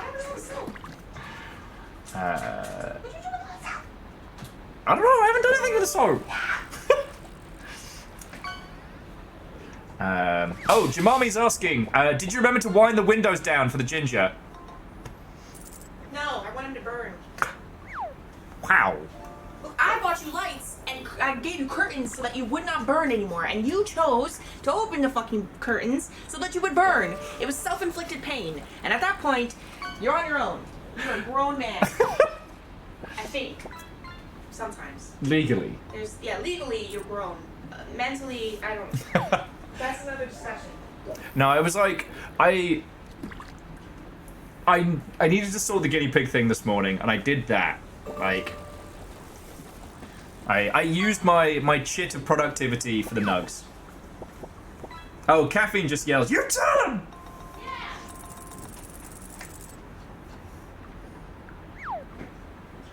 I will. Okay, Nova asks, Little Fire, did you believe the thing to will for me? Wait, when am I reading that? Because you can't read. Oh, dyslexia. Did you believe the thing to will for me?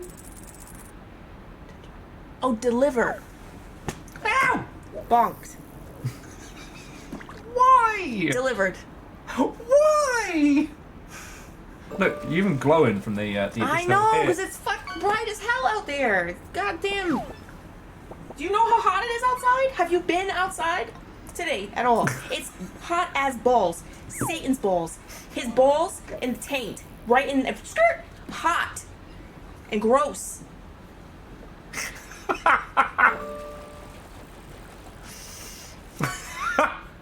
And that's your Little Fire weather report. Now, over the guinea pigs for the sports.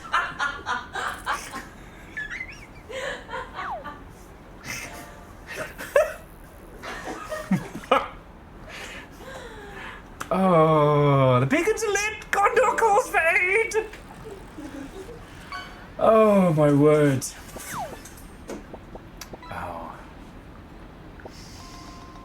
Oh. Okay. I'm getting in on this fishing action because I haven't won a single round of this yet. And the disrespect for Lurkit Fishing to not have a and then the streamer wins button, I think is unprofessional. Well, good thing nobody asked. Ah, lordy, lordy.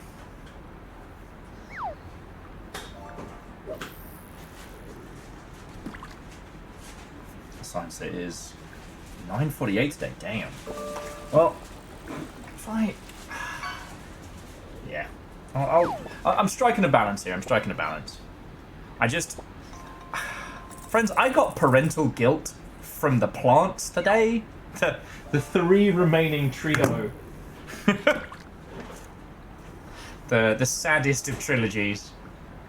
And so, like, when I was setting up stream, and I was like, oh man, my face is really dark and washed out compared to the background. And then I went to close the curtains on the basil, and it was like a fucking being Poppycat skit. The basil's like, no, please don't, no. That's true. They're kind of taking up the whole window. Yeah, it's basil the long way. Actually, you know what? While we're fishing, and like you can still hear me while I'm puttering around, I'll put it on one of the lower racks, and then I can bring at least the part of the black out. Part, Yeah. Or like, just bring. Well, okay. Do you think? I'm not gonna tell you what to do. You can do as you please. I'm gonna go fuck off. Not on stream. TOS. Why? my own stream is for, okay? I mean, lovely individuals, right? Chat is gonna be like, is this how she talks to him all the time? Spoiler, yes. No, don't lie! I'm very kind to him. Oh, and of course I bumped the bloody cable. What do you mean, ha? Whose side are you on? Not yours, that's for sure. You can keep hitting exclamation fish. Exclamation losing my shit here. Okay. Please don't be another day of... Did you break it? I hope not.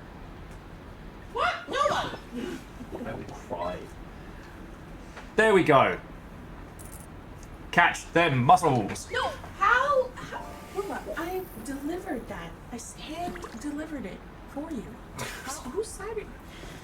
It's the hand-delivered thwap with a tea towel. Truly a gift I would not have been able to live without. Chad, we have to find something Oh else. my god, no! Besides. I will. Shut up! Let me fucking talk to the children. We talked about this in therapy. You said you'd stop using it against me. Fuck. Okay, listen. We have to come up with something outside of reduced price Shark Facts, okay? Because it's old. Right? So find me on TikTok and tell me. What was that? What was that? I didn't quite hear any of that. I Scheming! can't hear you with sound of me going and fucking off!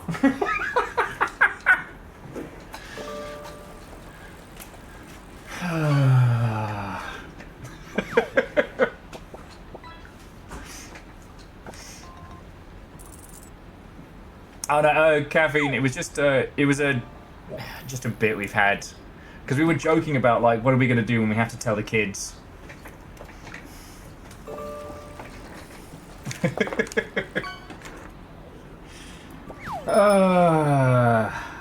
What do you mean Dr. Mario's not a real therapist? But I let him give me so many drugs. When was someone gonna tell me? Well, not that you listen to anyone anyway, so. Although, have you heard the theory that Dr. Mario is actually the third Mario brother? No, I haven't.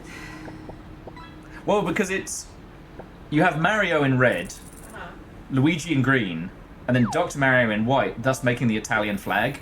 Right. And we don't know what his first name is because he's just Dr. Mario. Mario's name is Mario, Luigi Mario, and then, I don't know, like, Giuseppe Mario or something? Frederick Mario? What if it's, why would you, that just feels like you're like stereotyping almost, maybe? What if his name is, Tom? Enrique. Brad. Mario. Harold. Okay, Harold. I see Harold becoming a doctor. Dr. Harold. PhD's nuts. I'm sorry, I couldn't leave it. Wow. I know. You couldn't leave the nuts? It's funny. Better. Giovanni Mario. Doctor of several pills. My license has been revoked. We find out that he's got like a doctorate in like, I don't know, music theory or something. I give people pills until they stop moving.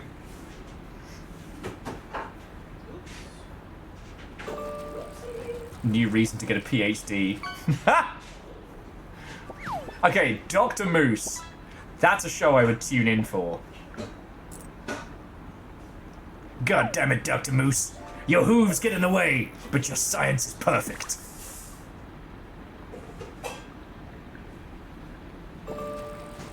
We also need a Thrario and a Zario to complete the Mario Wario group. Well, yeah, so like, if Waluigi is Waluigi, then what would Dr. Mario be? Apart from a malpractice suit. I don't care if you lot find me funny, I think I'm fucking hilarious. And this is what gets me through the day. Yeah, I never find you funny. Never. You know what, that's fair. Also, I see you two have been cursed by the TikTok Mulan man. Yeah, I don't need an Asian man showing up yelling in my face because I didn't wash my rice. Okay? Did someone say, Wah! Wakto Mario. Okay, yep. Wah!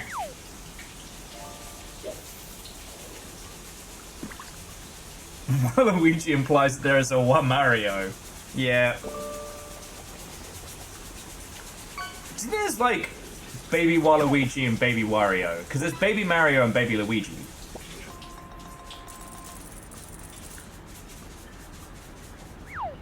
Why is no one else asking the important questions? Why does it fall to the Longship to solve this? Okay, friends, as it is the top of the hour, I would like each and every one of you to hit exclamation fish and then no more casts, myself included. What if I want 3 more casts? No. Wow. This place sucks. No, because there was one time we did unlimited casts and I was up until 2 o'clock in the morning.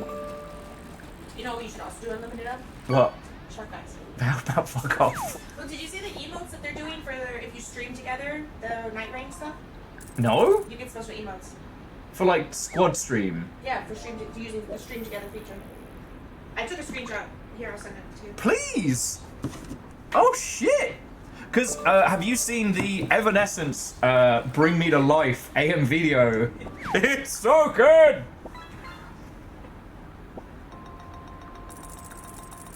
And you don't even have to do that. They have 3, and it's like for different length times. Okay.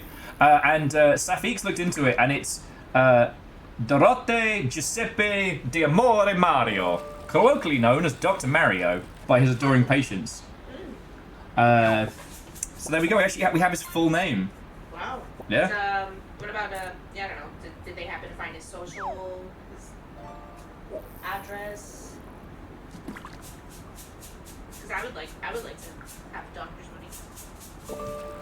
I don't think he got doctor's money as much as he... God damn it, Moo. I don't think he got doctor money as much as he got, like, bootlegged pharmaceutical money. I mean, close enough. In the 1980s, the US Navy was baffled by disc-shaped bites in the rubber coating listening devices in their submarines.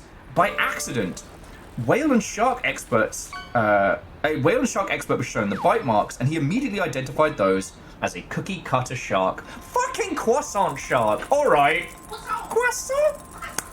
Croissant?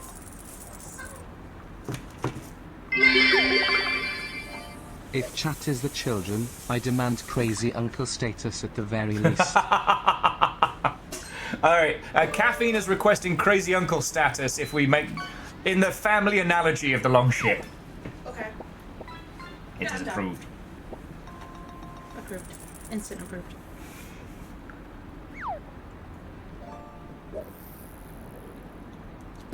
Oh, I was confused. I was like, what? A local doctor is arrested by police? I've never felt a thought. Because all he does is just pour pills down people until they either OD or stop feeling ill. So the American healthcare system? Hello? Dr. Feelgood Have you of ever the Mushroom Have you Kingdom. ever been to the VA? No. Banged on the door of it once. Long story. Okay. I think that's all you do? Just press the button? Yeah.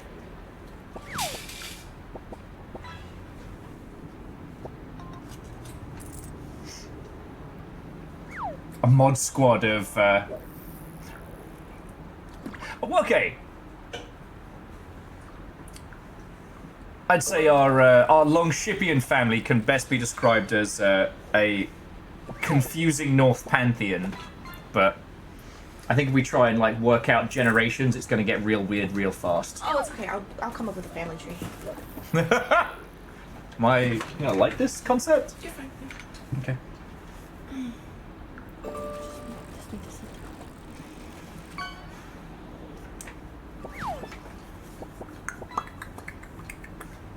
Oh shit, Keldra! Congratulations! Sorry we didn't get to wish you a happy birthday proper. Yeah. Happy belated birthday. I hope you had a good one. I will be catching you up in August. I'm gonna be 40 in August. Yeah. If they put the Fortnite banana in a lab coat, would that be Dr. Peelgood? Mm-hmm.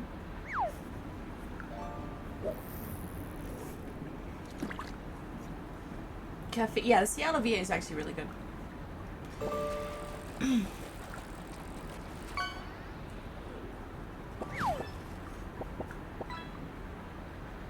It's really good. I can't spell today. You can't spell any day.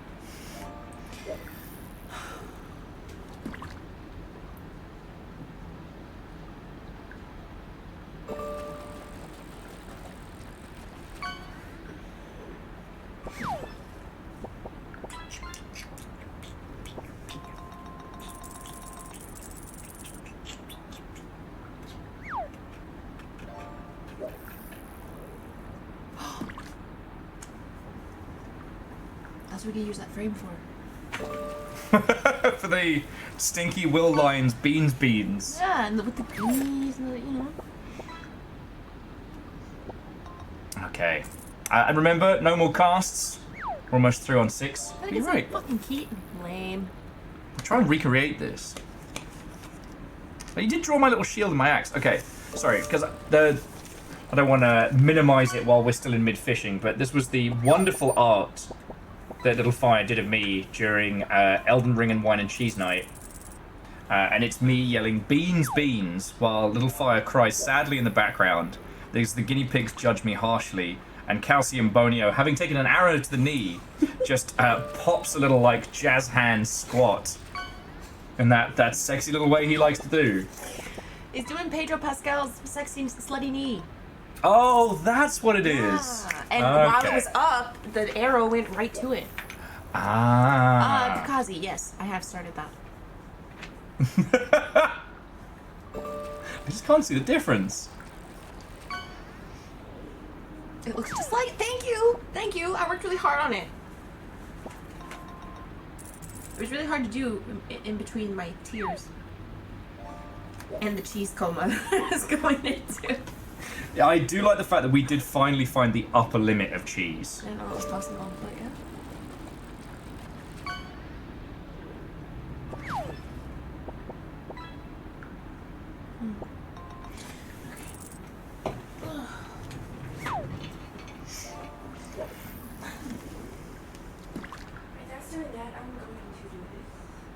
Okay. Alright, we're nearly down to the final fish. Okay, no more casts, please. Oh, wow, wow, wow. What if? Quack.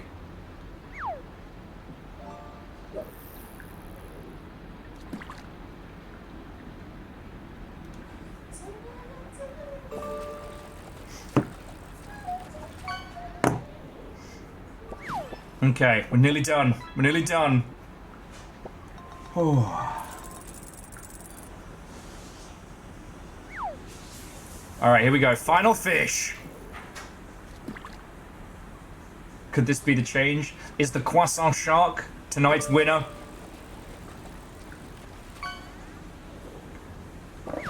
Nope, it's skateboard. It's a fucking skateboard. Alright. Let's check the leaderboards. Okay, Jamami, the fact that no one's added Poisson Steve. Okay, alright. But Arrow Griffin did take it. Followed by Jamami, Moose, Kakazi, Caffeine, Keldra, Orzi, Navalis, Numbers, Safik, Chumbat, Vanderbeest, C222, me, Sauron, Legend of Morad, and Dice. Yeah, Arrow Griffin with a fucking shark. It's always a fucking shark. The Croissant Shark was the... It wasn't the heaviest, but it made the most amount of cash. The leaderboard's done based on both weight and gold. Predominantly gold first. So there we go. Friends, thank you for fishing.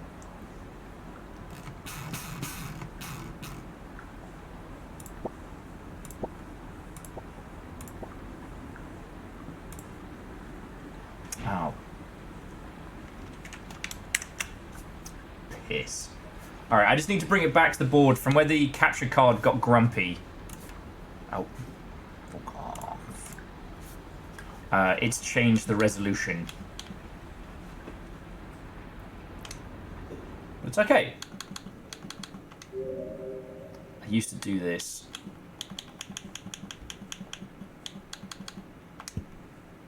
There we go.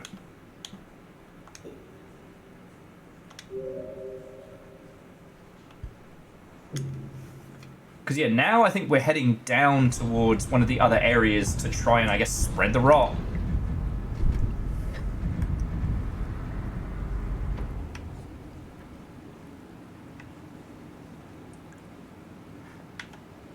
Because it doesn't look like the rot's taken hold, but I could jump back between the other place and this. Maybe see if we can jumpstart it a little bit. And Fred, how are you doing, friend? The game is still running. Me? I'm a bit question mark, but the game is doing great. How are you doing, friend?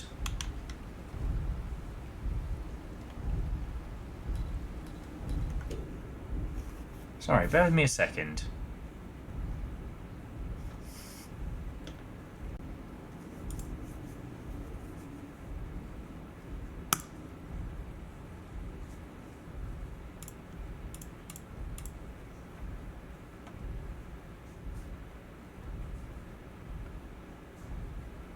We're back. Sorry about that, friends.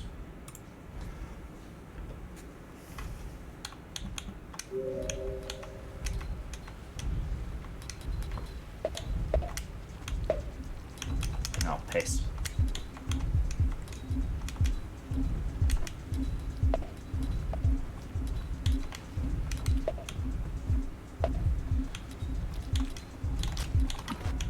Fuck. Fuck!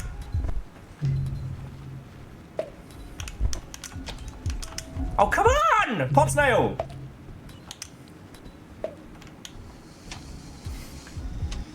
Now they're just throwing me around! And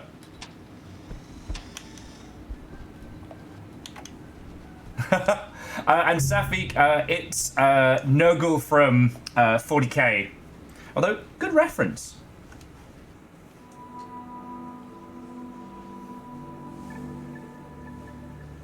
Oh, so Fred, the only thing you missed today was we met the creature that's grown from... We met, like, I guess the avatar of the rot in this.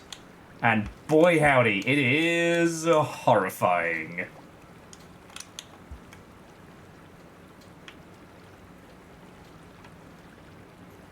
Okay.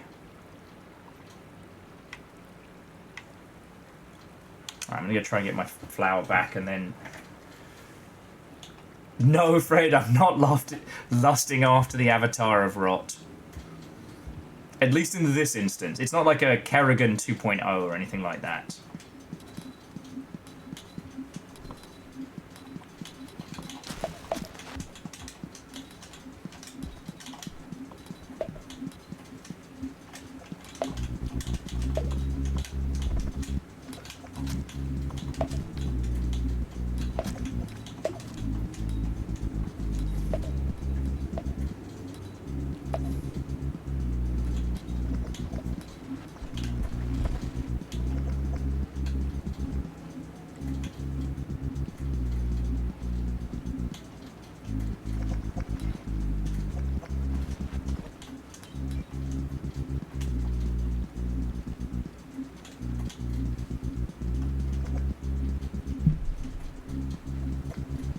Oh shit! There's no way to get up from here.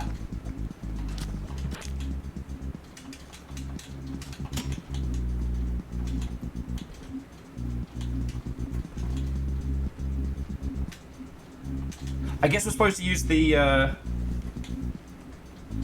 old cheeky levitation trick. Okay, but that puts me in serious danger. Because look who's there. Now, we haven't used the stealth enough to anger him, but still.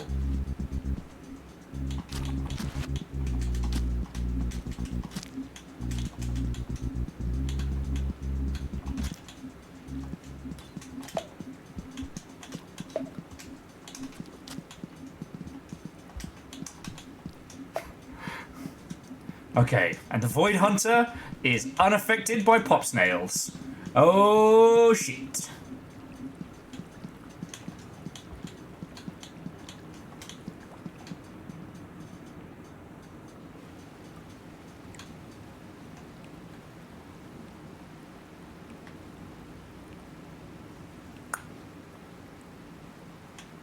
Alright, we could try heading up from where the French fries were all hanging out. Or I can do another teleport jump and just roll the dice again.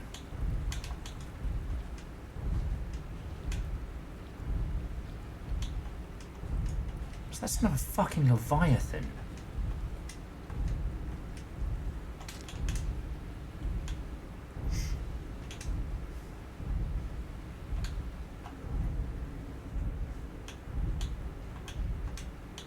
Okay, not to just play the Do You Remember card, but we didn't get the chance to crack into it on Saturday as much as I would have liked. But we did scratch up on the old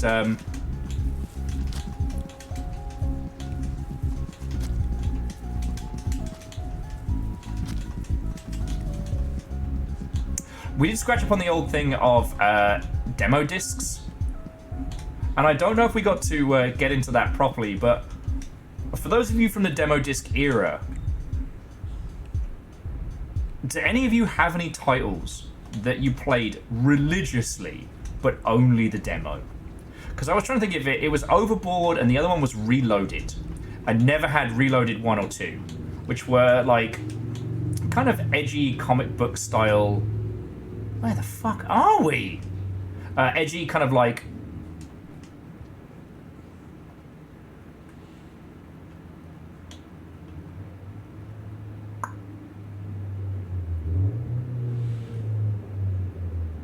I gotta try.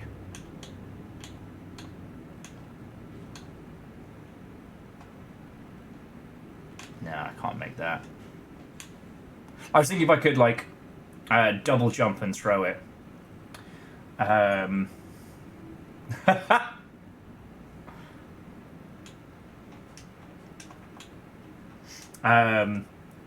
and Xenogears, okay. Descent, there wasn't a demo disc. I guess Descent would have been more shareware. Versus was Sega GT 2002. Fascinating.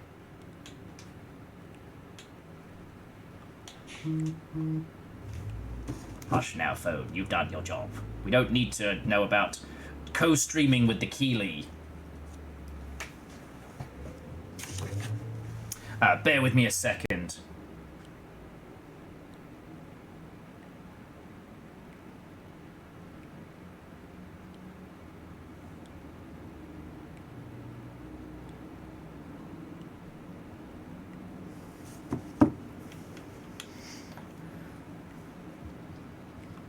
Harold Griffin says, there was a racing game on the PC that I can never remember the name of, but definitely played that thing to infinity. If you can give us a few details, we can probably guess it.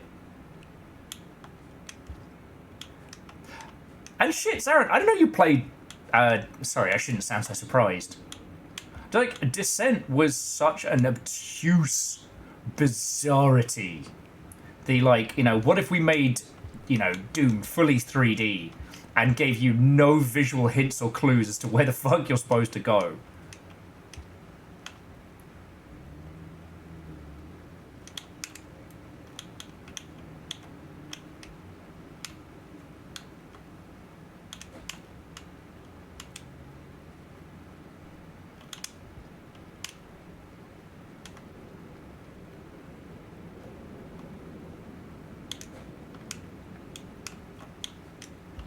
I feel like I'm learning how to use my little floaty powers real good.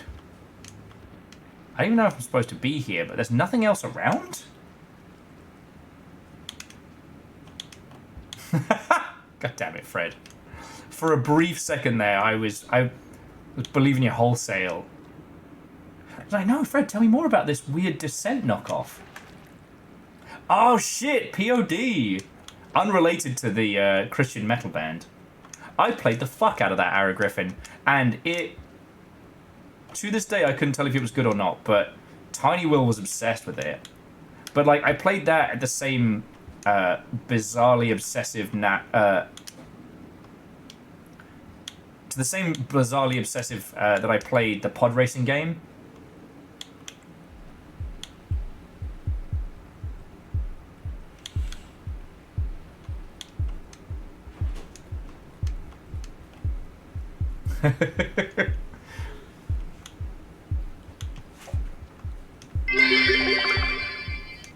It's the Little Mermaid, but she has an illness that requires to do skateboard tricks in the air. I call it sick Ariel. God damn it. God damn it. Akira Zero, seriously, thank you for the bits you're throwing in, friend. And remember, you gotta look after you first before you look after my dumbass, alright? But thank you. That's right, we just gotta do laps back and forth.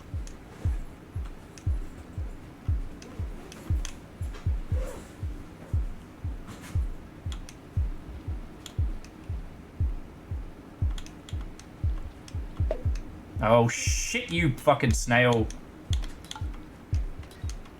Oh, you bastard.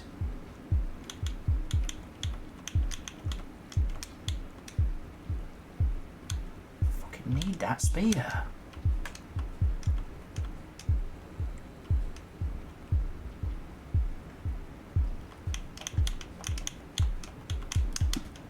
Fuck. Well, I fucked it.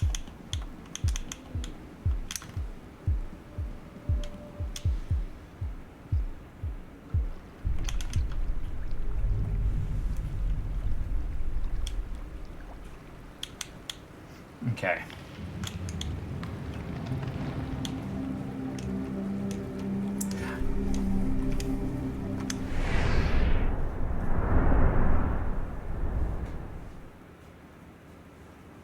God.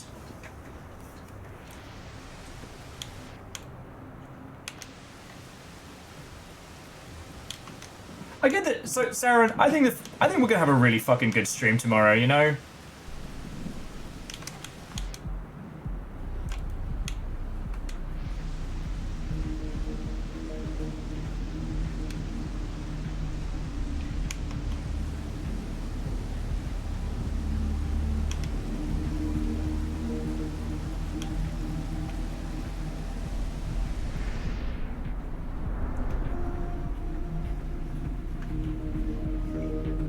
I'm just gonna keep fucking with the ecosystem, see if I can bring the rot over.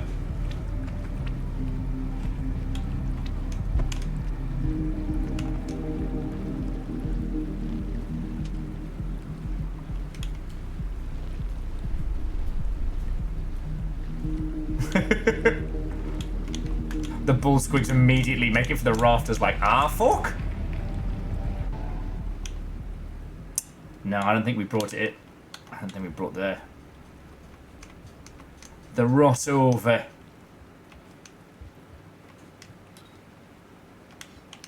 You know what? I think we're gonna do this the jerk way.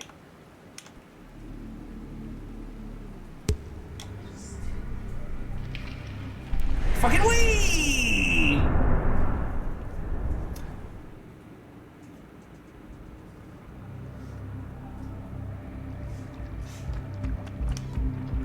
Where the fuck are we now?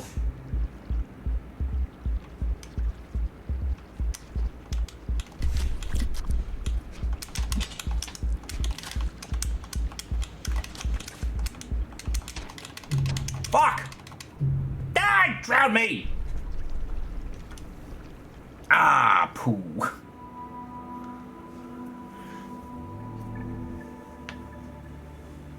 Oh. It's so weird to think about how there's like Steam demo discs, especially the PlayStation demo discs, and some of those PC ones were such a huge part of our like culture and industry. Because I was trying to explain to somebody why I think Steam Next Fest is hitting, where like other like demo drives haven't. Because you know what's been really interesting? I've been getting a lot of press emails being like, "Hey, do you want to have first dibs on the new, like, on the upcoming Steam Next Fest demos?" And I'm like, nah, because it's an event, right?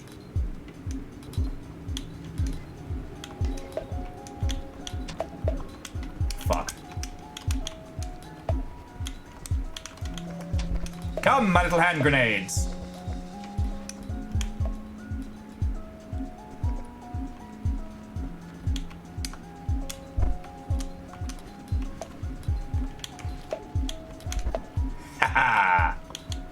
can. I know I talk shit about the pop snails a lot, but I'm gonna owe them a pint after this.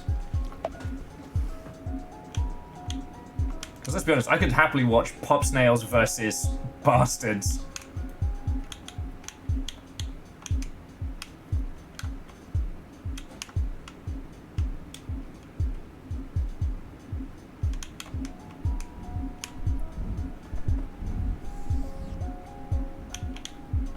Oh yeah, no, Akira Zero, that is something I've become acutely aware of. Because as someone who's, like, one of my days off in the week is Monday, nothing's open. I'm gonna be honest, it feels a little personal.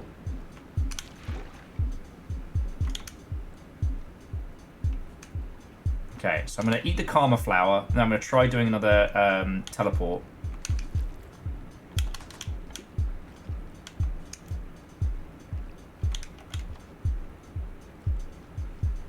Because I guess really what I want to be able to do is go to an area.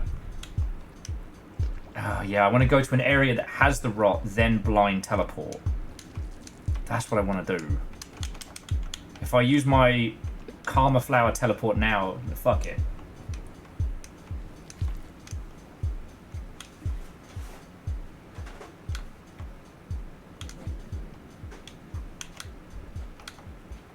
And Akira Zero, obviously, I'm going to recommend Game Guru because, you know, that's kind of homies helping homies, and also their selection is excellent.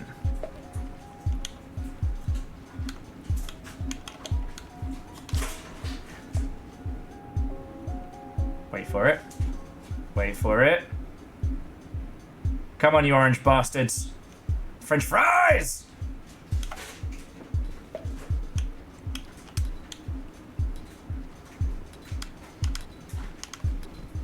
Actually, I might be able to make it. The pop snails have gotten pretty distracted.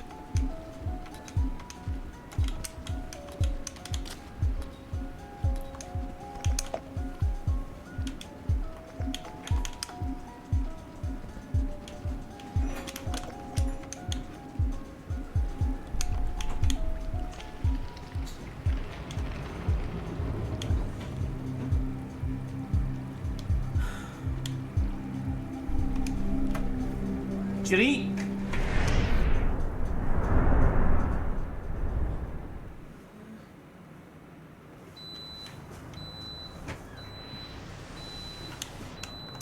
Bear with me just a second, friends.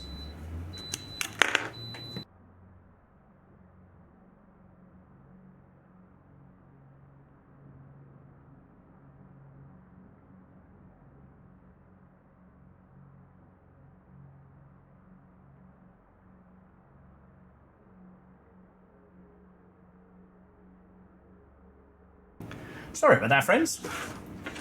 No, he's not. Okay. I got free kisses, so I'm not super mad, Free. but... Nothing is free. That's silly. What kind of silly statement is that? Isn't this economy? No, I think it's the rice being done, but I know how to cook. And you. Well, no, I also know that rice cooker is a butt sometimes. Like, it cooks rice good, but it is also a temperamental little grumpy pants.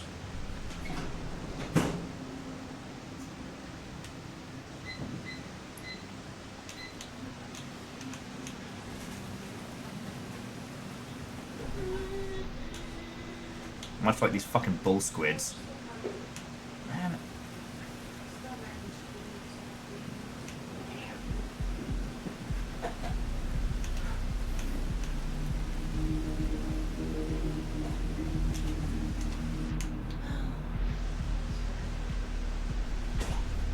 Okay, so I need to find somewhere with guaranteed rot.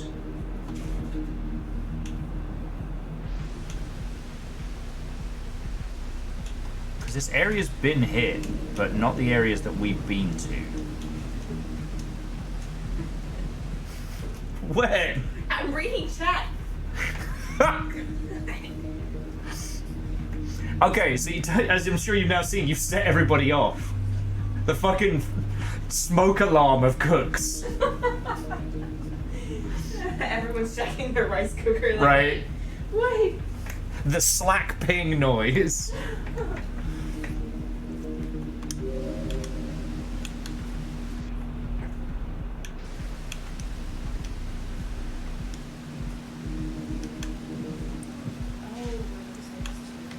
smoke alarm of affordable living.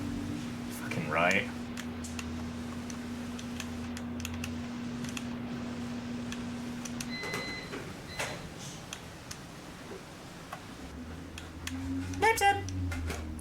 Got a full belly? Yeah, we've got a full belly. We just need to find some rot. Because this area's already been hit. We just have to find where there's a rot spot and then jump across. Okay. Oh yeah, and so Akira Zero, I don't know if Game Guru has an N64 in, but they do have some of the multi-cartridge, like, I don't know what to call them, because calling them emulation machines feels like a misnomer considering all of the piracy shit you can just buy on Amazon.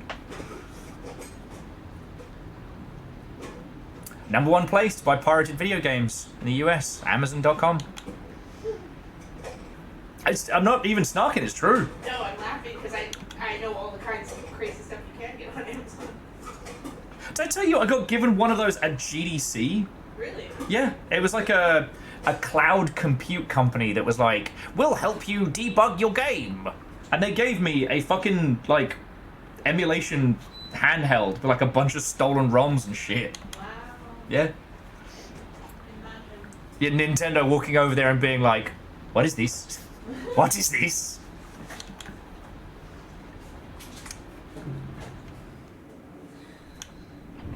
Oh, this is a super short cycle. I don't like it.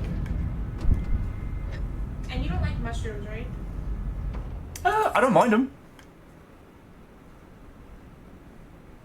Okay.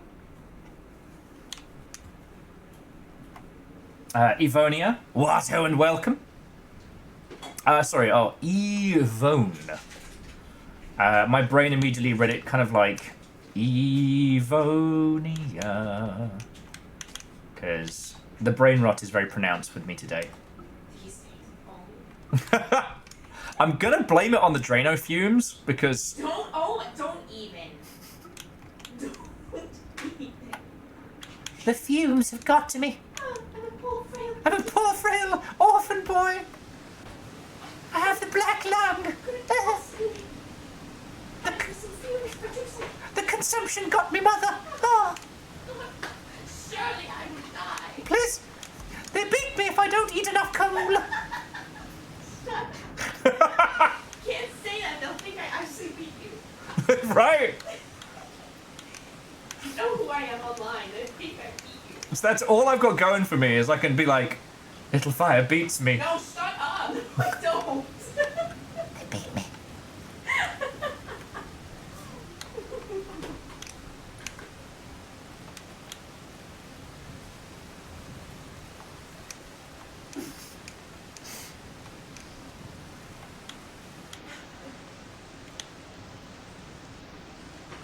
Nah, you're fine. I mean, they saw how I was with Melania. Like, they know I have a type.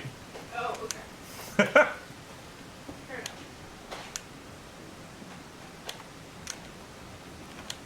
And plus, if I turned around and went, she beats me, you know what I would get? I would get, did you ask for it? Was it your fault? And I would have to say yes.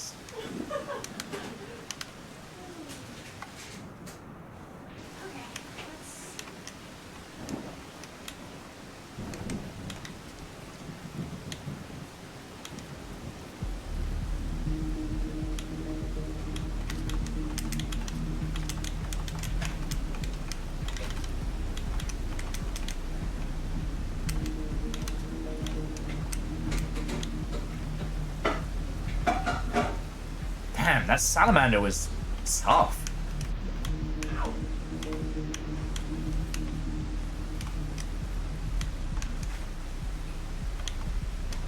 Okay, I can't seem to find any rot areas, so I might try risking another blind jump.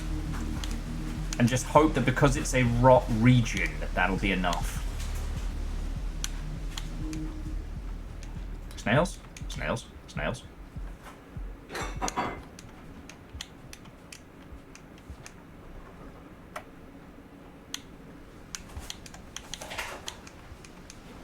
But sorry, I kind of like lost my train of thought there a little bit, but the TLDR was basically that I feel like Steam Next Fest is now hitting that same spot of kind of like the demo disc era, you know what I mean? Yeah, I need a... There we go. Now you fucked me. Fuck.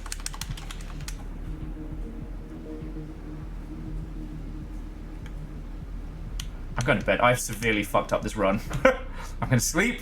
I'm going to pretend like everything just happened like I planned it, and never talk about this cycle ever again.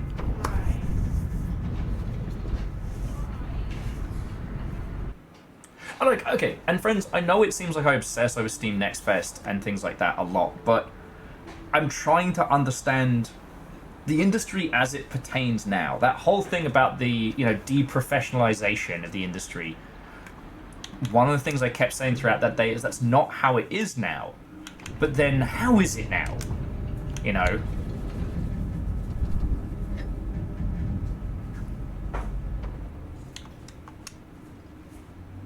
And that's what I'm coming to understand, you know? Someone's going to come up with a better term than, you know, indie, for example, but... I don't know. I feel like there are two kind of like weight categories now for video games. And the Steam Next Fest is for our category. Like, I don't want to say indie. I don't want to say, like, you know, indie published or anything like that. Because that's not... If we look at it from a user standpoint, right? That's not how it be. Okay, whatever it is already smelling really good. Because I don't know if you saw, we were looking at the Mind's Eye trailer today.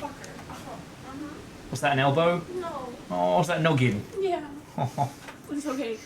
I heard that from Were here. you talking to me or were you talking to chat? A little from both. Okay. You're here too. Kind of. Do you need assistance? It's spark concussion, but I'm fine. Oh, no! At least I can't be held responsible for that. I was here. I'll find some footage. I was gonna say I'll fabricate, but I didn't want that.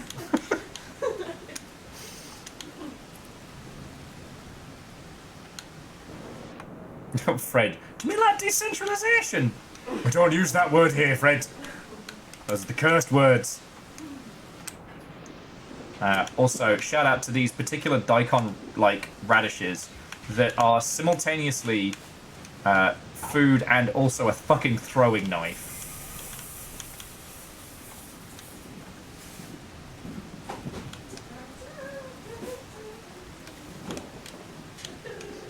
Okay, we're trying to find some raw.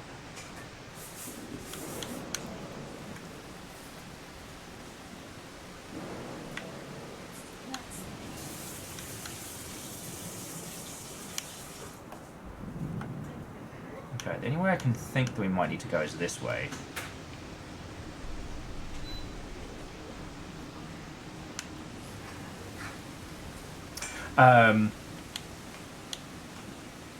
But yeah, the thing with Mind's Eye today is that Mind's Eye wants to be a Category 2, and it's a Category 1. But because it's a Category 1, it's not interesting enough to sell. Now, I need better, like, descriptive words, but the way I'm looking at it is like this. What we would call indie, or small project, or things like that, is a Category 1. You know, your strange scaffolds through to your Devolver Digitals. That's how the people see it, that's how the players view it. And that's okay, like, that's fucking cool. Right? Oh, no, you fucking don't. Fine. Fine.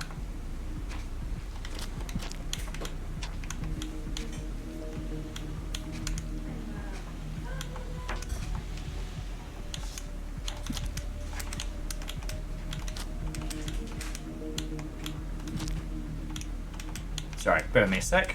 Ah, fucking got him. So I think there's another portal here. But again, I'm not finding any raw. I might just risk it for a biscuit and teleport in here because we've got food and goodies. Okay. I I'm trying to work out how to move around in Rain World right now, and I kind of threw my rhythm off. So like for half the day we've been doing great. Right. Oh, we met the sentient rock creature, and it was both fucking cool and haunting. I have a name. Hello? But now I find myself kind of stuck, so I'm basically poking at space-time. Oh. You know, standard stuff. Oh yeah, just normal. Yeah. Wednesday stuff. Yes. I'm blinking. I need help. Help. Help. When little fire is upside down, you know, that's a call for help. Help. Damn it, Fred! Yes. Sorry, for those of you just listening along, Fred's like, oh, it sounded like Will somehow concussed you while you were forced to prepare his meals. I was. Would you believe I'm the one that cooks? I'm slaving away here. I'm chained to the stove. I have just enough length on my chain to come and say hi. Like I have chain money. You don't because you already bought them. God damn it.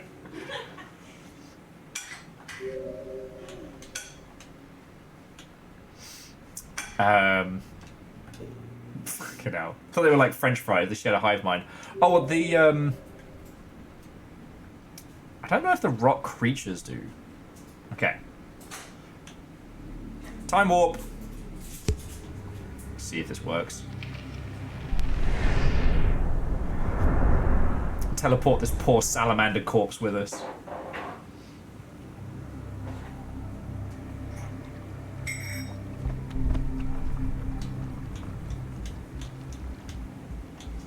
And we're back in sanitation.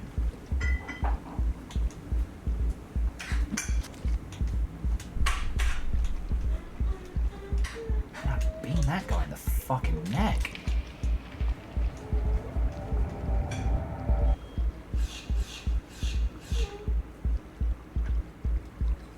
Oh shit, we haven't been here. What the fuck is that noise? Not you!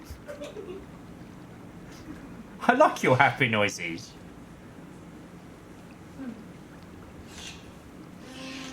This is some horrifying underwater crow. Again, have a name.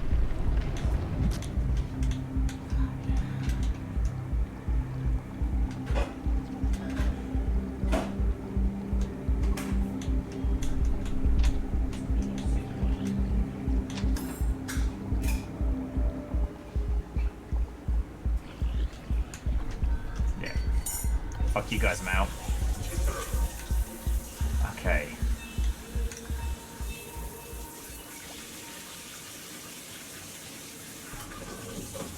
Oh fuck no!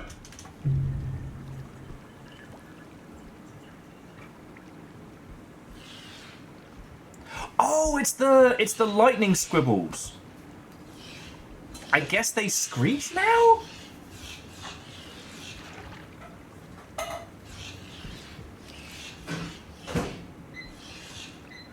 Could still let go of us. I came right out of teleport at the same time.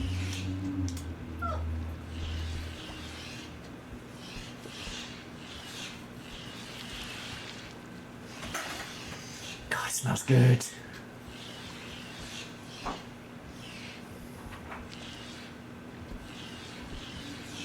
Have they always screamed and I just haven't noticed? Alright, well, I'm holding out hope that Dingus McGingus here drops my corpse and I can get away. Because look how fucking close we are.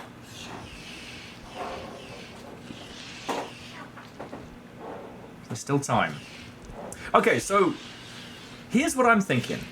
I'm thinking of a way of reclassifying games, and I think we need to do it based on, like, user perception. Now, I've been trying to ponder it because the big budget game isn't going away. There are going to be less and less produced in the UK and the US, but in other regions we're going to see more. So like, the Chinese games market has now seen big success, not just in like exportable free-to-play stuff, but like standalone titles. And we're going to be seeing more of those. In the eyes of consumers, Wukong and Stellar Blade are in the same, like, mental headspace as an Assassin's Creed or a Star Wars game, right? And Angel Kalina, Watto, and welcome. Ah, a day of doing nothing sounds decadent. Decadent! Is that possible? I've not achieved it. Well, you and I weren't hanging out when I tried to take a week off and just kind of spiraled. Oh, yeah, you can't handle not working. Nah.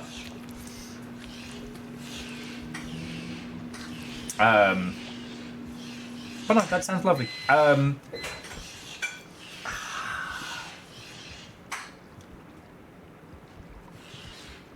Yes, Fred. A lot of expense and technical chunks have outsourced their contracts. So it's like the whole thing around Expedition 33 that's caused the industry peeps to... What is happening here? This salamander's beat me to death in the ground. The rock creatures are screaming again. But you know, Fred, I think that's a really important one to mention. Yeah, with Expedition 33, that one was made by a small team. Except for really it wasn't. It was made by loads of people just across a lot of contracting roles. Which is very, very common. Like, for as many people as you think work on, like, the big AAA games, a lot of those are contractors. So, like, people who don't work on that project for more than, like, a year and change. Anyway, from a user standpoint, though, Expedition 33 and Doom the Dark Ages are in the same weight category, right? But Balatro isn't.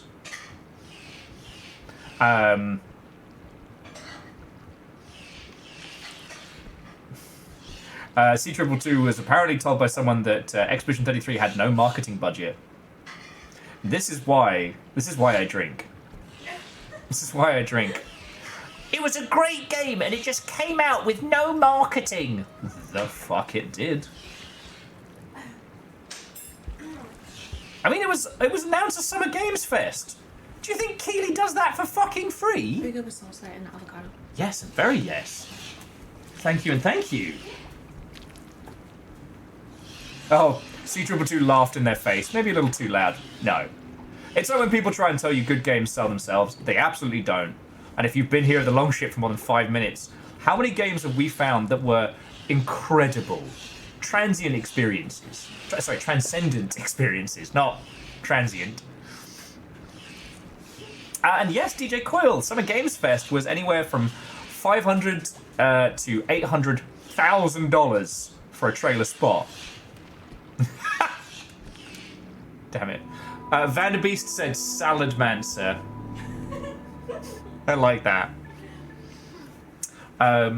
So yeah, this is how I'm trying to think of this new classification, because I think this is where Genshin and Zenless Zone Zero and Hoyoverse have succeeded, because consumers see them in the free-to-play bracket, like the, I'll just play it for a little bit. In their mind, that's where they sit. Games like, games like an Assassin's Creed or something, they sit in those, like, prestige slot. Oh my god, that smells incredible!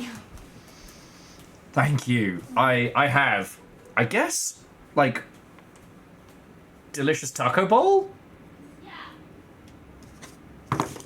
Alright, let's eat and chat, friends. Yeah, Monster Train 2 is out. People should pay attention to that. Get some beans, get some chicken, get some salsa. Everything smells amazing. Big mushroom. Okay, just get on there.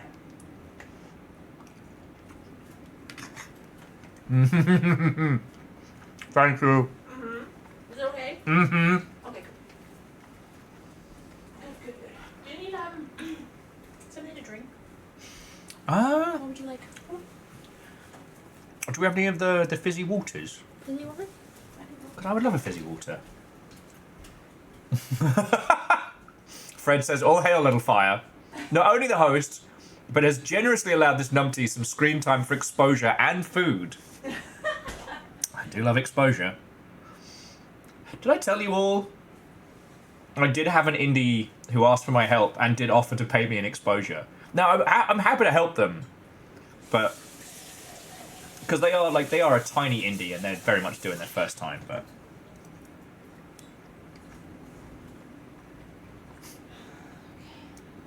Vershi, why are you like this?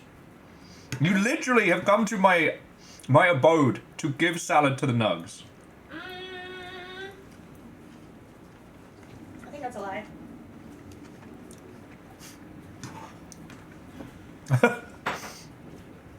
I do love exposure. Did he just make a pass, a little fire? No. No, I can assure you, it's super just professional. That's us. Oh, okay. So professional. Oh yeah, so.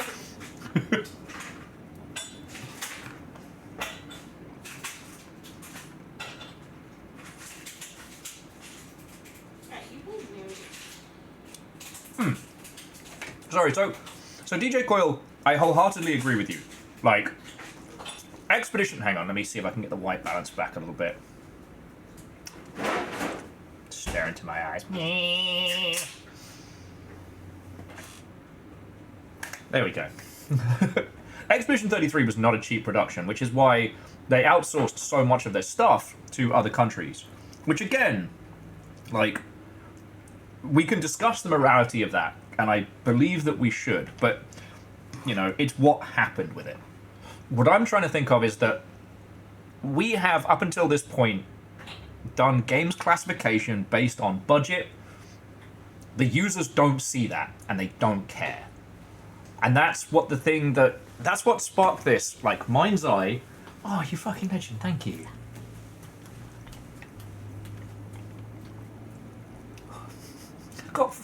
I got proper water. Look, everyone knows I am fragile right now. You bought me fizzy water, I'm trying to fucking cry. Where can I find your game? Indie Games. Indie Games.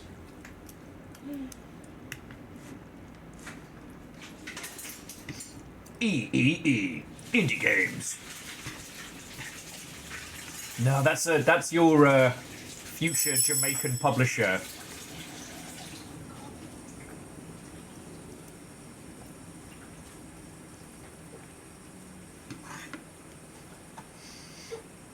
EA Sports, it's not indie games. Well, apparently it's not in their games either, because they lost the World Rally, and I found out today they also lost the Formula One as licenses. And EA Sports used to be the money printing machine.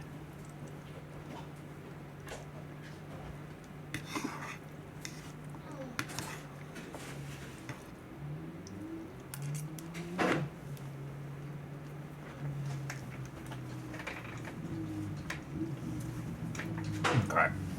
And let me bring it back to this so you're not having to look at me just noshing down. Poor floating Slugcat over here.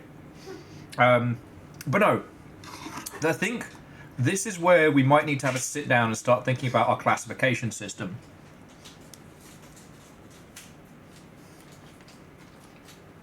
Not from our viewpoint, but from a user standpoint. Because right now, consumers are calling a shitload of games indie games, and they're not really, right? On our side, I know we desperately wanted Expedition 33 to be this, like, team of, like, plucky newbies and hardened veterans coming together to make an artistic game with a vision. And it is a great game. But that's not the story. And that's fine. Like, it's okay to make a fucking great big AAA game that doesn't suck. Oh! Vershi was saying that apparently Formula One has had a huge jump in its cool factor. I had no idea. It's not a sphere that I really pay attention to.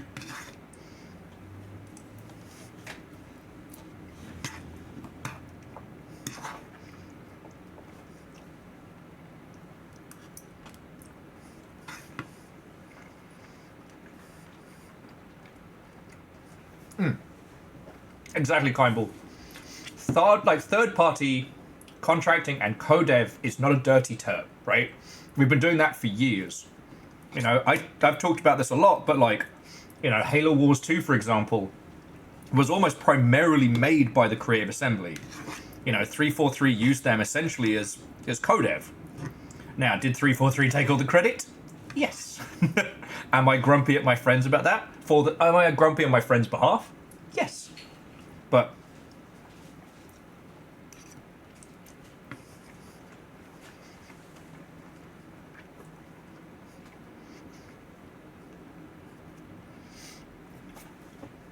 now, in terms of how it affects your games in the US, the turnover of contractors is very, very high.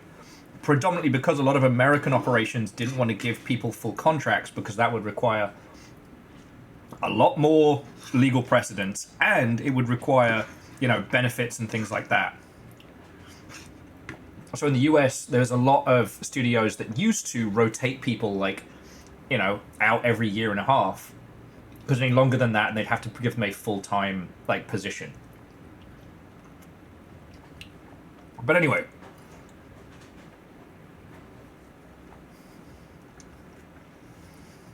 like, splitting your dev up with other studios is smart. One of the things that's become prevalent is there are some outsourcing studios that are themselves not run well. People Make Games has been covering this. And it's not, like, using a codev studio is not bad. But you might not know that that codev studio that's working out of, like, Indonesia or somewhere like that does not treat their people good. But again, that's neither here nor there. My thing is, I want to work out how we talk about games moving forward, and I want to work out a better way to classify them in segments that matters, right? Because ultimately, from a biz dev standpoint, how much you spend to make your game matters in terms of what you get out. Consumer, they do not give a fuck anymore. Alright?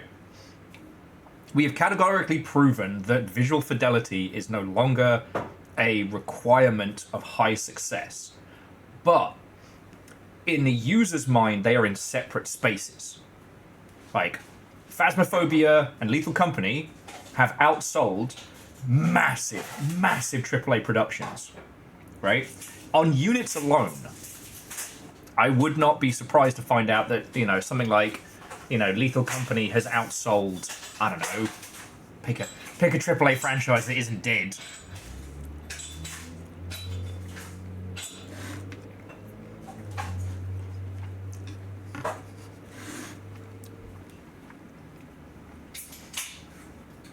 Sorry, I know I'm saying a lot of stuff that we know right now, but what I'm coming back to is that what we saw with Mind's Eye today, why is Mind's Eye getting shit?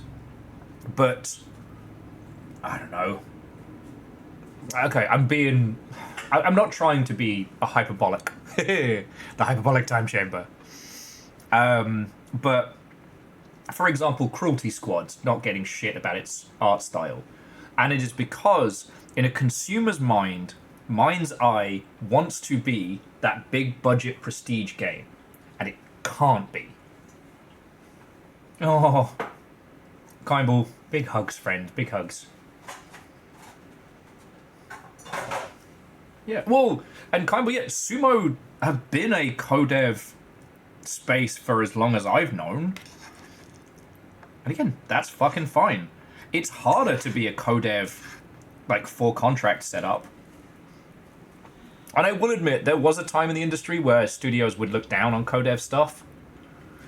And not to be a great big little bitch about it, but a lot of those same studios that look down on codev operations were desperately trying to find codev contracts in the last couple of years. But that's another story.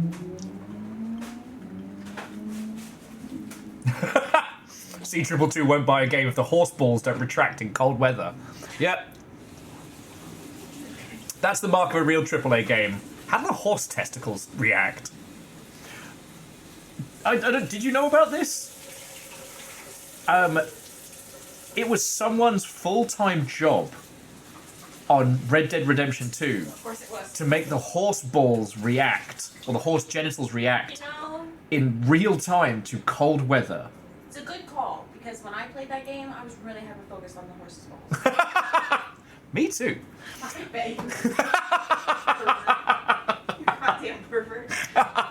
Pervert! That was someone got up in the morning, went to work, poured a cup of coffee, and then stared at horse genitals.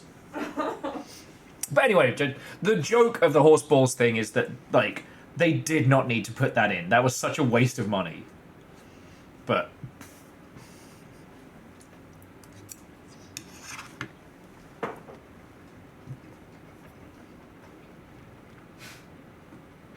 the reason why Mind's Eye looks like ass is not because the devs are bad or the project is necessarily cursed, but because we're in this area now where if you want to step into that space, you gotta earn it.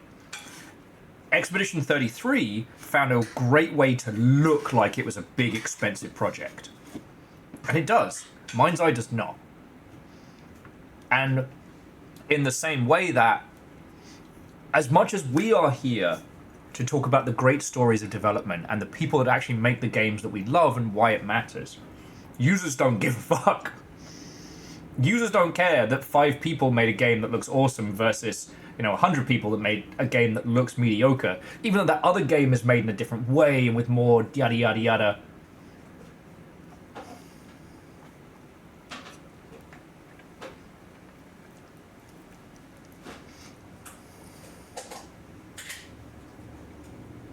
Exactly. DJ Coyle, exactly. I mean, oh, and to Anxious Eli, thank you for the follow. I am absolutely one of those two things.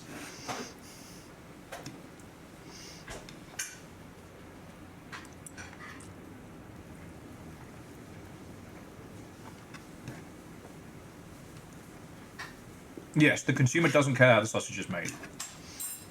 But, again, I'm not advocating for, consumer ignorance or anything like that. I'm just saying that we keep trying to talk about indie, AA, AAA, and I think we've got to take those concepts and shoot them in the back of the head. Well, Anxious Eli, it's lovely to meet you. We are going to keep playing some Rain World. Little Fire made me like a tasty burrito bowl, so I'm just having some food and a snack. If you're wondering what we're talking about, so earlier today, it's real good. Earlier today, we were looking at Mind's Eye. Now, that's been in the news because one of the co-CEOs has said that the negative response they received to the gameplay trailer they put out is orchestrated by paid actors. Now, friends, I have been in video games for a very long time. There have only been a handful of times where paid review bombing or paid negative critiques have actually happened, and I don't want to talk about that because that's more about geopolitics than it is about video games. But that's another story.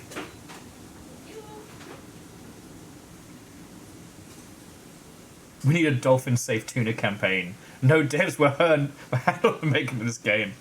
Yeah, well, in our circles, that's a selling point, but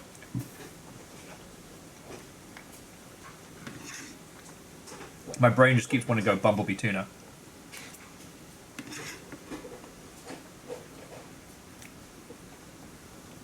Brain, leave it alone. I had to listen to the whole thing today to get it out of my head.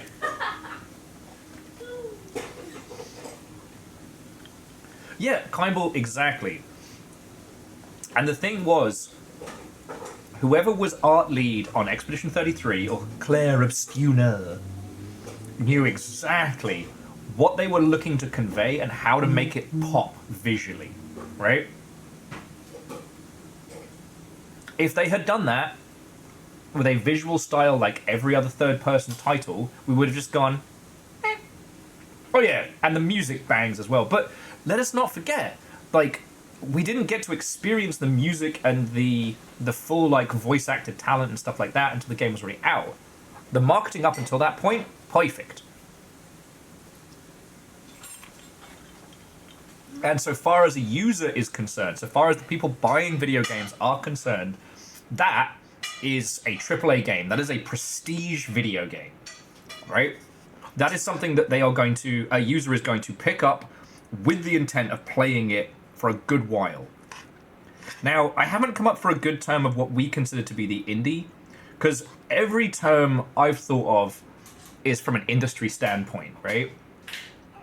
But like, if you get a group of consumers together and you say point to the indie, they'll point to the same one. But it won't always necessarily be an independent video game. You know what I mean?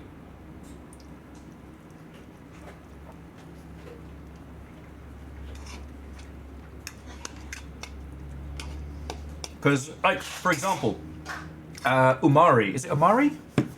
Hang on, let me just make sure I'm naming the right game. Will's chatting. Amori. Okay. Now, this has done wildly successful. 72,000 reviews on Steam. Alright, now it's been out for 5 years, so I'm not trying to compare it, but, like, if you look at this isn't batting to be in the same weight category as Expedition 33, even though, if you wanted to be, like, a fart-loving pedant about it, they're both twists on a standard JRPG format with a diverse cast and a surprisingly emotional hook. And now, DJ Cole, we're going to Day the Diver in a second. But that's one where consumers didn't give a shit like we did that it wasn't an indie game for real. It was made by Nexon. So that's not what the user saw. They saw pixel art. They saw a guy flopping around. Right? They saw... Yeah, come on in. Looking at cute shit and talking about indie games. I know, shocking that I'd be talking about indie games. You never talk about that. Yeah, there's no soundtrack at the back at the moment. I got our poor little Slugcat killed. Of course you did. What do you mean? Of course I did. You're not a good Slugcat, Dad. I could be better. No one told Little Fire about the Lance incident. Oh no, it's still there. I think I lost some memories. Brain cell function.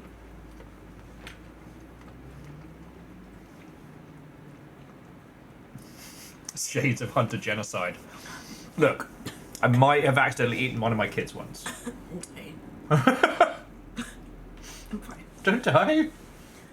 Need you alive. No. It's my time. Well, so Anxious Eli, Rainworld isn't a solo project. So Joie was the original programmer and got the core concept systems working. Then brought on the rest of the team. There was the Kickstarter. So the core team of Rainworld was originally 4. So Joie, Del, James, Lydia. But they got published by Adult Swim back when Adult Swim games were a fucking powerhouse. That's right. I'm just going to put on some smooth jams while we're snacking.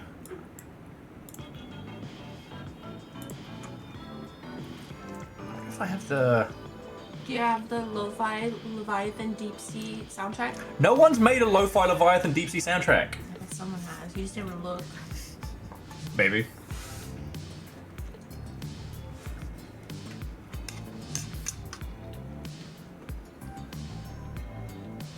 Yeah, kind of. I would agree with that one. Yes, DJ Coil, comparing Team Cherry and Hollow Knight to Moon Studios on Ori and the Blind Forest, I think is a good one. Users do not care how many people are on each one, but in the minds of folks, they're in the same category. Like, the reason why Silksong's taking so long is because they can. They won so hard, they have a super budget.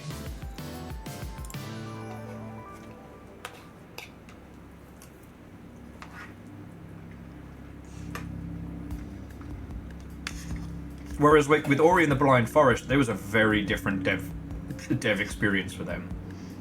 So like, how do we start classifying those kinds of titles?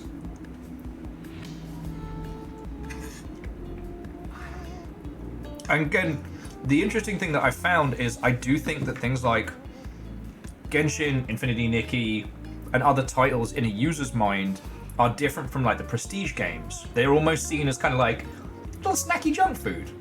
Even though when people play Genshin, they play Genshin, right? And that's not... You either play it, hate Paimon and bounce off it, or it consumes you. That's an interesting question. Yeah, Infinity Nikki... Wait. Infinity Nikki and Love Nikki are two very different games. Just want to make sure we're on the same page. I think Love... Is it Love Nikki's the horror one with the terrible remake? I have no idea, actually.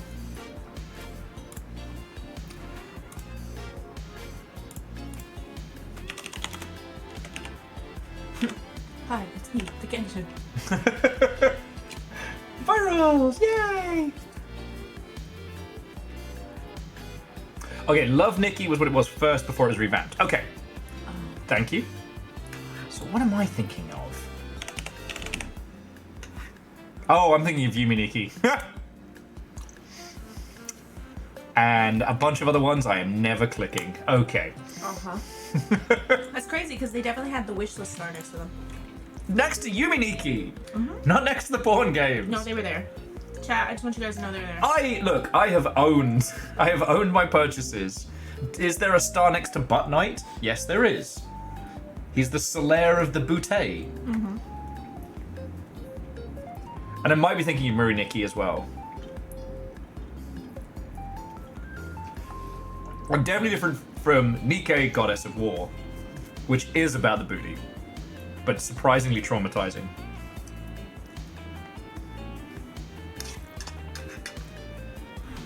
But more my point of like, I think users have those games in the same slot in their life. You know, like I think a Marvel Rivals and Infinity Nikki or stuff like that, like I think it occupies the same mind slot. Something that has, because of its low barrier to entry, you kind of roll the dice on. Like, you're not going to stop playing... You're not going to avoid playing another hero shooter because you're playing a... I'm doing my best here!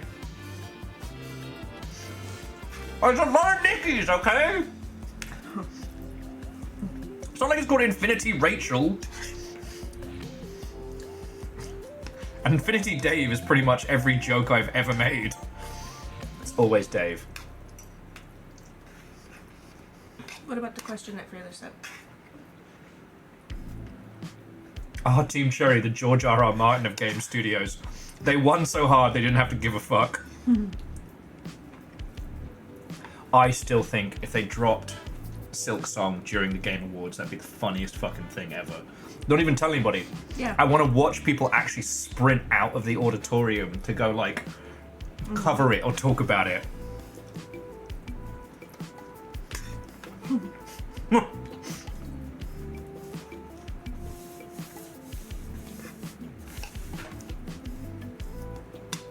I mean, hell, they'd never do it, but Rockstar have the opportunity to do the funniest shit with GTA 6. We'll just wait until Christmas Eve and then go, surprise! They can do anything with GTA 6. Yeah.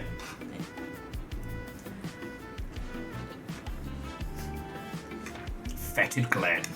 He knows what he fucking did.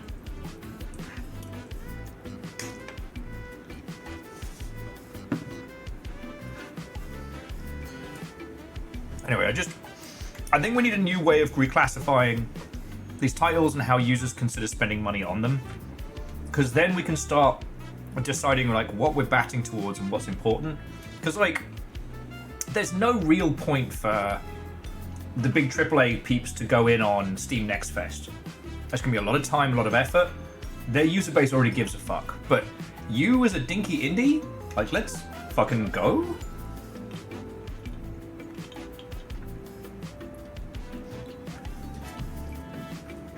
And I think conventions as well. How you treat conventions now, I think, is drastically different. Like, you and I were talking about this. God, all the days have blurred together. It has simultaneously been yesterday and 1,000 years. But the idea that if you're an indie dev or someone who's doing, like, horror or something involved, You don't actually want people to play the game at your booth. You want them to wishlist it and to talk to you. You want to have cool hangs with people who may turn out to be your biggest supporters. You don't actually want people to sit and play the game.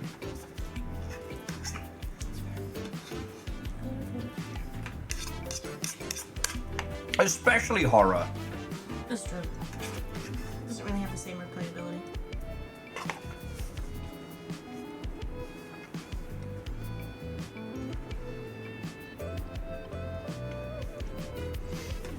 But if you were going for something big, you know, like I don't know, I'm trying to think of big horror, and there really aren't that many.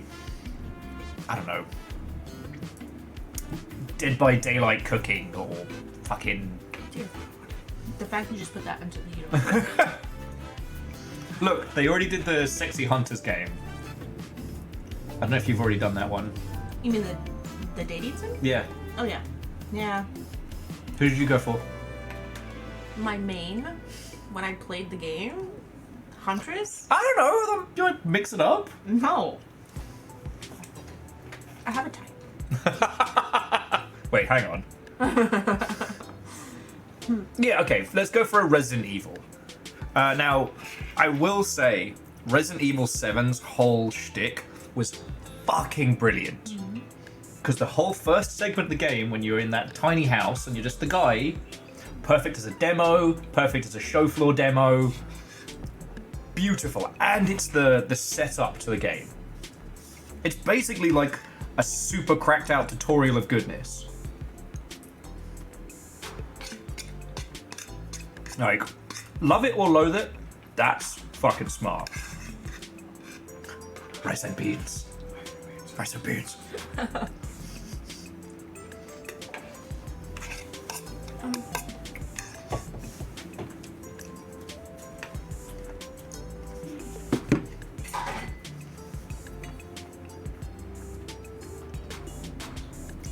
Virals, it did. It did. I think Capcom were nervous with Resi 7. By the time Lady Dimitrescu hit Resi 8, they were like, oh, we're fine. I'm sorry I've probably told you this like 12 times, but just in case, because there's some new people here. One of my favorite things is Lady Dimitrescu was so popular that for like a year she replaced Ryu on all of Capcom's official marketing stuff. Even the things like, oh, we have a sale, or come to, you know, the Capcom Cafe in Tokyo, would always have Ryu or Mega Man. Like, that was the two. Nah, it was Lady Dimitrescu for a whole fucking year. Smart. She girl bossed so hard, she outdid an asexual homeless man and a child soldier. Canonically, Ryu is hella ace. So is Akuma.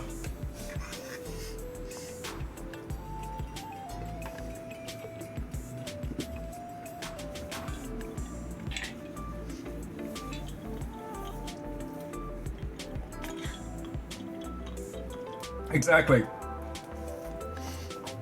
Okay. But yeah, I don't have a point to the end of this. Like, I'm not ranting like... You don't have a point. Wow. I'm sure nobody's shocked.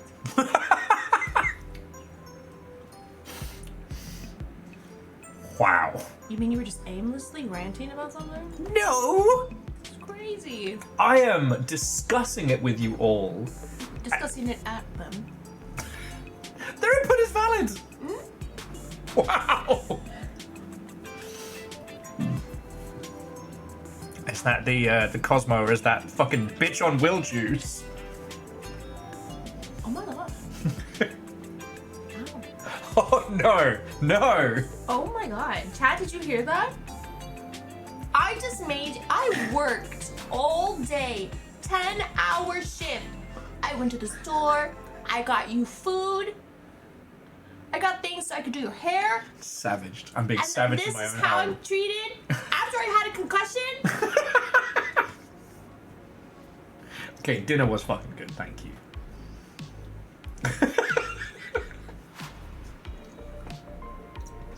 Yeah, little fire, because of all the burns. Jeez. You're being savaged, exactly. Flag on the play.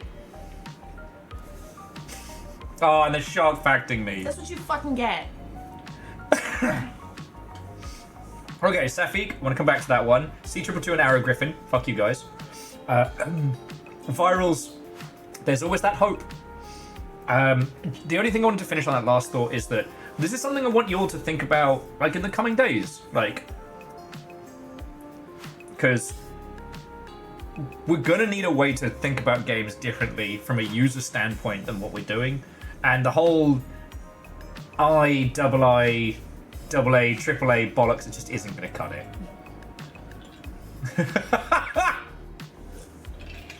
So proud. You rallied them to you. I didn't have to do anything. It was like they, Pikmin. They saw what happened. I didn't even have to do anything. They know the truth. It's savaged on my own stream. It's on the internet forever. I'll be sure to post that on Blue Sky.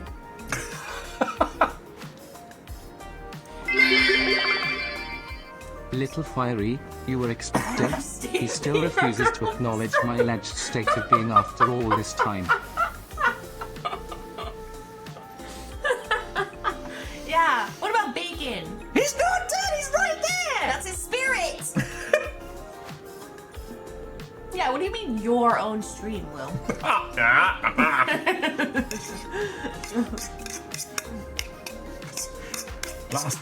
Last creature that tried that was Poor Cat.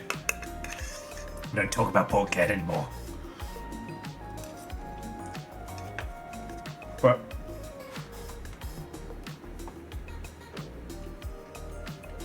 so, Safik, TLDR, the impact of oh no. Will, getting bullied on stream? Wow, what a strange occurrence. That Are certainly you never starting to stream happens. of your own, or are you gonna keep guesting online? That's actually a really good question, Fred. Fuck you guys. Numbers. Why?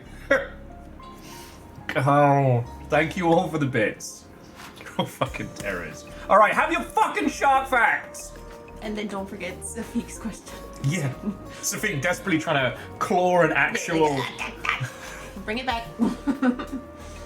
The frilled shark is much the same as sharks that lived 20 million years ago, and it is the most primitive living species. Its broad-based pointed teeth are found only in fossil sharks. And Mako or break. In 1981, a 6-foot Mako attacked 19-year-old Ted Best, a spear fisherman from Florida, of course. He was Florida man of the day. The shark came so close to Ted that he shot it with a spear gun. That's not spear fishing. Yes, well, it is a form of. Spear cheating. He pulled the spear out of the shark and tried to put it back in the gun for another shot. This is when the shark attacked him and bit his leg. The shark then let go and moved away. Okay. Best swam for shore and drove himself to the ranger station. From there, he was taken to hospital. That's not a fun story! I fought a shark. I hit it once. It bit me. There were no further repercussions for either me or the shark. He provoked the shark. Both of them limped away.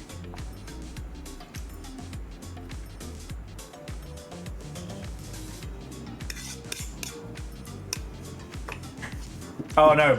Numbers, trust me. You don't want to go down the literal definition of fish. Down that path, only madness lies.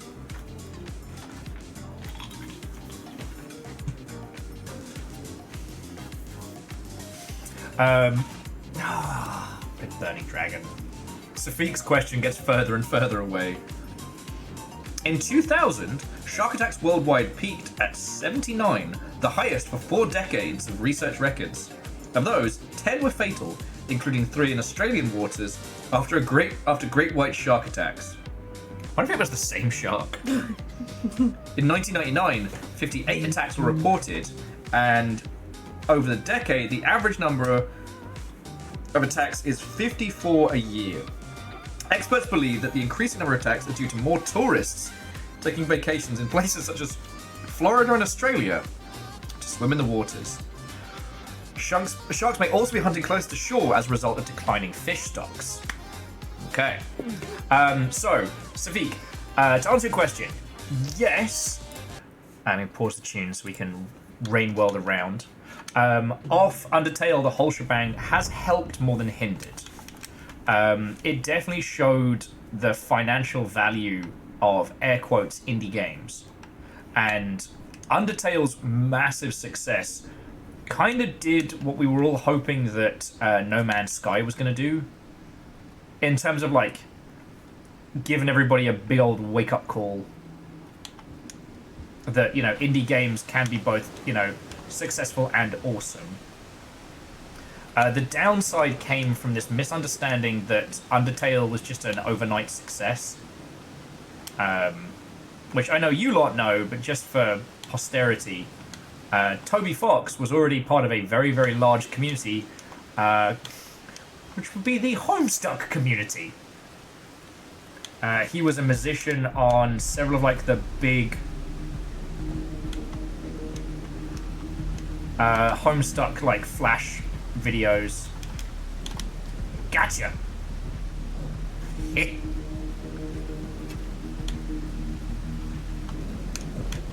So, like, Toby was by no means just, like, some kid who released a game in his spare time and made $1 million.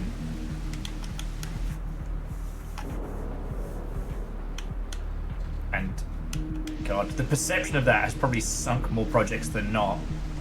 So a lot of time, the whole, like, good games sell themselves. People will go, well, what about Undertale? And I have to be like, yeah, you too can do an Undertale. Just live with someone who's violently successful and famous. Just do that.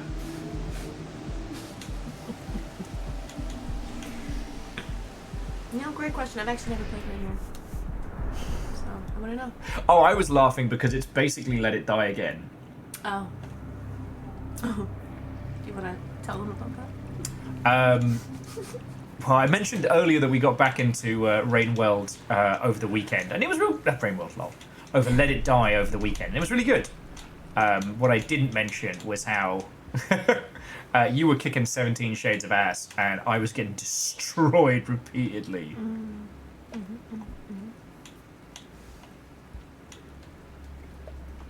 The only one I will concede, though, was that arcade thing that I didn't know.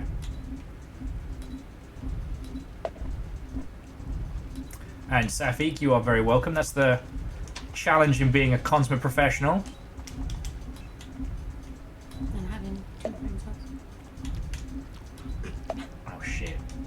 They are flanking me. Notice how they've spread out to, like, all my fucking exits? That's what the French fries do. Individually, they are stupid, but they are, like, they use the little tendrils to communicate like pack hunters. And they will surround me.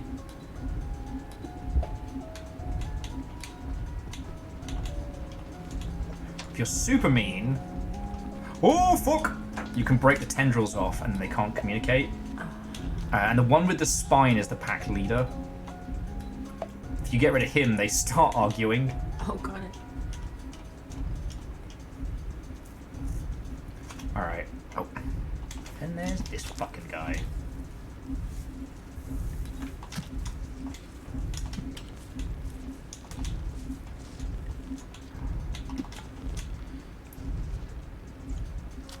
No!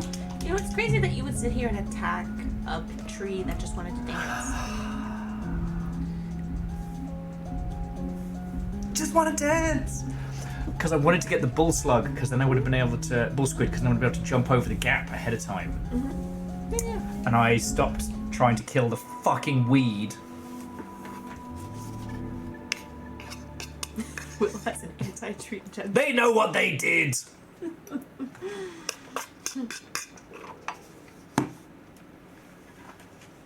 But yeah, Eli, the depth and breadth of the AI systems in this game is phenomenal.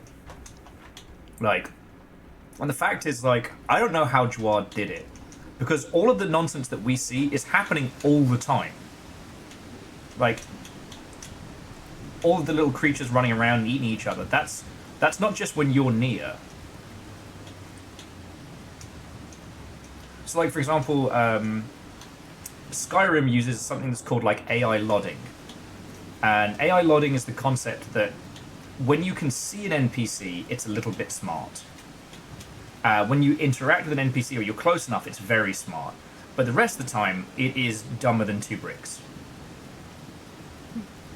Sometimes if the AI loading doesn't kick in, that's where you can end up with really dumb NPCs in Skyrim. Oh, motherfuckers waiting for me to go through there. Spear around here or something.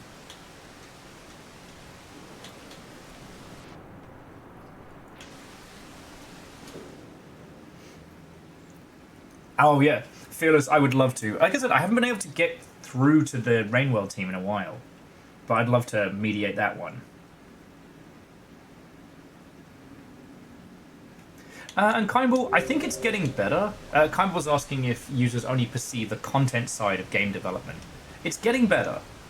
It's not great, and it could certainly stand to be a little bit better. Well, that's why I do actually enjoy listening to you, do your rambles and stuff, because it's a side that I personally, as someone who just does, the playing of the games, don't really get to really see. Yeah, and why would you? Like, yeah, a lot of it's, you're not supposed to see it. Like, that idea that if it's all working well, then you shouldn't have to worry about it.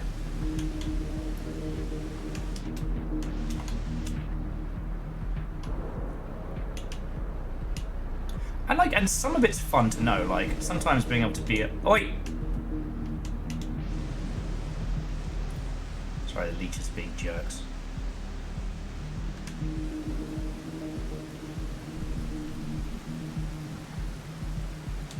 But yeah, users are getting more educated on it, which is great. Unfortunately, sometimes it results in, like when everyone started using the term immersion in video game reviews and shit. My immersion! And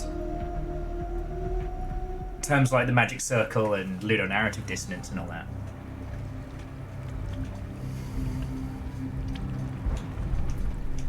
But I do think we've gotten to a point where people...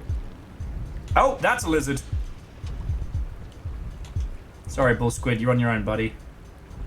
I believe in you. Ah, the French fries. Oh! You literally jumped right into his mouth. That's crazy. I saw that happen in slow-mo. It's another one for the hubris counter. I thought I could just hop over him. Are you done? Yes, thank you. That was fucking lovely, thank you.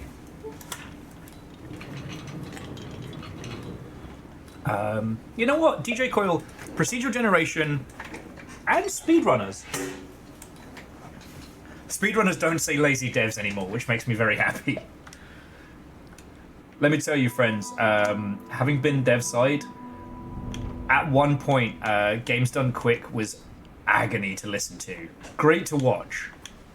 Oh, these lazy devs! I can't believe they didn't fix this one edge case in the Japan-only cartridge of this obscure game. What were they thinking?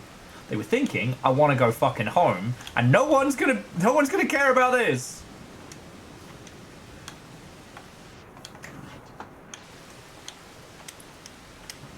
But yeah, that is something that's very, very different than a lot of other similar mediums in that, as DJ Coyle's saying, there's a lot of game dev work that is invisible. And that's fine. Like, it kind of should be that way to an extent. Like, you know, the magic of video games and all that. It's just when people start talking about it in terms of, like, the business and how it all affects stuff, that's when I start getting grumbly.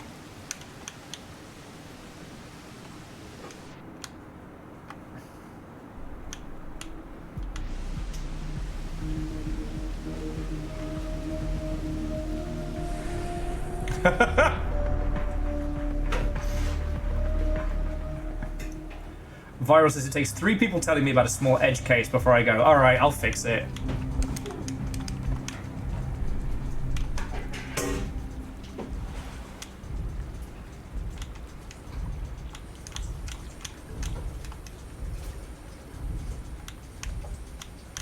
Yeah, if your repo rate's not 5 out of 5, do not expect me to be putting this as a priority, right?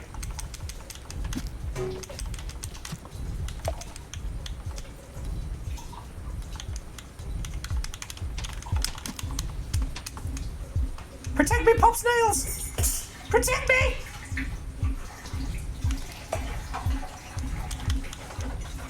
Ha! Thank you, Pop Snail.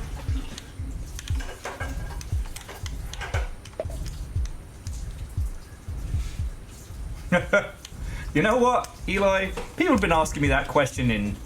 fuck sakes. People have been asking me that question in varying ways for a long time. And I'm here to tell you, they don't know and neither do I.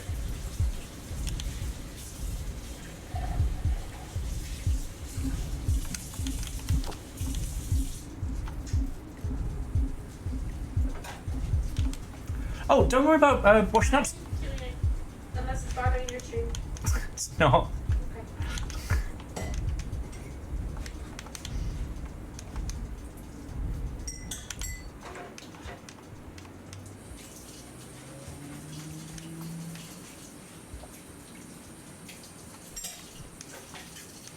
Okay. Okay, so one last point on the education of users and stuff. The one thing that is worth noting is what goes into making something the way it is. Like the actual craft of making it happen is drastically different than what you would think.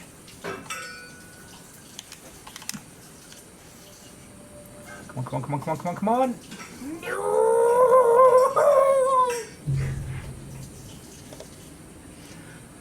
By which I mean, when someone explains to you the process of practical effects in cinema, or how, the lens distorts light and color, there's a logic to it, right?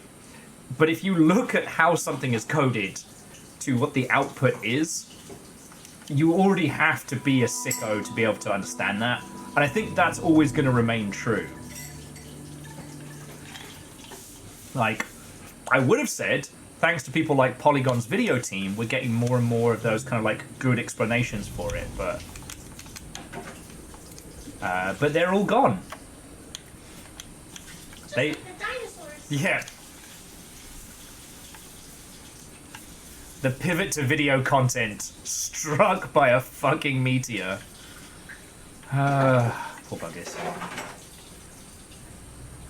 Sorry, Polygon put out what would be one of their last good videos today about gambling versus the perception of gambling, why Balatro got stung and Luck Be a Landlord got hit with a region lock, even though they're not gambling games, they just happen to have poker in them. Yeah. But yeah, it's a great video. I highly recommend watching it, but it's very bittersweet.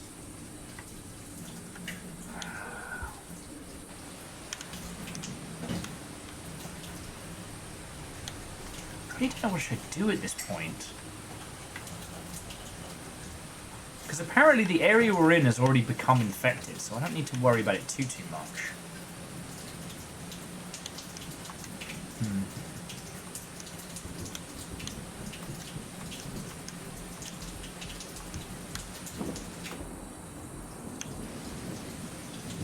Okay, you, little squig. You're coming with me. No, you're my friend now.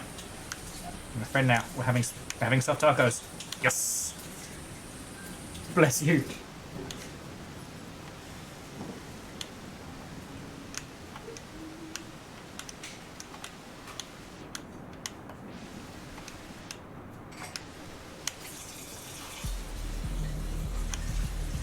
Okay, this could be tricky. Nah, we got it. Alright. Don't worry, everybody. I've got an idea. That's dangerous. Where's your faith? This could be a great idea. This could be an idea that the Rain World community makes a tiny little pedestal to Will. The Will Overguard Award for really good ideas in Rain World. You're caffeinated and fed. That spawns your worst ideas. Well, I promised other people I'd be having my worst ideas.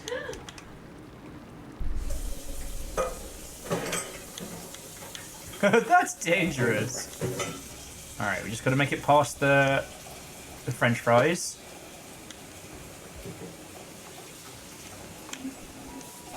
Alright, it might be good. Alright, I think we are good. Ish.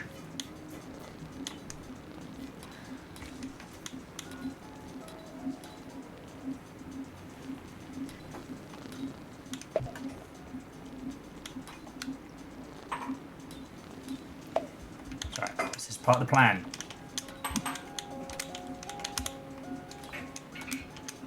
No, please come back! No!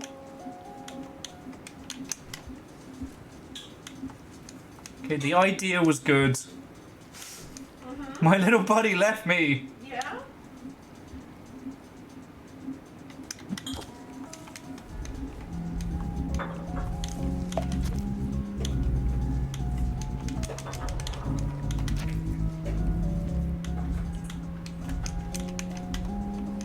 Okay, if I can find my little buddy again, the idea is still on.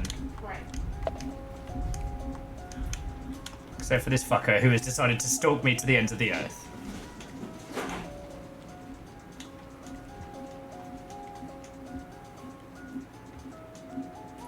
I was about to say, what did I do to you? And then I realized I kind of probably insulted him in front of his entire lizard family. Yeah, maybe. Sorry, DJ Corwith. Would someone this caffeinated have bad ideas? No? Checkmate atheists.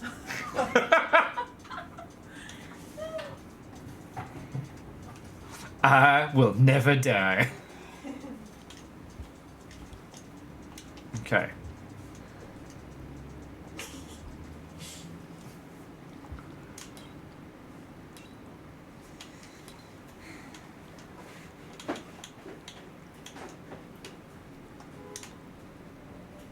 Oh, dear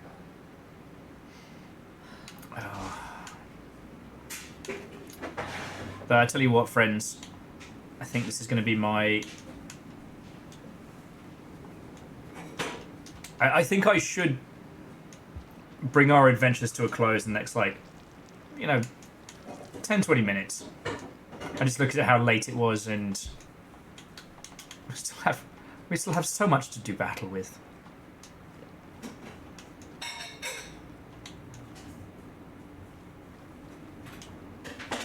Alright. So I'll tell you what, we're going to get our little guy a full stomach, and we'll try this again. For those of you who have just found a little corner, so I do Rain World every Wednesday. We're going to be doing Night Rain tomorrow because it's launch day, and I am upsettingly excited about it. Also, it turns out you might get cool emotes and shit.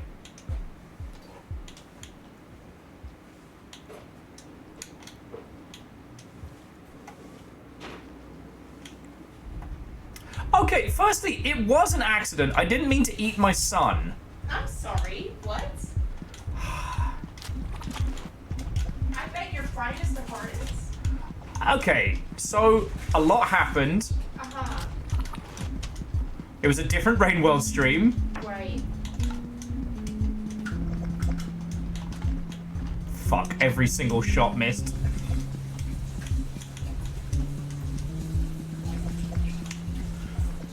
Okay, where am I going to find snacks? So I was playing as the Gourmand. The Gourmand is this big, happy, chubby Slugcat. It's the one with the little, who's holding like the blue fruit on the...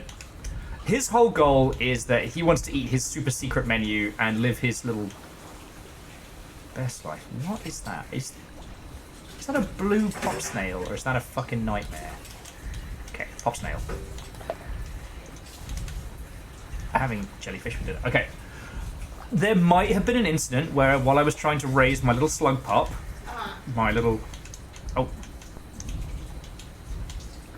Maybe, in a friendly fire incident, Oh, good God. I might have speared my child, and maybe, just hypothetically maybe, after said spearing, I might have accidentally eaten him. Right, because those things happen accidentally. It was! It was, you know how I know you're full of shit? You get that inflection in your voice. No! The thing is, the Gourmand can eat anything. He's a meat eater, he's a vegetarian, he doesn't give a shit. Yeah. Apparently child meat is also in that Okay. dietary restriction. Chat, you heard that, right? I'm gonna need to see that clip. Thanks. He wasn't prepared for fatherhood. But he was prepared for lunch. Father's Day brunch took on a whole new meaning. Oh, Lord. He doesn't work here. I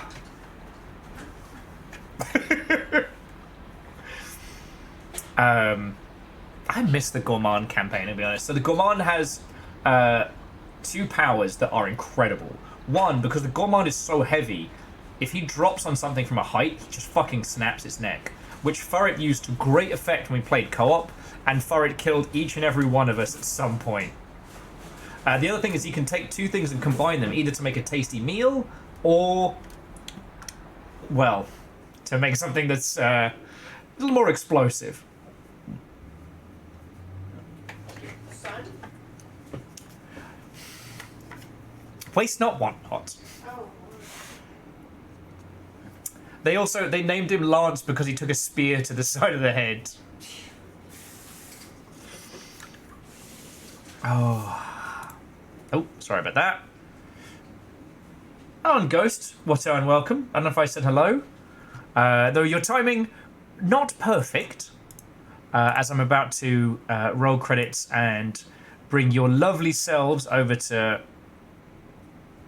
I'm not sure who, but one of our friends. I mean, we are kind of spoilt for friendos, so...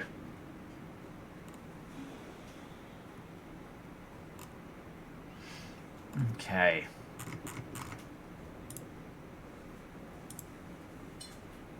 Okay.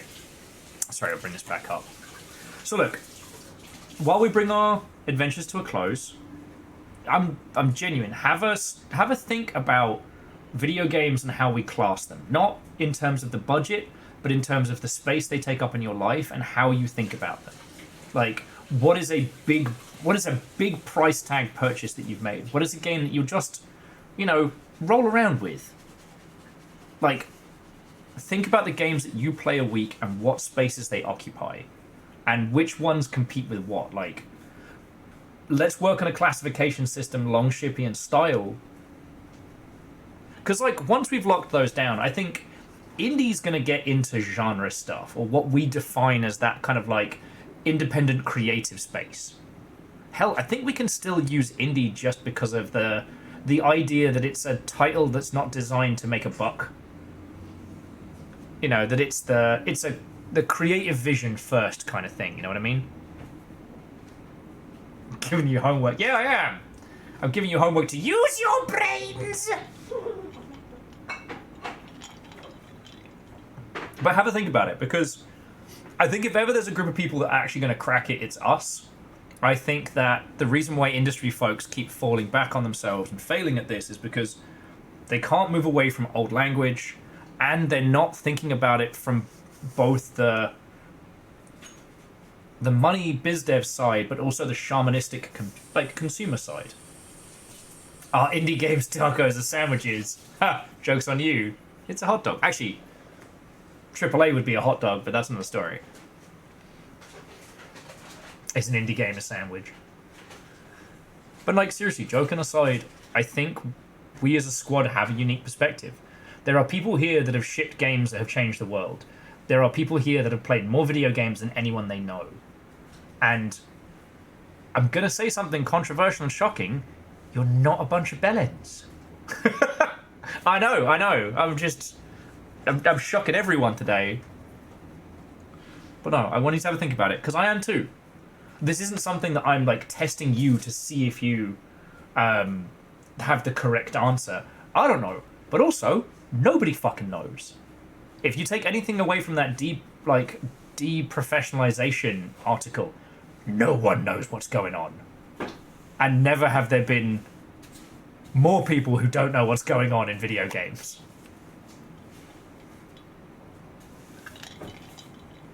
But that's another story. Okay. Now that all is left is to say thank yous. And I think we'll head over to...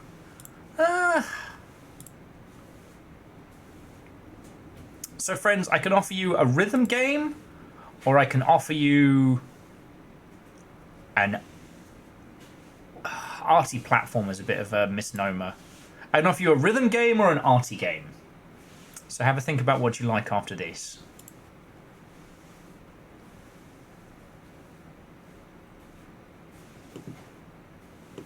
Actually, I'll see what these two are up to as well.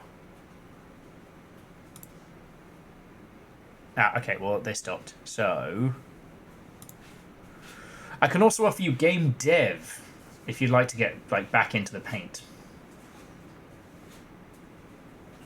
But yeah. Friends, it has been very good to get back to Rain World. The only reason I'm bringing our adventures to a close now is, like, we've done 6.5 hours today, which is not a long stream by our standards, but like I have not been doing well for a good while, and I am determined to be on the road to recovery from here on in. And you all know me that I will stream for 10 hours and ignore my problems and my body. So, and look, Kakazi, like, it's not that this is stressful. In fact, this is my respite from the stress. It's more that it still takes a physical toll, and if I do it for 10 hours at the beginning of a long week, I'm going to die. Yeah, actually, Caffeine, I think 13 is the record for a single stream. And that was good old Miscreated. God, that was such a good day. It was so good.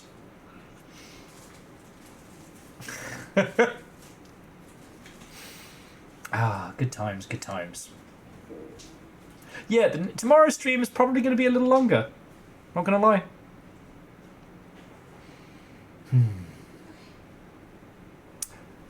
But friends, like, seriously, thank you. Like, there's been a lot of stuff going on behind the scenes that have been really good, as I'm sure you've seen. And there's been a lot of stuff going on behind the scenes that have really fucking sucked. But throughout it all, you lot have been here as both a place for me to talk about the everything and nothing of video games, and I don't know, it's just a bloody good group of people. Well, undead cretins and creatures of varying descriptions, but lovely to a fault. So seriously, thank you all. And to that end, I would like to thank the following people, because the only reason I get to do this month in, month out, and the reason I've been here for 7 years is because you lot have kept us going. Alright? Like, seriously. It's a huge fucking deal. So, to Anxious Eli, thank you kindly for the follow. Come hang out, we'll talk indie games and we'll have more Rainworld. To Wheeler Dealer, Neo Shadow, Bacon is dead. No, he's not! Soul Splitter John, Chaunerus, Wolfcrad, Sir John Bacon, combination of Soul Splitter John and Bacon. Little Fire, do you know Little Fire? Keldra and some numbers. Whether you were gifted a sub celebrating 79 months or everything in between, thank you. To Ehrman, J-Post, Bacon Avenger, Akira Zero, Favor 6, Vanderbeest, Simple Chaos, Some Numbers, Caffeine, Safik, Holy Bus Crusader, and Shadows of Life, thank you all for throwing in bits. Seriously. We're going to get closer and closer to what will be the scary months, so forgive me if I become more panicked, and I am sorry that you'll probably have to hear more thank yous as this continues. And last but by no means least, thank you to the whole moderation team. Not just Caffeine, Moose, and Nova, but also Tal. Couldn't do it without you all. And I think you are all acutely aware of that. So seriously, thank you. Now, do you want game dev? Do you want rhythm game? Or do you want arty game? What strikes your fancy? And Safi, that is lovely to say. This is also how I stay alive, so I can't take too much time off. Caffeine says move to the beat. I can move to the beat. You wanna move to the beat? Time to feel the rhythm? Alright, well, in the words of that weird creepy paladin in Indiana Jones and The Last Crusade, you have chosen wisely. I'm taking you all over to Forrit Turret, who is playing Mad Rat Dead, which looks like Rhythm Game Pizza Tower Rat Edition. I love everything about it. I love everything about it. So, I'm going to ping you all over that way. But just, seriously, friends, thank you. Okay. Reminder, tomorrow is Elden Ring Night Rain. It is going to be a pretty fucking huge stream. But also, we'll be crossing over with possibly Saren and DJ's lot. So this will be the biggest shared chat we've done in pretty much since they added the feature. So chat's going to move fast tomorrow. I'm going to be aiming to get going at the crack of 2, if not earlier, just so that we all have time to chat and hang out and stuff.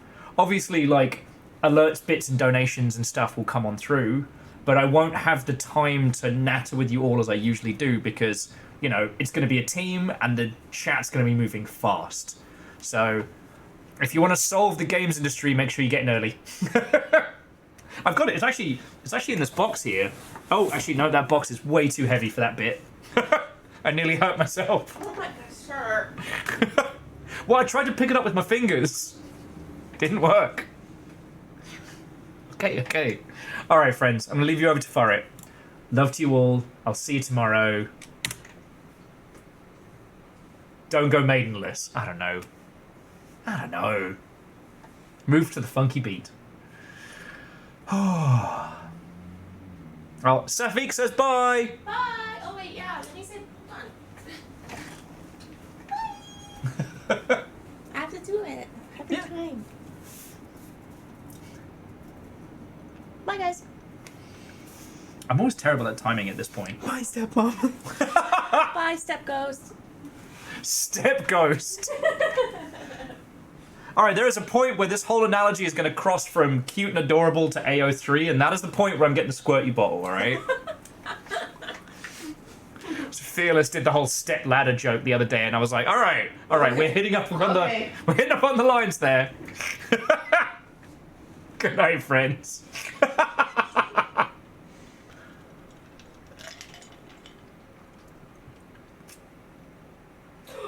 do need a squirty bottle emote. We have one, but I don't have permission to use it on Twitch yet, but I can ask.